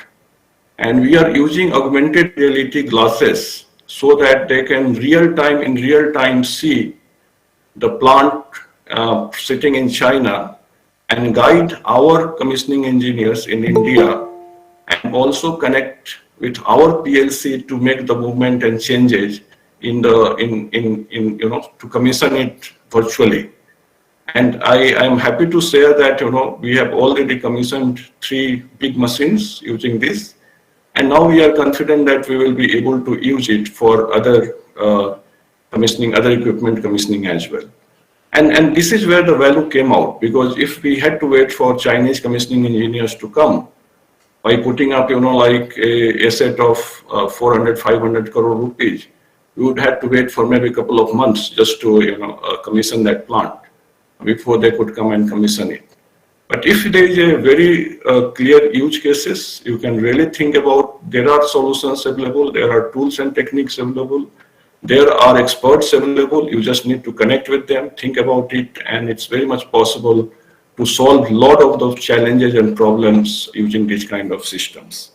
And then, of course, I spoke about culture building. So we have capability bootcamp, we have reverse mentoring program, we have identified the young people to work as digital champions in our plant who basically drive these digital projects. We have newsletters and all other things. And, a very important thing is, in fact, in the very beginning, as very rightly told by Professor Paul, that it's not easy for MSME to get into this space, but there are ways and means out. You just need to look for this, you need to develop the ecosystem partners. It's very much available. Academics, institutions like IT, ISC, and all are there to help out. And you don't have to really build a very big team. In fact, with the support from different agency and similar kind of company, we will be able to drive this in MSME institutions or companies as well. Thank you. Thank you, Dr. Bharat Roshan. Before closing the session, we will have some few quick round of questions, some doubts from MSME. Dr. Pal, can you please clarify, because many MSME still they think this implementation of Industry 4.0 quite expensive, and also they cannot do without spending a lot of money. In case you can throw some light. Yeah, already it has been mentioned that you need to know your pain. What is that pain in your industry? That has to be well understood by you.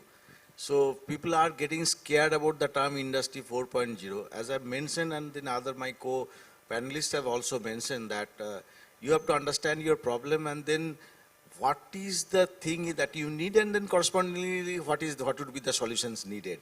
And then there itself we can decide and we can think of that how much is the cost and all. It's not necessarily, it's a costly affair all the time. As it has been mentioned that the low-cost sensors are easily available in the market. If you compare today's world and then, the 5 years or 10 years back, the sensor cost has come down. The computer cost has also come down. The network speed has got the much better and higher. So you have to leverage this thing. So most of the solution, they can be done, by low cost, the sensors and all. So for the understanding of the problem and the requirement has to be, that has to be well spelled out. That's the thing. Thank you, Dr. Pal. Before closing the session, I would like to have 1 or 2 questions from the audience, because still they have got a apprehension, I feel, from MSME fraternity.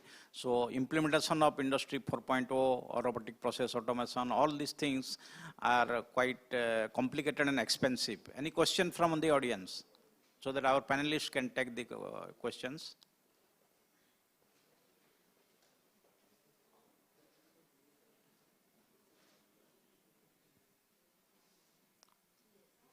I think there are no questions. So we can close this session. Thank you all panelists. It was a very wonderful. Yeah. There is a question.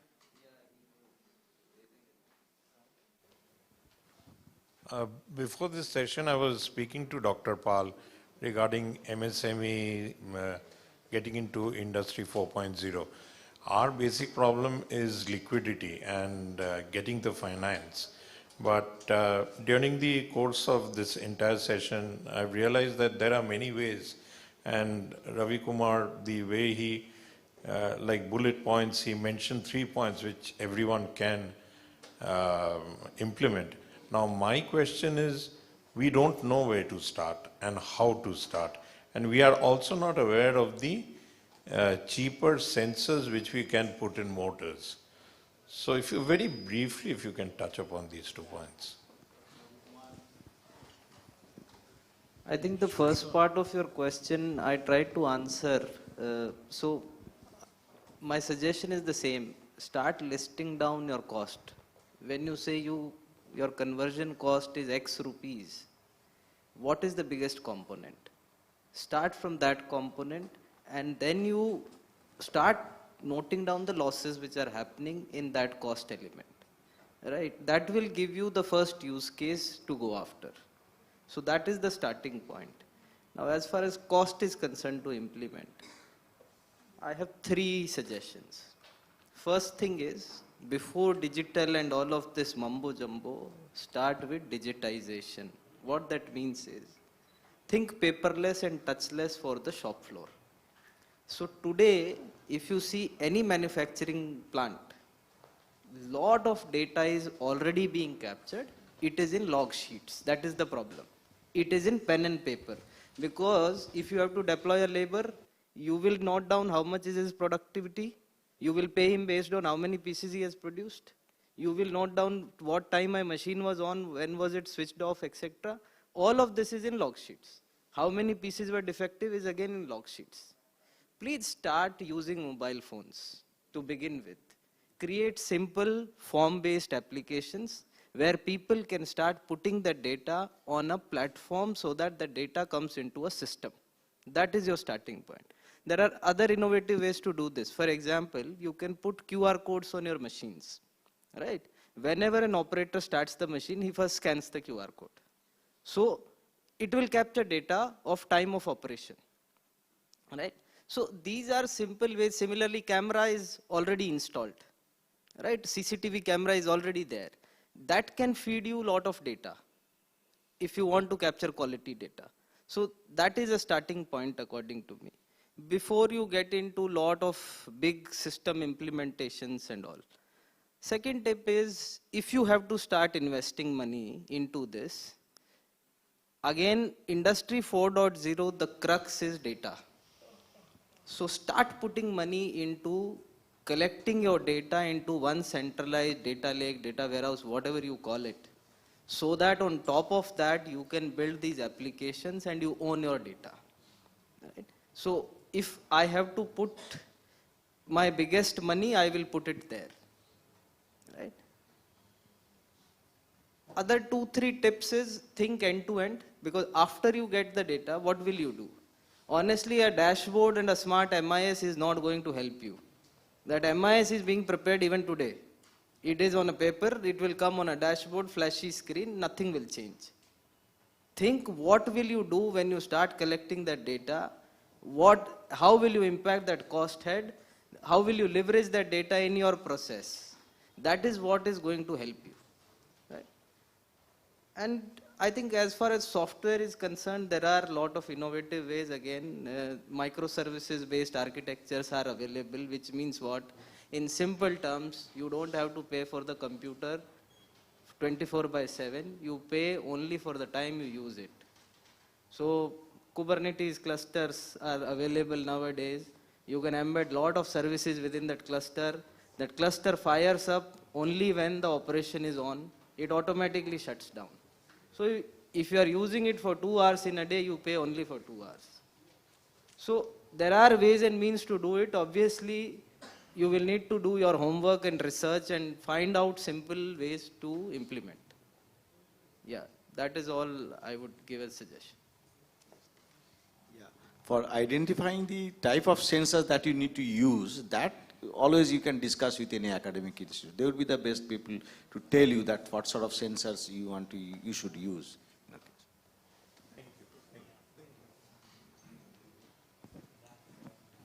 Thank you. Then it was a wonderful session and a lot of good learning. Is there any questions? Otherwise, yeah, one question. Hello, I am coming from India Carbon Limited.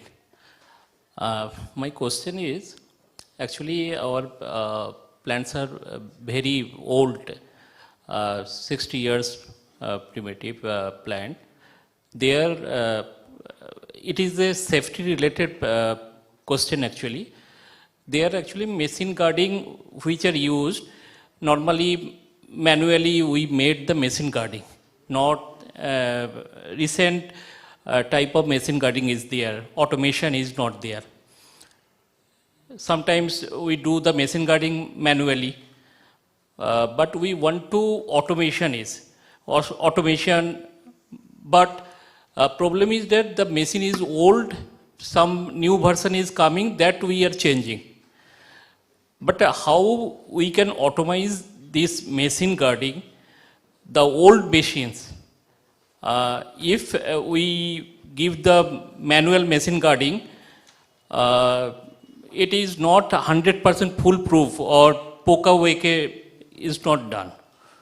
So if the new version of machine will not change, how can we automate our machine guarding and what is the procedure?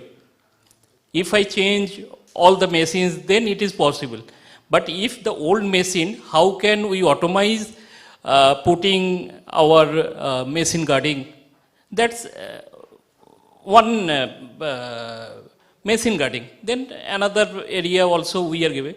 Okay, how we not changing all the machines, old machines, new one. How it is possible to automate all things? Yeah, that's the concern for all the MSMEs, because you can't change the legacy machines. Okay, that's the problem. I mean, the machines are there, they are performing it, but at the same time, you'd like to, make it more smarter and all. So for that, again, because just sitting on this platform, no one can say that what would be the exact solution. Retrofitting has to be made. So we need to understand that what is that machine, what sort of automation you want, whether you can present the system from the controller, whether we can get some data or not. If we can get the data, then we can process it and give a feedback to your system and all. If no data the data can't be gathered or captured from the machine, then obviously you have to engage the sensors. So the retrofitting is the only solution, and retrofitting also may not be possible for all the components or all the all the parts of your machine. Maybe some part of that. Maybe let's say what I'm telling is that some rotation is there. Now the rotational thing, instead of the manual, you can get it done by some other control systems. Maybe there are some linear motion also.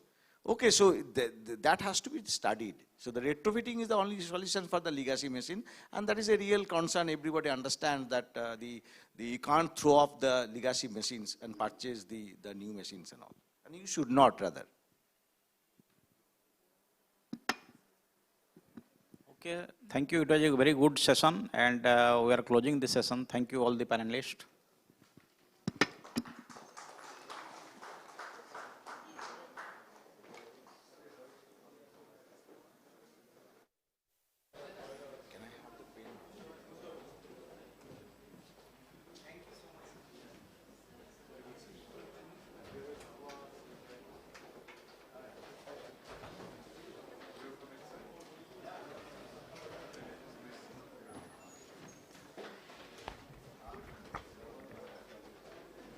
We will now shift to the next session, which is session 4, and that is a fireside chat session. And the theme of this session is e-marketing. We all know that it's a new domain to explore, like be it MSME or be it big industries. Now, e-market is a big place for all kind of industries. So this fireside chat session is a discussion with Mr. Abhilash Pillai, who is the Chief Commercial Officer of L&T Sufen, Larsen & Toubro Sufen. And in conversation, he is joining online, and the session will be moderated by Mr. Samujjal Ganguly, who is a member of the managing committee, who is a member of the manufacturing and MSME committee of the chamber, and the plant head Vikram Solar Limited. Sir, please come to the stage for the fireside chat session.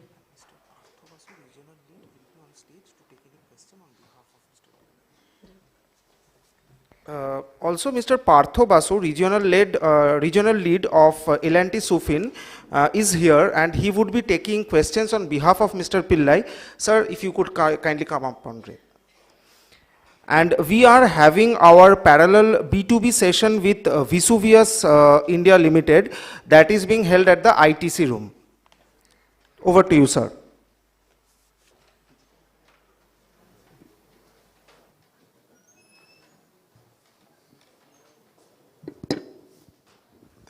Thank you, Shayantan, for the opportunity. Good afternoon, everybody.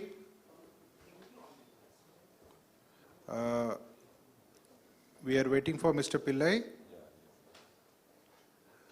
Good afternoon, everyone. Am I audible? Yeah, you are audible. Oh, great. Basically, if we see today's situation, we are all changing.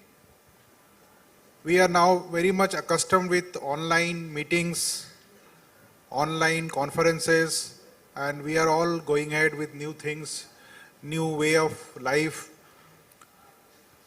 Similarly, companies are also changing. Today we have L&T, a company which used to be known or which is well known as a company who builds infrastructure, big bridges, big construction activities. I don't know how many of you know that the tallest statue of the world, the Statue of Unity, has been designed and built by L&T. So they were well known for big things. But now I introduce you to Mr. Pillai, who is a veteran of L&T and who is nurturing a new baby. They have recently entered a basically B2B e-commerce segment, and as I am told that this business they have just started a couple of days ago. So welcome Mr. Pillai to Bengal Chamber. We would have loved to see you over here, but as I told you, days are changing. People are more accustomed to online meetings. So we will be restricting ourselves to online discussion with you. I don't know how fireside chat happen online, but this is a new thing, new technology. So we are very happy to have you over here. Basically, Mr. Pillai is as I told you, is a veteran of L&T, and he has been entrusted to take up this new assignment. So, Mr. Pillai, how did the idea of e-commerce business come up with such a giant company? Sure. So first of all, thank you, Mr. Ganguly, for the kind wishes, and also thank you, Bengal Chambers, for hosting this event and also for having us. And it's a privilege to be here. And as you correctly said, I think it's fairly symbolic that when we are starting an e-commerce, the fireside also becomes E. So I guess that was not planned, designed that way, but it happened that way. So it's fairly symbolic. But thank you, everyone. So to address your question in terms of the genesis of L&T Sufin, as it's been coined, the name of the business, just to give you, it starts with the concept of Sufin itself. It's a term that was given to us by our CEO and MD, Mr. S.N. Subramanian, which comes from the combination of two different ideas. Of one is SU, which is the supply chain management, and Fin, which is the finance. So it is the integration of the entire supply chain with finance, which we find is one of the key value propositions which this platform is offering to our partners, the MSMEs. Now coming back to the genesis, I think there are multiple factors that played into L&T starting this business. It begins with the vision, as I said, of our CEO and MD, Mr. Subramanian, wherein you would see there is a very high focus of doing digital businesses in L&T. So as you see, whether that is by way of enabling our existing business and leveraging that to scale up through IoT, AI, etc., or whether it is doing new digital businesses, including the platform businesses. So as you know, we've launched an edutech business in October, and followed by this e-commerce marketplace for the industrial and manufacturing SMEs. So that is the next business. So I think that was one key factor in us entering this. The other key factor is also in terms of the right to win, the adjacency that is there for us to really provide value. So if you look at it, L&T procures tens of thousands of crores of material for the business that it does. And that gives us a lot of insight into the whole supply chain, the procurement, the quality, and that insight is something which we felt is something which we can leverage upon to provide value. The other thing is the strong strength that we have, the technical capabilities that we have built from the engineering side, the IT skill sets that we have in our group, LTI, Mindtree, and then also, a lot of insights that we have in terms of the tie-ups that we have with logistics, with the group company that we have in terms of finance. So there were a lot of key insights that we have, which we could leverage. And above all of that, we have a strong vendor base, right? So which basically many of whom are MSMEs, and having interacted with them over a period of time, there's a lot of perspective that we have built in terms of their needs. So I think that was a second very important factor in terms of adjacency when we are looking at the business. A third and a very equally important factor is the whole L&T values, wherein the core of it is nation building. So I believe that this was a very important factor because MSMEs are the core to development, and for nation building, they are playing a very critical part. So by serving them, we are also serving the whole process of nation building itself. So I think these were very critical factors that went into the thought process. And of course, the time has also come, as we can see around us, for the B2B e-commerce to take place. Yeah, that's very interesting. Yes, the lines you have thought about is quite interesting. So your colleague Partho is over here with me. I have seen him interacting with so many MSMEs over here. So I would like to put up this question with Partho, that you have interacted with a lot of MSME colleagues over here. And how do you think this is going to help the MSME fraternity over here? Because today's conclave is based on, we are talking about MSME, how to improve their business. So how do you think that this is going to help the MSME fraternity over here? Yeah, thank you. Am I audible? Yeah. Thank you, BCCI. Thanks to all the participants, both physical and digital. So just to address Mr. Ganguly's question, we have been interacting with quite a few MSMEs, and we are glad to say all of them have been very interested in this platform. So we have been trying to explain how we can add value. To put it in very short terms, what I will say is, what happens is, an MSME is literally, they are cash strapped, they are short in manpower, they have limited skill sets, maybe 1 or 2 people are running an MSME. So what happens, they work or do business within the limited geographical domain or the people whom they know. What this platform basically offers is that it offers them the entire country. It offers them the entire geography in terms of discovery of the buyers. Okay. Second thing is, how do they do business with a buyer whom they don't know? Because obviously, people would want to do business with somebody whom they know. More so if it is on a credit term. Most of the business in industrial B2B is in credit term. So how does that get converted? Okay. The third point is that the logistics is one part where, suppose if I am to ship something from, let's say, Dhulagarh to Gurgaon, for an MSME it may be a challenge. He may not be able to get the best rates from the logistics provider or the logistics guy who is he is tying up with. The fourth pain point for the MSME is that on the financing part, because that is the mother of all problems. I mean, like working capital finance, maybe they need a sort of something similar to a packing crate for their pre-shipment requirements to source and process the materials. So these being the pain points identified, as Mr. Abhilash was saying, so we tried to address that. One is that if you are having an online platform, then even a buyer in Gurgaon can search you out for the products which you are selling, right?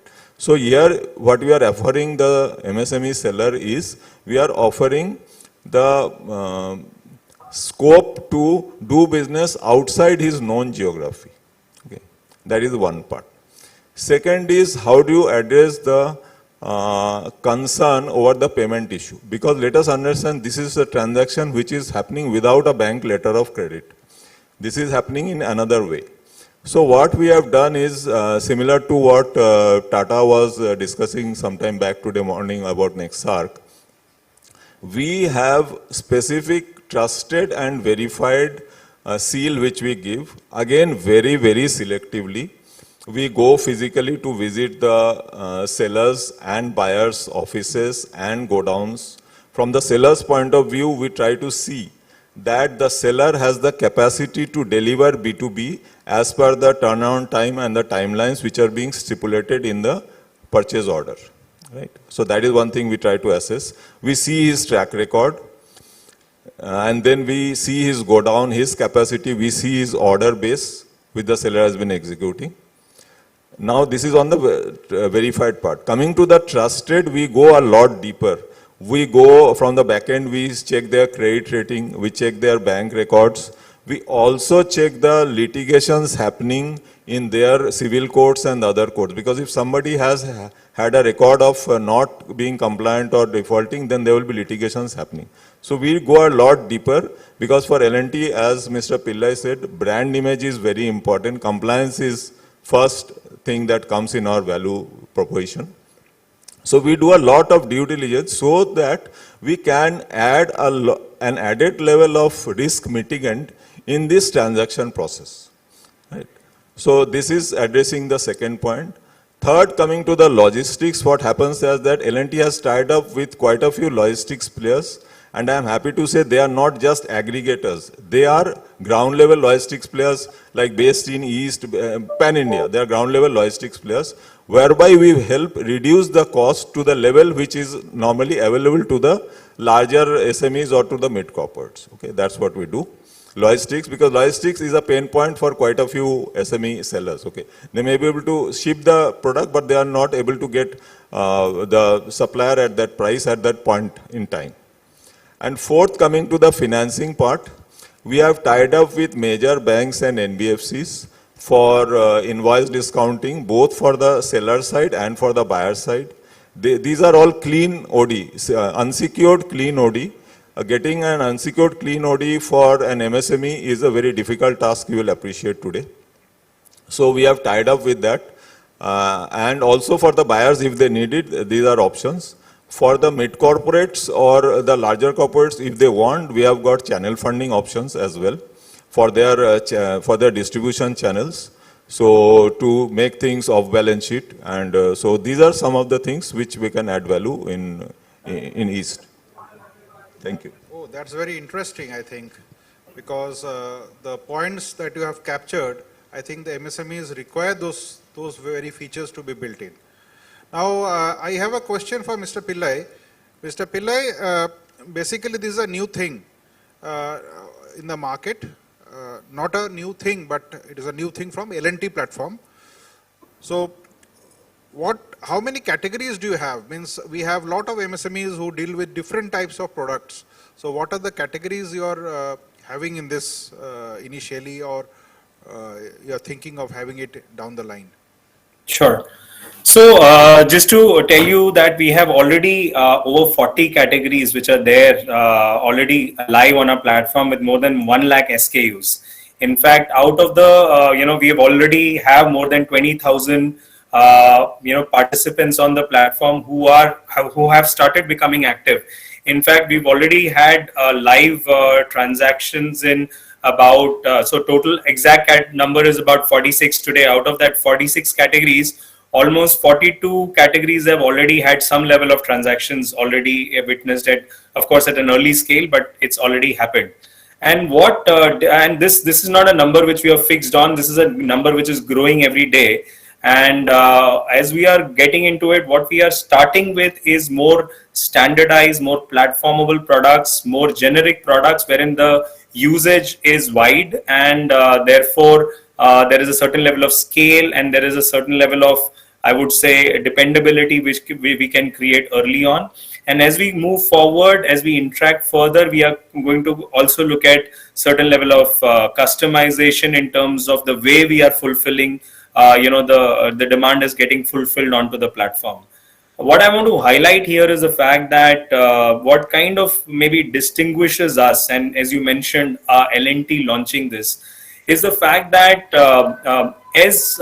we are fairly uniquely positioned in terms of the fact that most of the categories in this 40 categories that we are talking about, we have been buyers of these categories for a fairly long period of time, right? As I said, some tens of thousands of crores gets procured. So we actually have the experience of being on the other side of purchase, of actually getting into the nuances of what gets actually considered when you are purchasing from a counterparty, what is the whole process of purchase, and then what are the nuances which takes place from the time a decision of purchase happens to the process of actually completing the transaction, and then more importantly then repeating that transaction again and again with the same or the another counterparty. I think that is how we believe we can distinguish us. We believe we will distinguish ourselves in terms of the way we will expand those categories, the insights that we have, and the journey of bringing that offline transactions, which predominantly is happening today, to making it online without kind of in any way diluting the robustness with which a transaction is taking place, at the time helping making it smooth enough for it to scale efficiently. Oh, that's interesting. Basically, see, every MSME is looking at credit when they buy materials or raw materials for their factory or for their services. They look at a credit. They even spend some more money if they get credit. Means they're ready to spend some more money because banks not always give them loans. So there is always paucity of working capital, and at the same time when they sell the product, they would love to have the cash. So how do you ensure this thing? See, L&T name is there, we can understand, but still how do you give the confidence to them that their money or their material is in secure hands?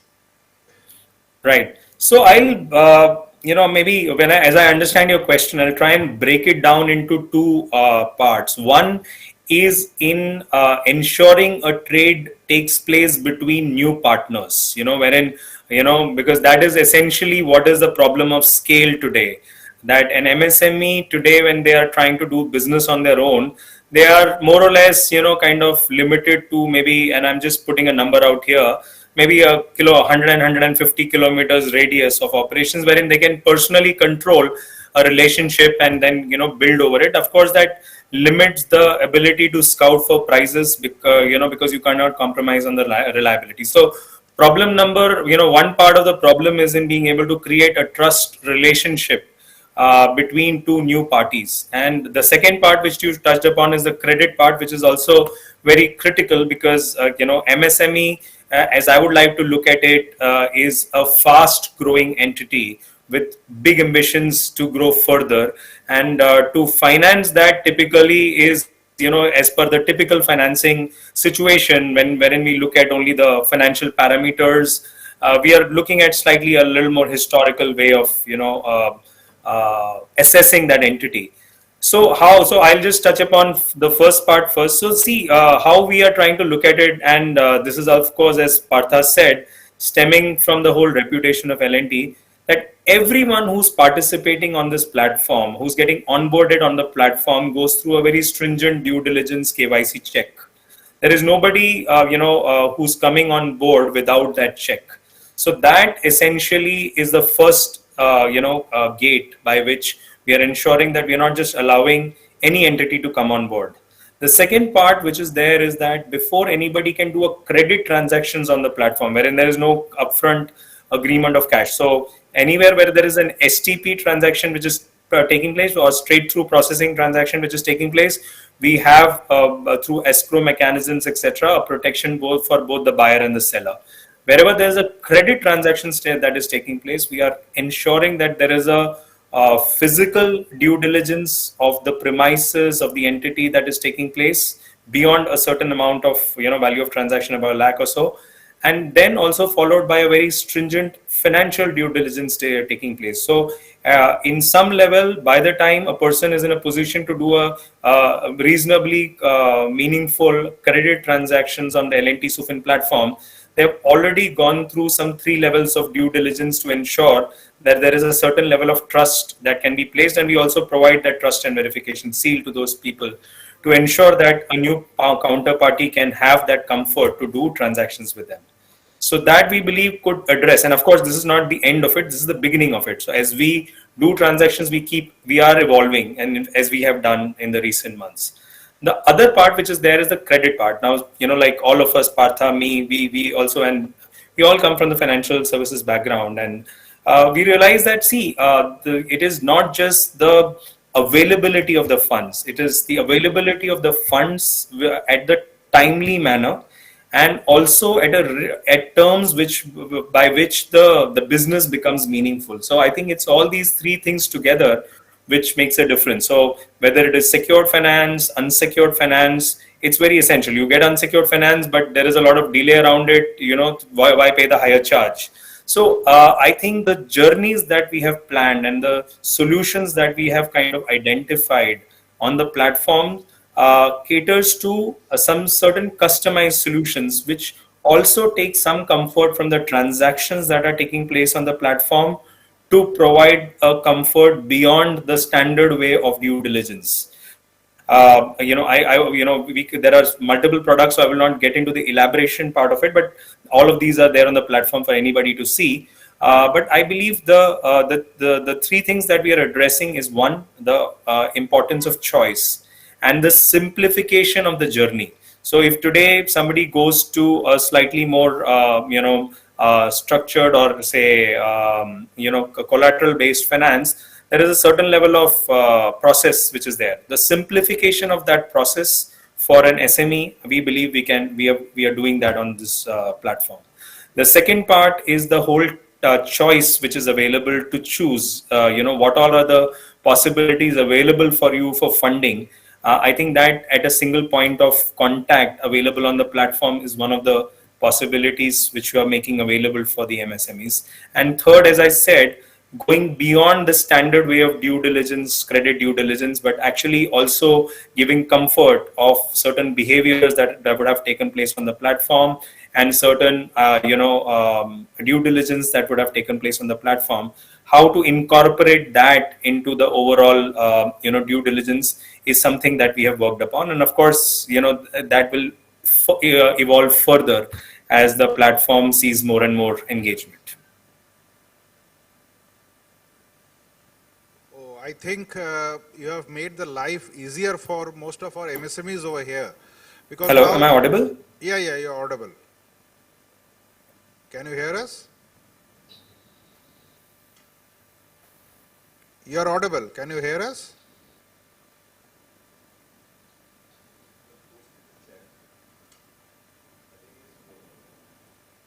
Hello. Yeah, we can hear you.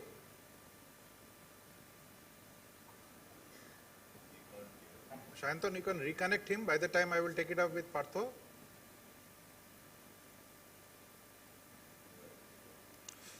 So, Mr. Pillai has made our life much easier. So, he is ensuring materials which MSMEs can get on a credit term. He is ensuring that the materials will reach them in time, and also he is ensuring that whatever the MSME produces can be sold through their network. Now, I have a simple question to Partha. Since I have all these things in my kitty, is the services going to be costly than others? say today we are open to a world where we can get quotations from other people also. So how do you ensure that this services is not going to cost the MSME more than the services of other providers? I will tell it this way. See, our tagline, if you see, our tagline is everybody wins. Because ultimately what will happen is that we need to bring value on the table for both the seller and the buyer. That is the only way we can sustain. If you have seen our inauguration, which happened on 7th, one very important thing which our chairman, Mr. A.M. Nayak, told is that, where is the money? Ultimately, it's a commercial transaction, so it's about money at the end of the day. So, just to go to the commercials, what happens is, as for the buyer, he was paying 100 rupees offline, he is paying 100 rupees online also. He is not paying anything extra. Okay. Now coming to the sellers. From where does L&T Sufin earn the revenue? So what the seller does is, from the seller we take a 1.5% commission of the transaction which happens on the platform. If nothing happens, if just a RFQ was raised, he is raised, we are not charging anything. So for a transaction done, and in return for the discovery of the geography, discovery of the buyer, for the logistics, logistics is payable separately, that anyway he will have to pay. But for all these facilities, what we are charging as of now is 1.5% of the transaction value. And there are other subscription modes, but if he goes for a subscription, he has to pay 0.25% less. So effectively, he pays 1.25%. So that is the cost which is borne by the MSME for giving him an alternate mode of marketing, for maybe not scaling up his sales team, and for also giving an option to increase his turnover, and also bank finance. This is the cost to the MSME as of now, to the seller. I think it's a win-win situation for the MSME and L&T Sufin, I think. There is some, really some win-win situations over here. Now, since L&T Sufin operation is very young, if Mr. Pillai is online, can I ask you a question? What is your geographical presence at present, and how are you planning to support the MSMEs throughout the country? Sure. So just like any typical L&T venture, it is always about the scale and speed. So we are already present, and so in terms of operations, we are operating pan-India, and we actually have physical presence in terms of teams in over 18 states already. And this is a number that we are growing, every day. So the idea is a twinfold. One is in creating the online platform for people to use for all the value-added services that we had mentioned before. But the teams which are present on ground, they are actually also, responsible for helping people, get the whole transformation from doing business offline to online. So that hand-holding which might be initially required is something also we have planned for, and accordingly that presence is there across 18 states. That's very interesting. Now, as you told that this you are going to do a lot of activities. So what is your basic revenue model, and how you are going to evolve in it? Sure. See, as Partha said, it is the tagline, and it is a very conscious tagline. Anything that L&T does require, there is a lot of introspection, because there is a 80-year-old legacy that is attached to this, right? So the everybody wins which has come with a lot of introspection, and it is what we are backing. So when we are looking at a revenue model, we are looking at a collaborative revenue model. The whole concept of a transaction fee has come from the fact that when there is a competitive, transaction which has concluded on the platform, the transaction fee is already included into it. And it is when the transaction has been concluded online that the platform also gets some revenue. Of course, that gets calibrated from time to time. As Partha said, we are starting out with about 1.5% and all that. and there is a there would be constant calibration. But essentially, what we are looking for is for the platform to have a very deep engagement with all our customers. We are also providing ancillary services because, as I believe, MSMEs also require, and this is what we have gathered when we had an outreach both to L&T vendors and across pan-India vendors whom we have reached out to over a period of time, is that they also require a lot of support in enabling their businesses digitally and also in creating more sophistication in their marketing, etc. So we have some subscription services also which our customers can avail for enhancing their catalog, or maybe having ads onto the platform, or even to create demand through both offline and online models for their particular products, etc. So it's a combination of the services that we offer and a participation in a competitive transaction. That is predominantly how we are looking at our revenue model. I think that will be very helpful for the MSME because they don't have that infrastructure also for development of all these catalogs and all these things. So if you can help them out, means you develop the MSMEs and in turn the entire market grows. So what are your larger plans for this? Means we are just witnessing a budding company which is going to overtake maybe Alibaba or Amazon, we don't know. So what is your larger plan for it? See, the plans, anything, as I was saying before, that anything that L&T does has to be at an extremely large scale, and the ambitions are fairly very big. It is just to start. We already have, like I said, about 21,000 vendors who are already there. They are, we are very thankful for them to be the early adopters on our platform, who have given us their insights, industry insights. We have learned a lot from them. They have given us their trust, and they have also given us their business. And every step that we are taking has been based on the feedback received from them. So I believe there is a huge potential because when we looked at this market, when we tried to enter into it, we saw that while there is a lot of focus on the B2C business, and even the B2B business was a little more focused on the B2B2C or B2R as we call it. There was very little, focus, I would say relatively lesser focus. And of course, there are a lot of people focusing on it. But at such a large scale and in such an integrated sort of way, a one-stop shop for all these problems that we have stated before, and at a national level, we could not find somebody offering a value add. So therefore, our ambition is to cater to all that, unmet, problems, and kind of address them, and therefore the scale should be commensurate to solving those problems. Mr. Pillai, I cannot resist myself then to tell you that L&T Sufin, the venture is in able and right hands, and I think our MSME friends will be benefited out of your venture.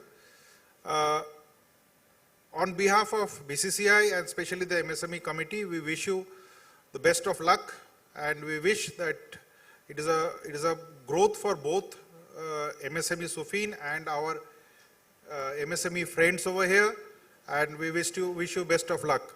Best of luck, Partho. Thank you, Mr. Ganguly, for your kind encouragement, and it's a pleasure and a privilege to have attended this session, and we look forward to future engagements as well. And I also look forward to meeting most of you as we grow with L&T Sufin. Thank you so much. Thank you, Mr. Ganguly. We will be partners in progress. Thank you so much. Thank you. Take care. Thank you. Thank you so much. Thank you, Mr. Abhilash Pillai. Thank you, Mr. Shamujjal Ganguly, and thank you, Mr. Partha Basu. Thank you so much for being with us. Now we will proceed to the last session of today's conclave. The last session is on finding innovative solutions to support MSME. We have Mr. Jayesh Tawari, Associate Vice President, Listing Business Development of National Stock Exchange. He will be joining us digitally. Here we have Dr. Orijit Banerjee, Director Rameses RPL, and the session will be moderated by Mr. Digbijay Chakraborty, Member of the Managing Committee, the Bengal Chamber of Commerce, and the MD and CEO, Sun Eco Tech Ventures Private Limited. Sir, would you like to, we request you to come to the dais, please.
Mr. Jayesh is already on platform?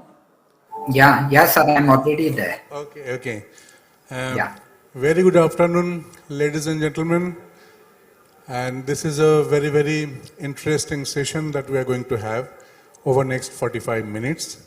And you all know that we have Mr. Jayesh Tawari, Associate Vice President, Listing, Business Development, National Stock Exchange. And we have Dr. Orijit Banerjee. He is the Director of Rameses RPL. And he is commonly called as the toilet man of Bengal. So the interesting part is, one is the National Stock Exchange, how it can support the MSME and their listing part of it. He will be talking about the process and how the integration and the IPOs and all that stuff.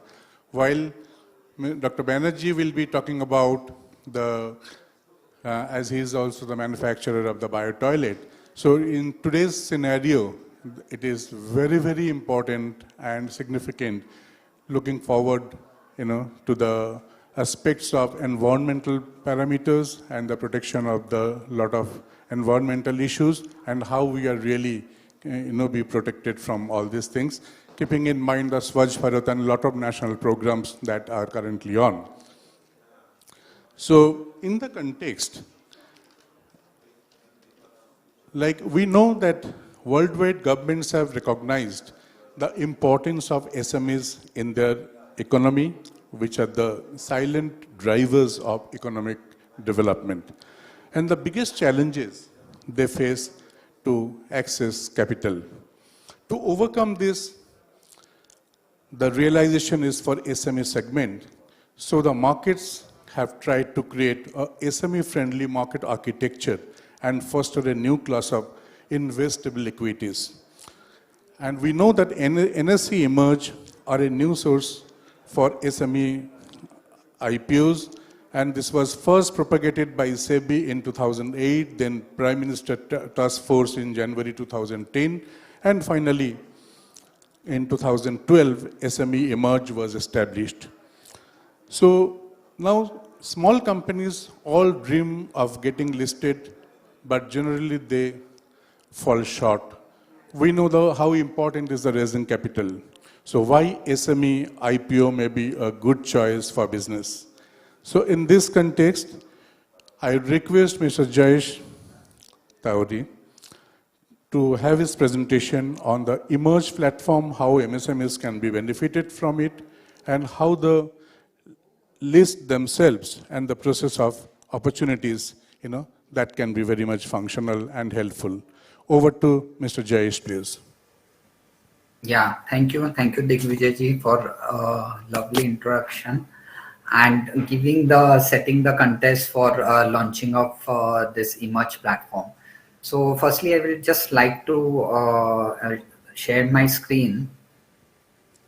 Yes, please.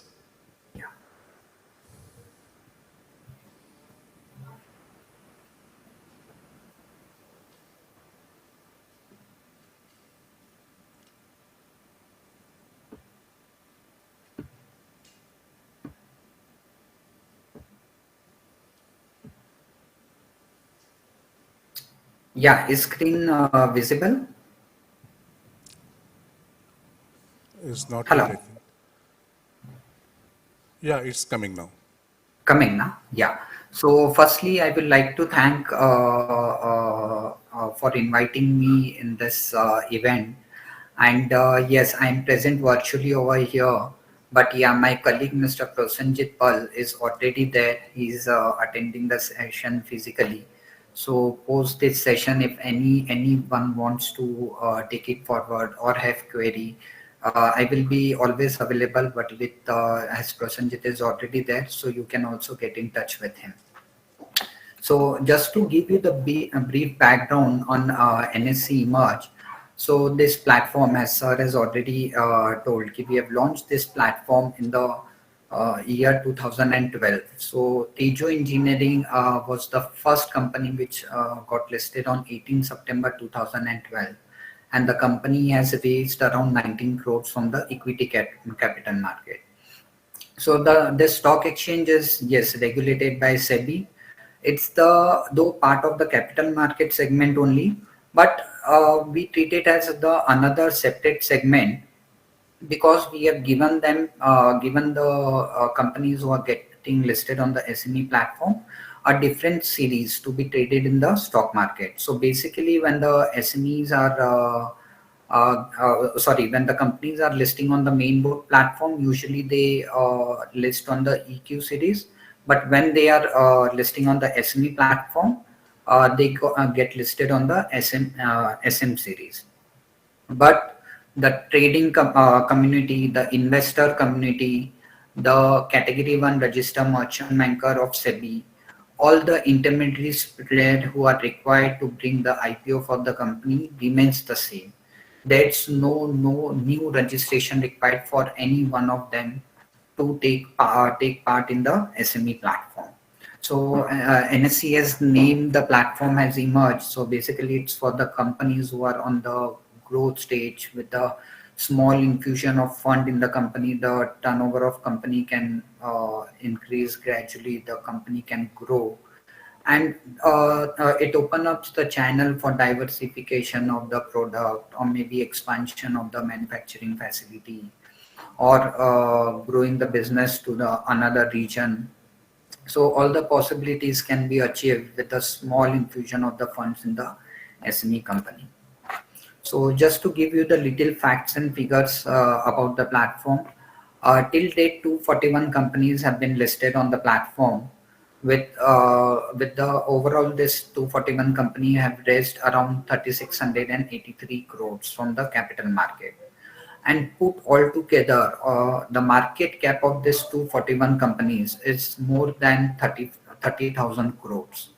So typically we have seen the average issue size which comes with the listing of this company is approx 15 crores. Though on NSE we have seen the minimum IPO of 4 crore and maximum till date we have seen of 85 crores. And in this, we have seen all the sector participating on the SME platform, whether they belong to manufacturing, IT, service industry, facility management, textile, real estate, everything. So only to look at the NBFC or the stock broking community, we we look at the company and then only we allow them to come on the platform. Otherwise, the platform is open for all the sectors. And currently, out of this 241 companies who have got listed on the SME platform, 100 companies have migrated on the main board platform. So this is how we usually say how the journey of the entrepreneur on the SME platform in their business story starts up. So whenever entrepreneur wants to start the business, he infuses his own capital or he borrows from his friends and relatives or the family, and he infuse the fund in the company. He grows the company to a certain stage, but every stage he will require more and more funding. So once the company grows, maybe the company will start buying their properties, may invest in plant and machinery, and at regular time the company will require funding. So after a certain growth from the growth in the business, the company may approach to the bank for more and more funding, because his own funding or whatever the profit has been made in the company has been already been utilized. So the company will go to the bank to support them for the expansion or diversification or any growth plan of the company, so that the company can access the fund, infuse the fund, more and more funds in the company, and grow to a next level. So before 2012, after taking the bank funding, after borrowing from the friends and relative of whatever sorts the entrepreneur can, pre 2012, the company, if they are fulfilling the main board criteria, they were eligible to go for the main board IPO, raise the money on the capital market and get the company listed on the main board. But post 2012, the company has the opportunity to list the company on the SME platform. So it's not only, even the company is not fulfilling the main board criteria, they have the option to raise the equity capital market from the the company has the option to raise the equity capital from the exchange. So this is how the criteria has been defined in. So whenever we hear the term SME, we always state it should be defined as per the MSME Act. But regulator SEBI has kept it very simple. They have not mixed the SME with the definition of the MSME Act. What SEBI has told ki any company whose post-issue paid-up capital is less than 25 crore can get listed on the SME platform, can list on the SME platform of the exchange. Even in that, the SEBI has given the bifurcation. If the post-issue paid-up capital is less than 10 crore, then mandatorily the company will get listed on the SME board only. But if it's more than 25 crore, then mandatory the company will get listed on the main board platform. But if the paid-up capital is between 10 to 25 crore, then the company has the option whether to get listed on the SME platform or the main board platform, provided they are fulfilling the eligibility criteria of both the exchange. So that is the criteria given by the regulator. But stating this, it might happen any company, even the company who's been formed 1 year back or 6 months back, is eligible to get listed on the platform. But at NSE, we always believe there should be some additional criteria, because the investors are involved who are investing in the company. So we told ki yes, one criteria, the basic criteria is on the paid up capital, post issue paid up capital of the company. But as an exchange, we have defined 3 more additional criteria. That is, there should be at least 3-year operational history of the company. That means the track record of the company should be there for at least 3 years. So here we have many times heard ki SMEs usually start their business with the proprietorship or a partnership firm. And later on, when required, the company may convert the partnership or a proprietorship firm can be converted into a company. So we do consider the track record of the business done in the either the proprietorship or a partnership firm along with the company. And there should be at least 2-year operational revenue out of the 3 financial year. So we have kept it very simple. The 2-year operational profit should be at the EBITDA level. So if the company is fulfilling these 2 criteria along with the positive net worth, the company is eligible to come and get listed on the platform. Stating things we have seen on specifically on the NC Emerge platform, the companies in the range of 10 crore have come and get themselves listed on the platform. Plus the minimum IPO, as I've already defined, they have chosen to come with the 4 crore, 5 crore IPO on the platform. Even we have seen the companies who have who were having the 10 crore revenue have raised 4 crores from the market, but maybe down the line or after 2 and 3 years, the company turnover was almost 30 to 35 crore. So that's why we are seeing even the small infusion in this SME company can multifold the turnovers. So this is the regulatory framework which is required for a company to come on the platform.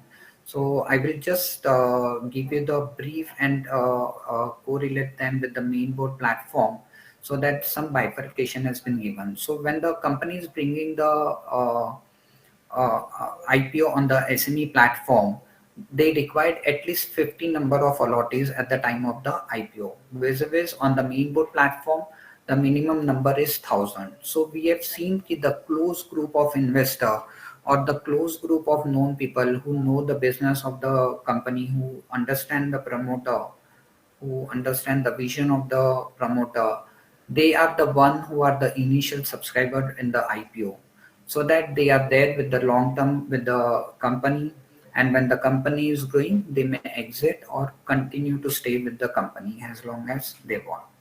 The dilution norms remains the same. 25% needs to be diluted whether the company comes with the IPO on the SME platform or the main board platform. The offer document is same. It has to be prepared as per the ICDR guidelines, but only bifurcation given is on the SME platform. The regulator has SEBI has given the power to the exchange to issue the in principle approval post the observation asked by the exchange. But on the main board platform, the exchanges issue the in principle approval, and along with and post that, the SEBI also issues the in principle approval to bring the IPO. As such, there's no grading requirement now, whether it's the main board platform or the SME platform. Additionally, 2 new concept has been added, that is the 100% underwriting and the market making for 3 years on the SME platform. So on the main board platform, if the IPO is subscribed to the tune of 70%, 50%, the company has the option to withdraw the IPO on account of non-subscription. But on the SME platform, once the IPO has been opened, it is 100% underwritten, and it is disclosed in the offer document who will be the underwriter to the issue. So in case the amount or the IPO is not subscribed to the tune of 100%, then the balance amount which is undersubscribed will be put in by the underwriter, so that the IPO is successful and the company can get listed on the SME platform. So market making for 3 years, this point I will club with the investor point. So why that we have introduced a separate series for the SME is the minimum amount of application and the trading lot size on the SME platform is of 1 lakh rupees. So SEBI has given the guideline what will be the IPO price of the company, and along with that what will be their lot size. So for example, if the company is coming up with the 50 rupees IPO, their lot size will be of 3000, which will amount to 1,50,000. If that's the upward movement in the price, the exchange has been given power to review the lot size. But if it's lowering the price from the issue price, the lot size can't be increased. Only the power given to exchanges to reduce the lot size, not to increase them. Other than the corporate action, either for bonus or the split share or any corporate action, it can be done on the upward side also. So we have seen the investor who are investing in the SME, they are not here for a day's gain. Yes, thoda sa bhav bada, they will sell it in the market. No, nothing like that. They still hold. So to create that liquidity in the market, the SEBI has introduced the concept of market making. So this market maker are the person who are authorized, who are the registered broker of the exchange, who provides with the buy and sell code for the 75% of the market timing. So for example, if the market is open for 6 to 6.5 hours, then at least for 4 to 4.5 hours, the market maker will be present with the buy and the sell code. So if anybody is interested to buy in any share in the company, there is somebody standing to sell. And if anybody investor wants to sell, there is somebody in the market who is ready to buy at a particular price. So to create the liquidity, the introduction of market making concept has been done. On the post-listing compliances, the major relief is given on the half-year audited accounts. So we have seen on the main board platform, the company needs to give the quarterly audited accounts, which needs to be published in the newspaper also. But here the levy has been giving, instead of giving the quarterly result, go with the half-yearly audited accounts and disseminate the same on the exchange website and the company's website. No need to give it in the newspaper. So there is no, the cost advantage to the company. No need to by not publishing in the newspaper. Rest of the corporate governance remain the same, but stating that there are various relaxation also given as per the LODR regulations to the SME companies. But the same needs to be fulfilled once the company is planning to move from the SME platform to the main board platform. Here, one more feature has been added by the regulator, stating that the companies who are getting listed on the SME platform and they have been listed on the platform for at least 2 years, and provided that paid up capital is more than 10 crores, the company can migrate from the SME platform to the main board of the exchange. So the major difference is the company status remains the same. Only difference is here now the lot size of the company will break into one share. So suppose just quoting the same example, if the lot size is of 3,000 at a particular IPO price, so now the investor will be able to sell one share when the company moves from the SME platform to the main board platform. So this is the process how the company get listed on the platform. So usually as a listing business development team, we try to create the awareness about the platform, where we get connected with the intermediaries, with the companies and all of them. And we try to connect them with the right merchant banker if the company wants to. And if what the company wants, and if the merchant banker is able to provide them with that, they usually sign the mandate to go ahead with the IPO, and then the preparation of the offer document starts. Once the offer document is prepared, it has been filed at NSE. The NSE, we have the another team, listing compliance team, where the offer documents have been processed. So they do the independent due diligence of the same. If they have any observation, they get it clarified from the company. Once everything is done, the in principle approval is issued to the company, and usually the in principle approval is valid for 1 year from the date of the issuances. So stating that, like, we are always connected with the company or the intermediaries who are involved, but as an independent process by our listing compliances, they also do the due diligence of the company. They do the site visit of the company before issuing the in principle approval, so that they are also sure that whatever the regulatory requirements are there are being complied by the company. So post in principle approval, the company can open up the IPO anytime. So IPO usually remains open for minimum 3 working days to the maximum of 10 working days, and post that the company can list maximum on T+6, and the company gets the listing status. So why should SME company get listed on the platform? So I will just give you the overview of the advantages. So like here the company is raising the capital with a piece of paper, that is by issuing the equity share capital of the company. So it's the efficient way of raising capital. It can help in maintaining the debt equity ratios also for the company. It might happen the company once the company get listed, the company is visible in the eyes of everybody.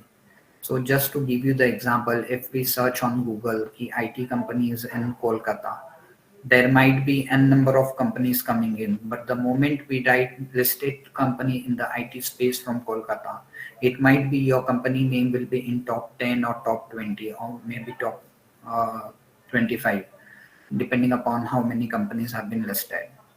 So it's always helping visibility in the eyes of the customers, suppliers, the banking division. It's always adds the credibility once you are listed because your debt equity ratios are matched. Even the bank has given the concession in the interest rate on the loan amount, which has been availed by the listed company compared to a private limited company.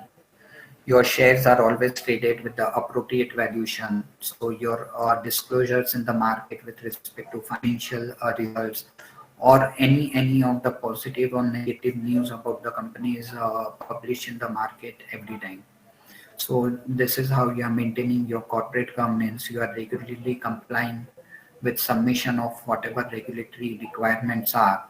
So even the investor community and the other stakeholders which are looking at you knows about the what are the governance, what are the challenges, or what are the advantage of getting investing in a company.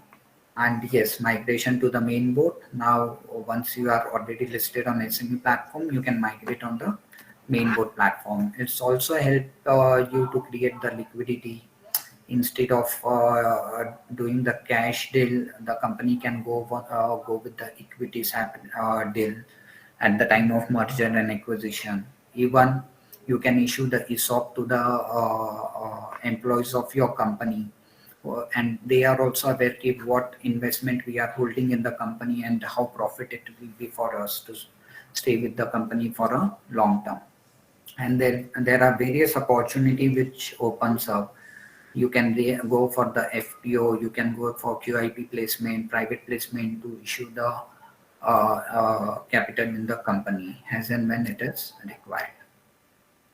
So these are basic NSE initiative, like we do the various awareness session. Like today we are here to spread the awareness about the platform, to connect with you all so that you can take the advantage. At least you are aware about the platform. Yes, from the traditional way of taking loan, now we have the facility where the company can do the IPO and raise equity capital from the exchange. Even we have done various strategic tie-up with the state governments.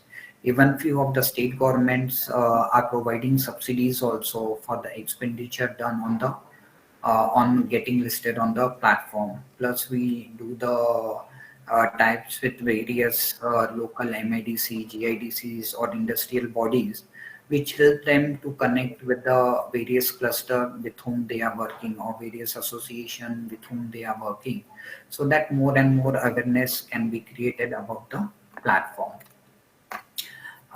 This is a Nifty SME Emerge Index, which we have launched in the year 2017. So it's just the thematical index to show how the performance has been of the SME companies in the capital market.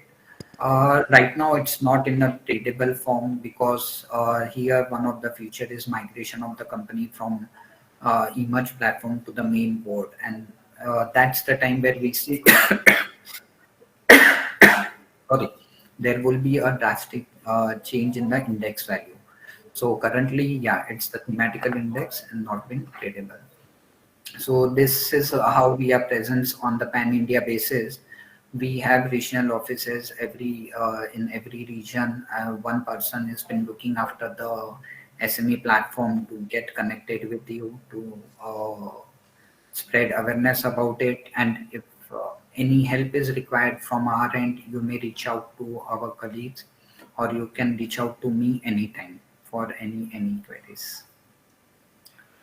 Yeah, thank you very much, Mr. Jayesh, for your elaborate presentation. And it's very insightful, and you have covered a lot of intricate points here. So I have some basic questions in mind before I go to the audience. So let me just ask you. You know, in 2018, SEBI announced to allow startups to raise capital. And what are the special relaxation to startups on SME platforms? Because why I'm asking this, startups are necessarily MSME. Okay, they may or may not be registered at the beginning, or they may be registered at a later stage. But what are the relaxations, or the special incentives that you have planned for the startups? And by startup, I mean who are the DIPP registered startup, not just a business who are starting. Yes. So, sir, see, even the startups are allowed to get listed on the platform, and we have even bifurcated the startup regulations. So, like we have given the eligibility criteria with respect to the companies who want to get listed on the eMarch platform. But we have seen, the startup are usually a loss-making companies. But we are okay with the loss making, but we want some turnover in the company who can come and get listed, and there should be at least a pre-shareholding by any QIB or the private equity player who are eyeing to get listed on the eMarch platform. So relaxation wise, yeah, we have the modified version of the criteria which we can discuss with the companies who are planning to come down. Yeah, and one more platform we have, which the SEBI has introduced, that is Innovators Growth Platform, where various relaxation has been given to the startup community. They can even get listed without bringing the IPO on the platform, and even they can get listed by bringing the IPO. So there are various criteria which has been given on the both platforms, through which we can take the startup ahead. Yeah, if the startup are profit making, they're eligible anyways to come on the eMarch platform also. So my question is, I got your points. Like, you are asking the startups to follow the same criteria as the SME, which have been designed here, right? Different criteria for the startup, but we are looking out some turnover in the company. Along with that, there should be at least 10% pre-shareholding by any QIB or the private equity players. But what is the maximum percentage of share it can allot to the retail investors? So that's nothing on the maximum amount. What regulation states, 25% needs to be diluted, and they have given the mechanism how it will be divided between the retail participant and the non-retail. Another point, so if you know that the startups essentially who are also MSMEs are not just a typical small organization. We often mean startups or the MSMEs as very small, tiny. They are less in terms of the technologies, but which are actually not, and they are currently the trendsetters in many ways.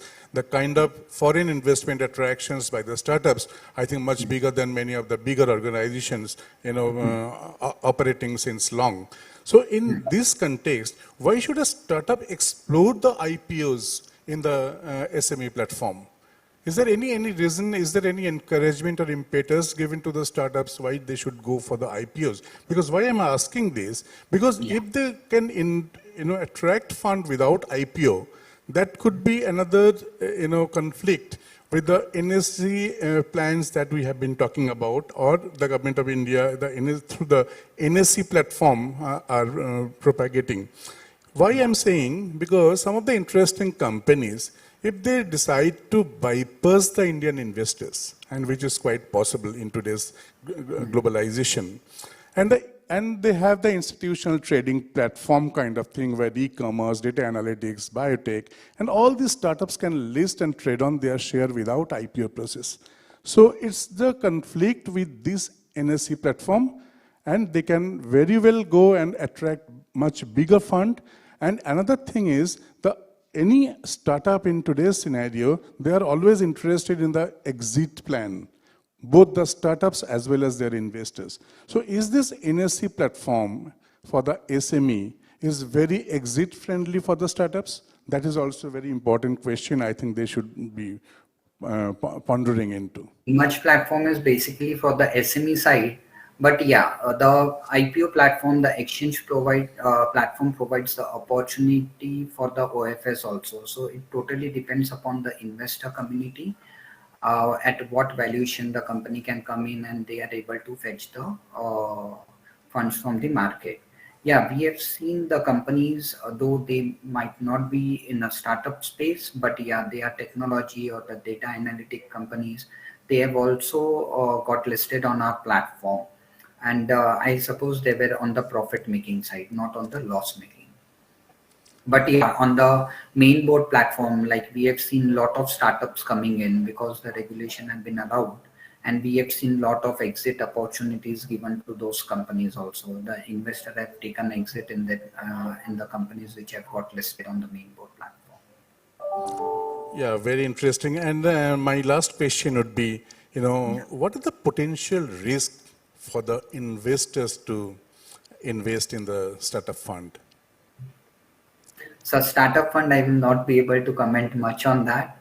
Because on the SME side, yeah, if we always say they should be an informed investor, they should understand the business of the SMEs.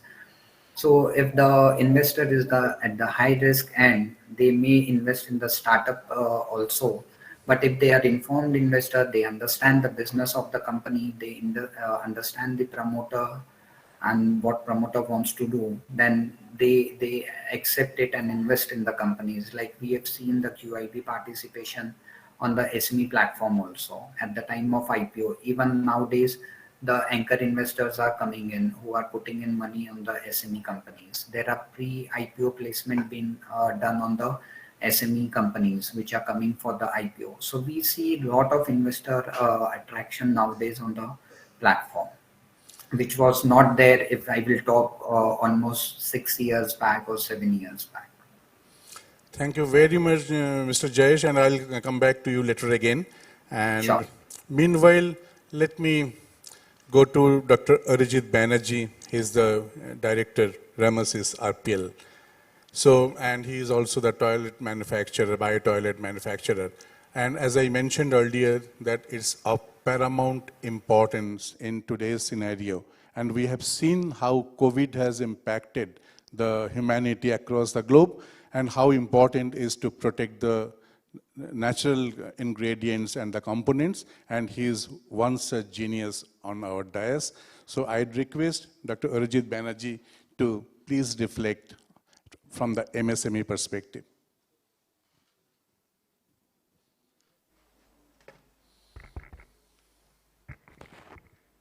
Good evening, everybody. I will not go into anything very scripted, as I know, because we are in the last lap of the day's function, and it's very difficult to hold on to the chairs. Feeling is like the school days. Chutti ka bell kab bajega? So I will take 10 minutes from you, and this is not about my story, but it is about all of us. I guess all of us are MSMEs units, starting from a business limitation of 5 lakh to 250 crores or whatever, because the dimension is huge, and we call them micro to small and big and whatever. But I think all of us who are sitting over here, including me, have a dream, okay? मेरा एक सपना है जो मेरा बहुत अपना है, and that dream is driving us daily to do this business irrespective of all the odds that we are facing and the challenges that we are facing. So I'd like all of you to stand up and give an applaud to yourself, because this is the day. From this dais you need to recognize that yes, we are into business, we are into the method of wealth creation. हम लोग बनाते हैं, and that is how that Atma Viswas will make you Atmanirbhar. That's all I can say, So I think everybody can stand up and give an applaud for their own selves, that we are into business and we are actually doing great for India because it's our country. Mera Bharat Mahan, And that is Mahan because we are the wealth creators. Please be seated. From the morning, there has been enough of English. Mera English bhi challenged hai, Bengali bhi challenged, and I'm challenged with languages actually, okay? So right from beginning, from my childhood actually, because I've learned so many of language and stayed in so many states in India and abroad that I don't know which language I should be faltering on. But honestly speaking, हमारे पास सारे साधन हैं, जैसे morning में discuss हो रहा था, we have GEM, we have Samadhan portal if we are not getting payments, and with all the goodness and my humble honor to all the people who are here and might be listening to me later also, delayed payment is a constant issue. আমার মনে হয় যে আমাদের MSME দের যদি timely payment আসতো কাউকে এক পয়সা ব্যাংকের লোন নিতে হতো না কোনোদিন, right? But everybody will speak, yes, there are portals which you can apply, but after all the business happens because of relationship. You have a relationship with the client, that is the driving force behind your daily business. And if you are going to Samadhan will happen, but that business will go for a toss. So nobody understands that possibly, but everybody understands and still say. My next issue which I'd like to highlight, because this session is definitely meant for innovative solutions. So I don't know how many solutions I can give from this dais, but at least we can actually highlight and interpret the problems in a different way. See, for example, GST, I think GST is something which is due to the government, and for making business we need to give that. But এরকম অনেক সময় হয় আপনি GST 2 বছর আগে দিয়ে দিয়েছেন, বিলটার এখনো অবধি আপনার অ্যাকাউন্টে ক্রেডিট হয়নি, ভেন্ডার পেমেন্ট করেনি, মানে আপনার পারচেসার যে সে পেমেন্ট করেনি বিকজ অফ ভেরিয়াস ইস্যুস। আমার সঙ্গে তো অনেকবার হয়েছে এরকম। But you have given the government dues. Why can we not propose as a forum to the government that GST should also be like a TDS and TCS system? ভাই যে payment করছে সেই কেটে দিয়ে দিক না, সব থেকে বেস্ট। তাহলে আমার কোনো লায়াবিলিটি হলো না, but I am liable to the government of India for creating my obligations, right? And we can actually use that fund in our regular business as well. So that is one innovative solution I have. I don't know how practical that is. Soma madam can tell me. One, of course, good point that we have got is this NSC part of it. আমি ওদের সঙ্গে বসেছিলাম খানিকক্ষণ as understanding. Very beautiful, very innovative. Peerless was also here. They have some basic solution for your working capital and funding. You can also get in touch with them. On behalf of the chamber, being a member of this MSME manufacturing committee, I would like all of you to get in touch with them if you have working capital issues. And further to that, I think, every small business is having one challenge, যেটা আমি আমার last 2 বছরে দেখেছি, যে basically যেটা হয় যে the person who is the owner of the business, irrespective of being partner or proprietor or private limited, there is 1 or 2 people who are the brain behind the business. এবার এই ব্রেনটাকে যদি সবসময় স্ট্যাটুটরি অব্লিগেশন, প্রোডাকশন, মার্কেটিং সব নিয়ে deal করতে হয়, the basic problem and challenge which comes is when you will do business actually, right? So nobody thinks on that. So nobody has so far, I think, thought of a single window system jekhane we can get solution for at least our statutory obligations. So that is also my pledge to the department and of course the chamber, that why not we actually take a sample and maybe a project based trial where you can actually have a handholding of a few handful people who are actually doing good in business and give them a one-stop solution for everything. So as another organization I'm heading, Utthan, we are actually trying to do that. But of course, we are in touch with BCCI to get this done together. My story is known to everybody, so it is not very important here. But business korte gele na kichu heart attack neyar obbhesh thaka uchit ar ki. Otherwise, you should not be into business. You should be safely into some job. Post-COVID, we have learned many things, but we have forgotten in the last 6 months. So that learning has to be done. Basically, jeta hoy, we have always been taught to look down upon the businessmen, because businessmen mane amra jani o to ekdom profit korbe. It's not like that always, right? So businessmen are actually growth accelerators for the country. When we are into business, we understand that je amra kibhabe sahajjo korchi government ke to get the revenue on time. So this basically calls for one more thing, that is, if you are sustaining, because today's date sustainability of a business is a very different ball game after COVID. So if you are sustaining, amar jeta mone hoy, what I have done personally also during COVID, je amra dhire dhire kichu jinish jeta amar bananor khamata ache kintu I was just outsourcing it, so that যে উঠতে পারছে না তাকে we should hand hold and actually make a mark up, কারণ আমার survival is not the story at all. If I can make other 3 people survive along with me, that's the basic idea of being in to the society as a human being. নাহলে তো জঙ্গলে গিয়ে থাকা অনেক ভালো। And to conclude, I'll not take much time, as I told you. I'm well within 10 minutes, I guess. And to conclude, I must say that, you know, there are 4 things we should not be doing at all. Wife is calling. Please, excuse me. So, that's the big boss, Home Minister calling me. So, 4 things we must not be actually doing to ourselves. Number 1 is, don't doubt yourself, okay? Don't turn back. Whatever has happened has happened. You cannot do anything about it. Don't give up, because if a businessman gives up, the society gives up, okay? Number 4 is don't settle. So if you are settling down for whatever you have, that's not the way of a businessman approach, right? And finally, I should say, just go back home, sit back, relax for 10 minutes, and try to find out why you are into this business. Is this actually making an impact on the society? If it is yes, your business is sustainable. Otherwise, you need to rethink actually what you are doing. Thank you so much for bothering me for the last 10 minutes once again. And I think we are all going back with a new business idea and innovation every day, including the incubators and all the startups. My best wishes to all of you. I'm sure all of us can actually make a new growth story for the new India. That's Bharat. Jai Hind. Thank you very much, Dr. Banerjee. It's very, very inspiring, and within 10 minutes you have touched upon all the intricate parts of business and how confident one should be to survive and to become sustainable. Now the floor is to the audience. We have Mr. Jayesh, we have Dr. Banerjee, and if you please have your questions, they'll be able to answer that.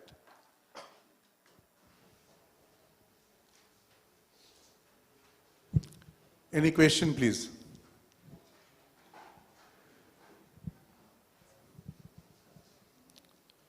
For the emerging companies, how you perceived the NSE plans for the SMEs, or you have any other accounting related where Dr. Banerjee has also addressed, if you want to know something. Yes, please.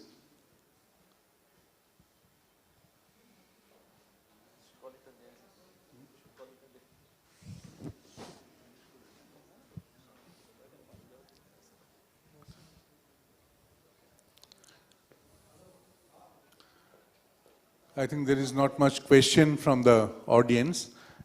Yes, please. You have any question? Yeah. Thank you, sir. Sir একটু আগে আপনি যে কথাটা বললেন যে যে payment সিস্টেমটা আমাদের এখানে আটকে থাকে, যে পেমেন্টটা, যার জন্য এমএসএমই কে লোন নিতে হয়, ঠিক টাইম মতন পেমেন্ট রিকভার হলে তাহলে আমাদের লোন নিতে হয় না। তো এখানে একটা নতুন তো সিস্টেম চালু হয়েছে, নিশ্চয়ই অনেকে জানেন, আমি এটা নিয়ে একটু দেখছিলাম, সেটা হচ্ছে ট্রেন্ডস বলে যে অর্গানাইজেশনটা এমএসএমইর জন্যই করেছে এটা, ইনভয়েস স্মার্ট, আরএক্সআইএল আর এমআই এক্সচেঞ্জ। যারা কি করছে, যাদের ভেন্ডার যারা, যেমন এনটিপিসি, ভেল, এইসবের যারা ভেন্ডার আছেন তারা তো 60 days 90 days-এ পেমেন্ট পান। সেক্ষেত্রে এরা কী করছে, পেমেন্টটা 1 week-এ রিলিজ করে দিচ্ছে। বাট আমার বক্তব্য তো, যেমন আমি একটা সেক্টর নিয়ে কাজ করি, ম্যাসিভ হচ্ছে হসপিটাল সেক্টর, বা এখানে আরও অনেকে আছেন বিভিন্ন সেক্টর নিয়ে কাজ করে।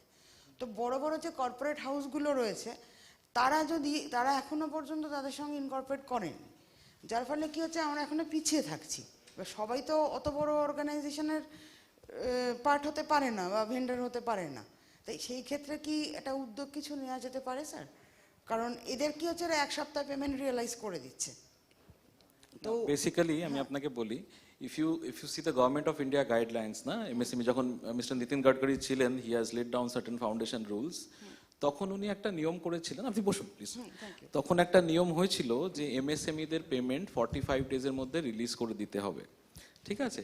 But that has become restricted to government organisation mostly, কারণ গভর্নমেন্টে যেহেতু সার্ভিস বুকের একটা ইস্যু থাকে, সেই জন্য সব জায়গায় ফলো হয় আমি বলছি না, দত্তদা ওখান থেকে মাথা নাড়ছে, সব জায়গায় ফলো হয় আমি বলছি না, কিন্তু এটা কিন্তু প্রাইভেট অর্গানাইজেশনের সঙ্গে বা কর্পোরেটের সঙ্গে আপনি যদি বিজনেস করেন, this really do not apply. আমি যেটা বলতে গেলাম একটু আগে, যে আপনি রিলেশনশিপের জন্য বিজনেস করছেন, সেই লোকটি বা অর্গানাইজেশনকে আপনি ভালোবাসেন বা আপনার মনে হচ্ছে ওখানে আপনার প্রফিটেবিলিটি বেশি আছে বলে আপনি বিজনেস করছেন, সেখানে আপনি সমাধান পোর্টালে অ্যাপ্লাই করা মানে আপনার অটোমেটিক্যালি একটা লিগ্যাল নোটিস ট্রিগার্ড হবে তাদের অর্গানাইজেশনে, that will break the relation. তো কেউ সেটা করতে চায় না। তো government of India has laid provisions, কিন্তু সেটা মেনটেন হচ্ছে কি হচ্ছে না সেটা তো দেখা এখনো অবধি কোনো মনিটরিং বডি সেরকমভাবে তৈরি হয়নি। তো আমার মানে এটা পার্সোনাল ওপিনিয়ন অফকোর্স আমার, because I have got this forum I am telling, আমার মনে হয় এটা আমাদের সবাই মিলে we should be actually approaching with certain house of business and chamber of commerces, যে how we can make it more effective. Payment করবে না এরম ইন্টেনশন কিন্তু কারণ নেই। আমি একদম মিস্টার বাসু আছেন এখানে, আমি মিস্টার বাসুর সামনেই বলছি, L&T-তে if I am not wrong I have 70 lakhs of due as on date, and all bills as per PO maybe has got the threshold done.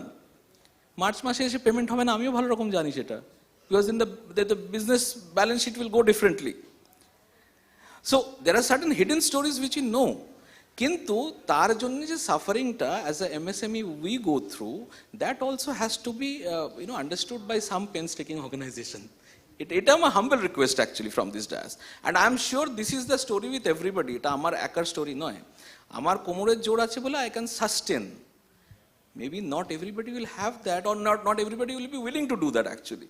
Why should I? Please.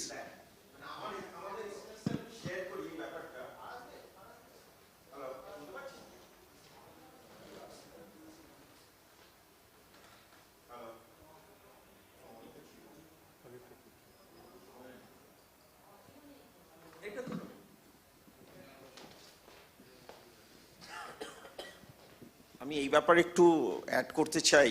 এই TRDS দিয়ে যেটা হচ্ছে স্কিমটা খুব ভালো, এক্স্যাক্টলি।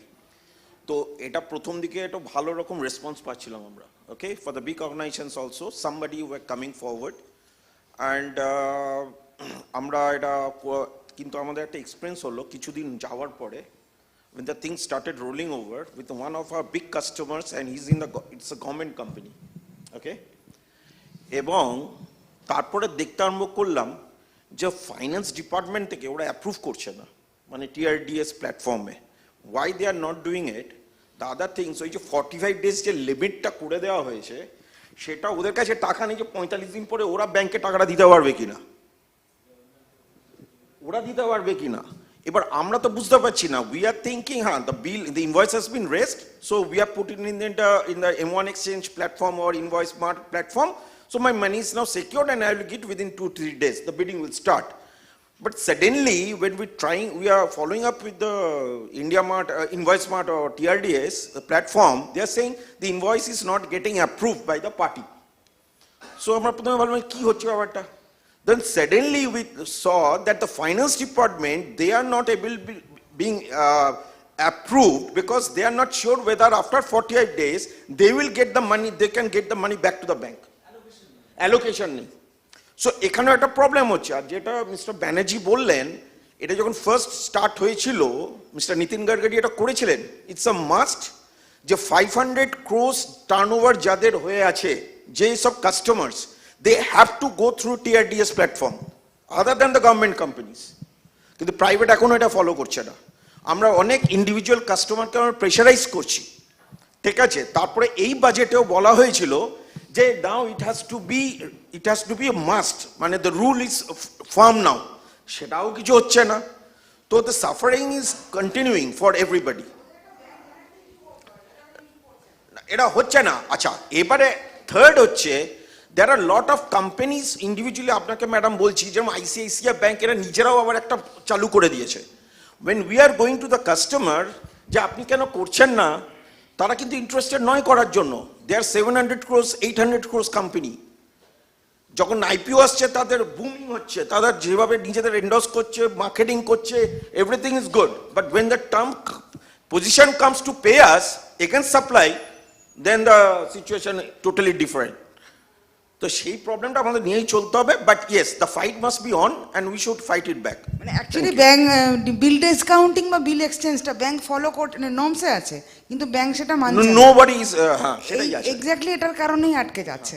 এটা আমার মনে হয় এটা আমাদের চেম্বার থেকে একটু আমরা এই ব্যাপারটা নিয়ে এটা একটু অনেক এমএসএমই কিন্তু সহায়তা পাবে এতে। Thank you. So, yeah, there is one more question, I think.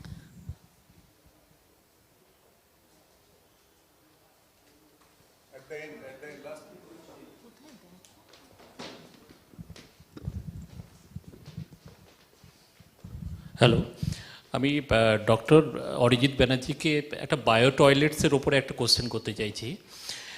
Actually আমাদের বিভিন্ন ইন্ডাস্ট্রির নতুন কনস্ট্রাকশন প্রজেক্ট চলে বিভিন্ন জায়গায়, ওখানে দেখা যায় যে কন্ট্রাক্টররা ওদের জন্য আলাদা টয়লেটসের ব্যবস্থা করতে হয় বা সিমেন্টিং বা ইয়ে করে, এবারে অনেক সময় করে দেওয়া হয় না। সেই ক্ষেত্রে আপনাদের যে বায়ো টয়লেটসের যদি আমি ব্যবস্থা করি, তাহলে BOCW অ্যাক্ট অনুসারে সনাতন যেরকম প্রসেসে টয়লেটস করা, আর আমি যদি বায়ো টয়লেটস করি তার কোনো প্রভিশন আছে কি?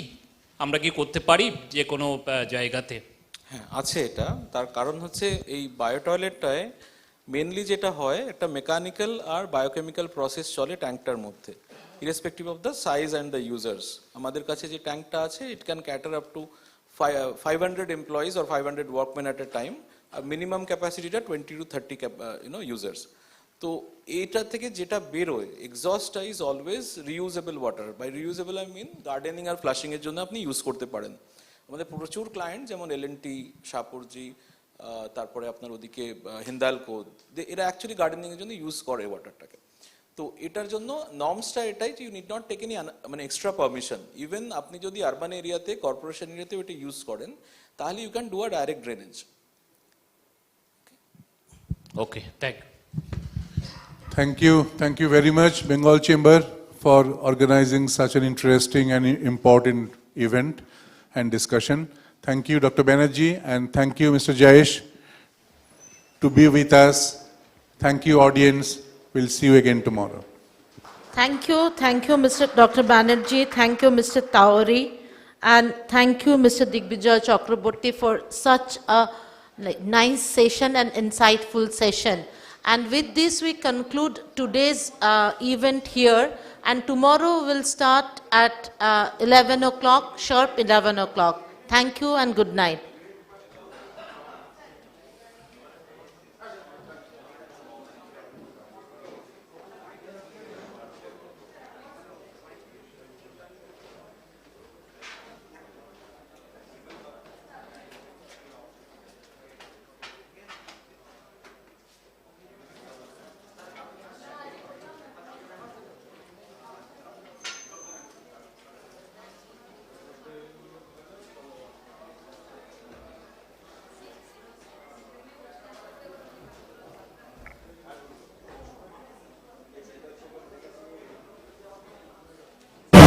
With a channel strength of over 80 channel partners, Tata Steel caters to a loyal customer base of over 10,000 MSMEs. Maximizing customer opportunity is a focus right through the relationship life cycle. The world of Tata Steel's DCA brands spans hot rolled, cold rolled and coated products. Each product offering is customized for its specific market segments with advantages to boost customer competitiveness.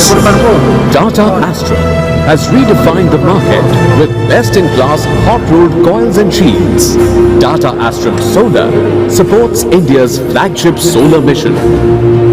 Tata Steelium has set a benchmark in cold-rolled steel to help shape dreams.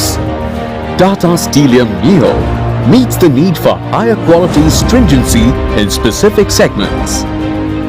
Galvano is India's first zero-sprangled galvanized offering for unparalleled sophistication. Responding to the needs of various segments, the coated product basket has been augmented for over the last 2 years. Galvaros is hot-dipped galvanized steel that fulfills the need for economic sustainability. Galvanova is a double-coated offering that respects environmental concerns. Color Nova is a premium color-coded offering that meets the need of social sustainability, coloring the future with opportunities, empowering customers, enhancing capability, and partnering customer on a journey of growth is a priority. eCafe's Qualathon is a first-of-its-kind program to partner customers on a quality awareness journey. Engagement activities are regularly conducted in partnership with the most reputed and experienced experts from industry. eCreate is a platform for deriving greater value in use through cross-functional teams created from customers' organization and Tata Steel. A digital platform, www.ecafes.com, offers online resources that customers can access with an Ask Expert help desk to answer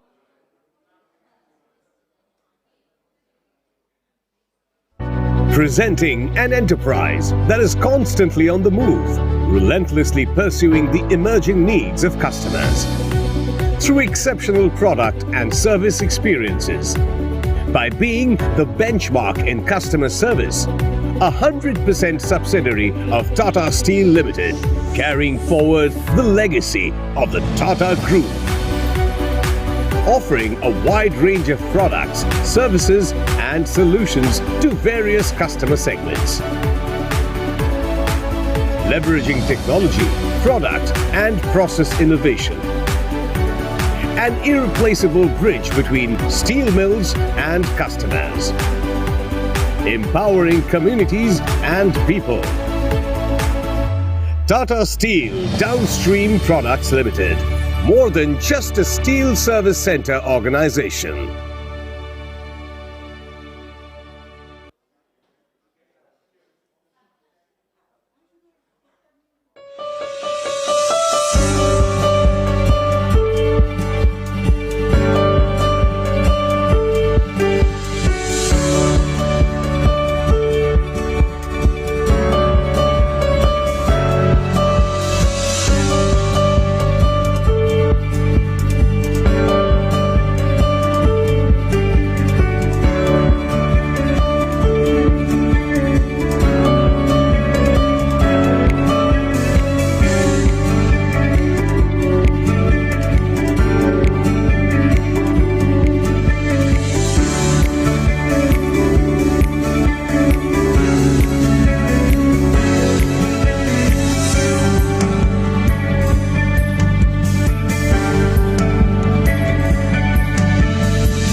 Peerless has stepped into the 90 years and inching towards 100 years of this glorious journey. I attribute this because of the mainly because of three reasons.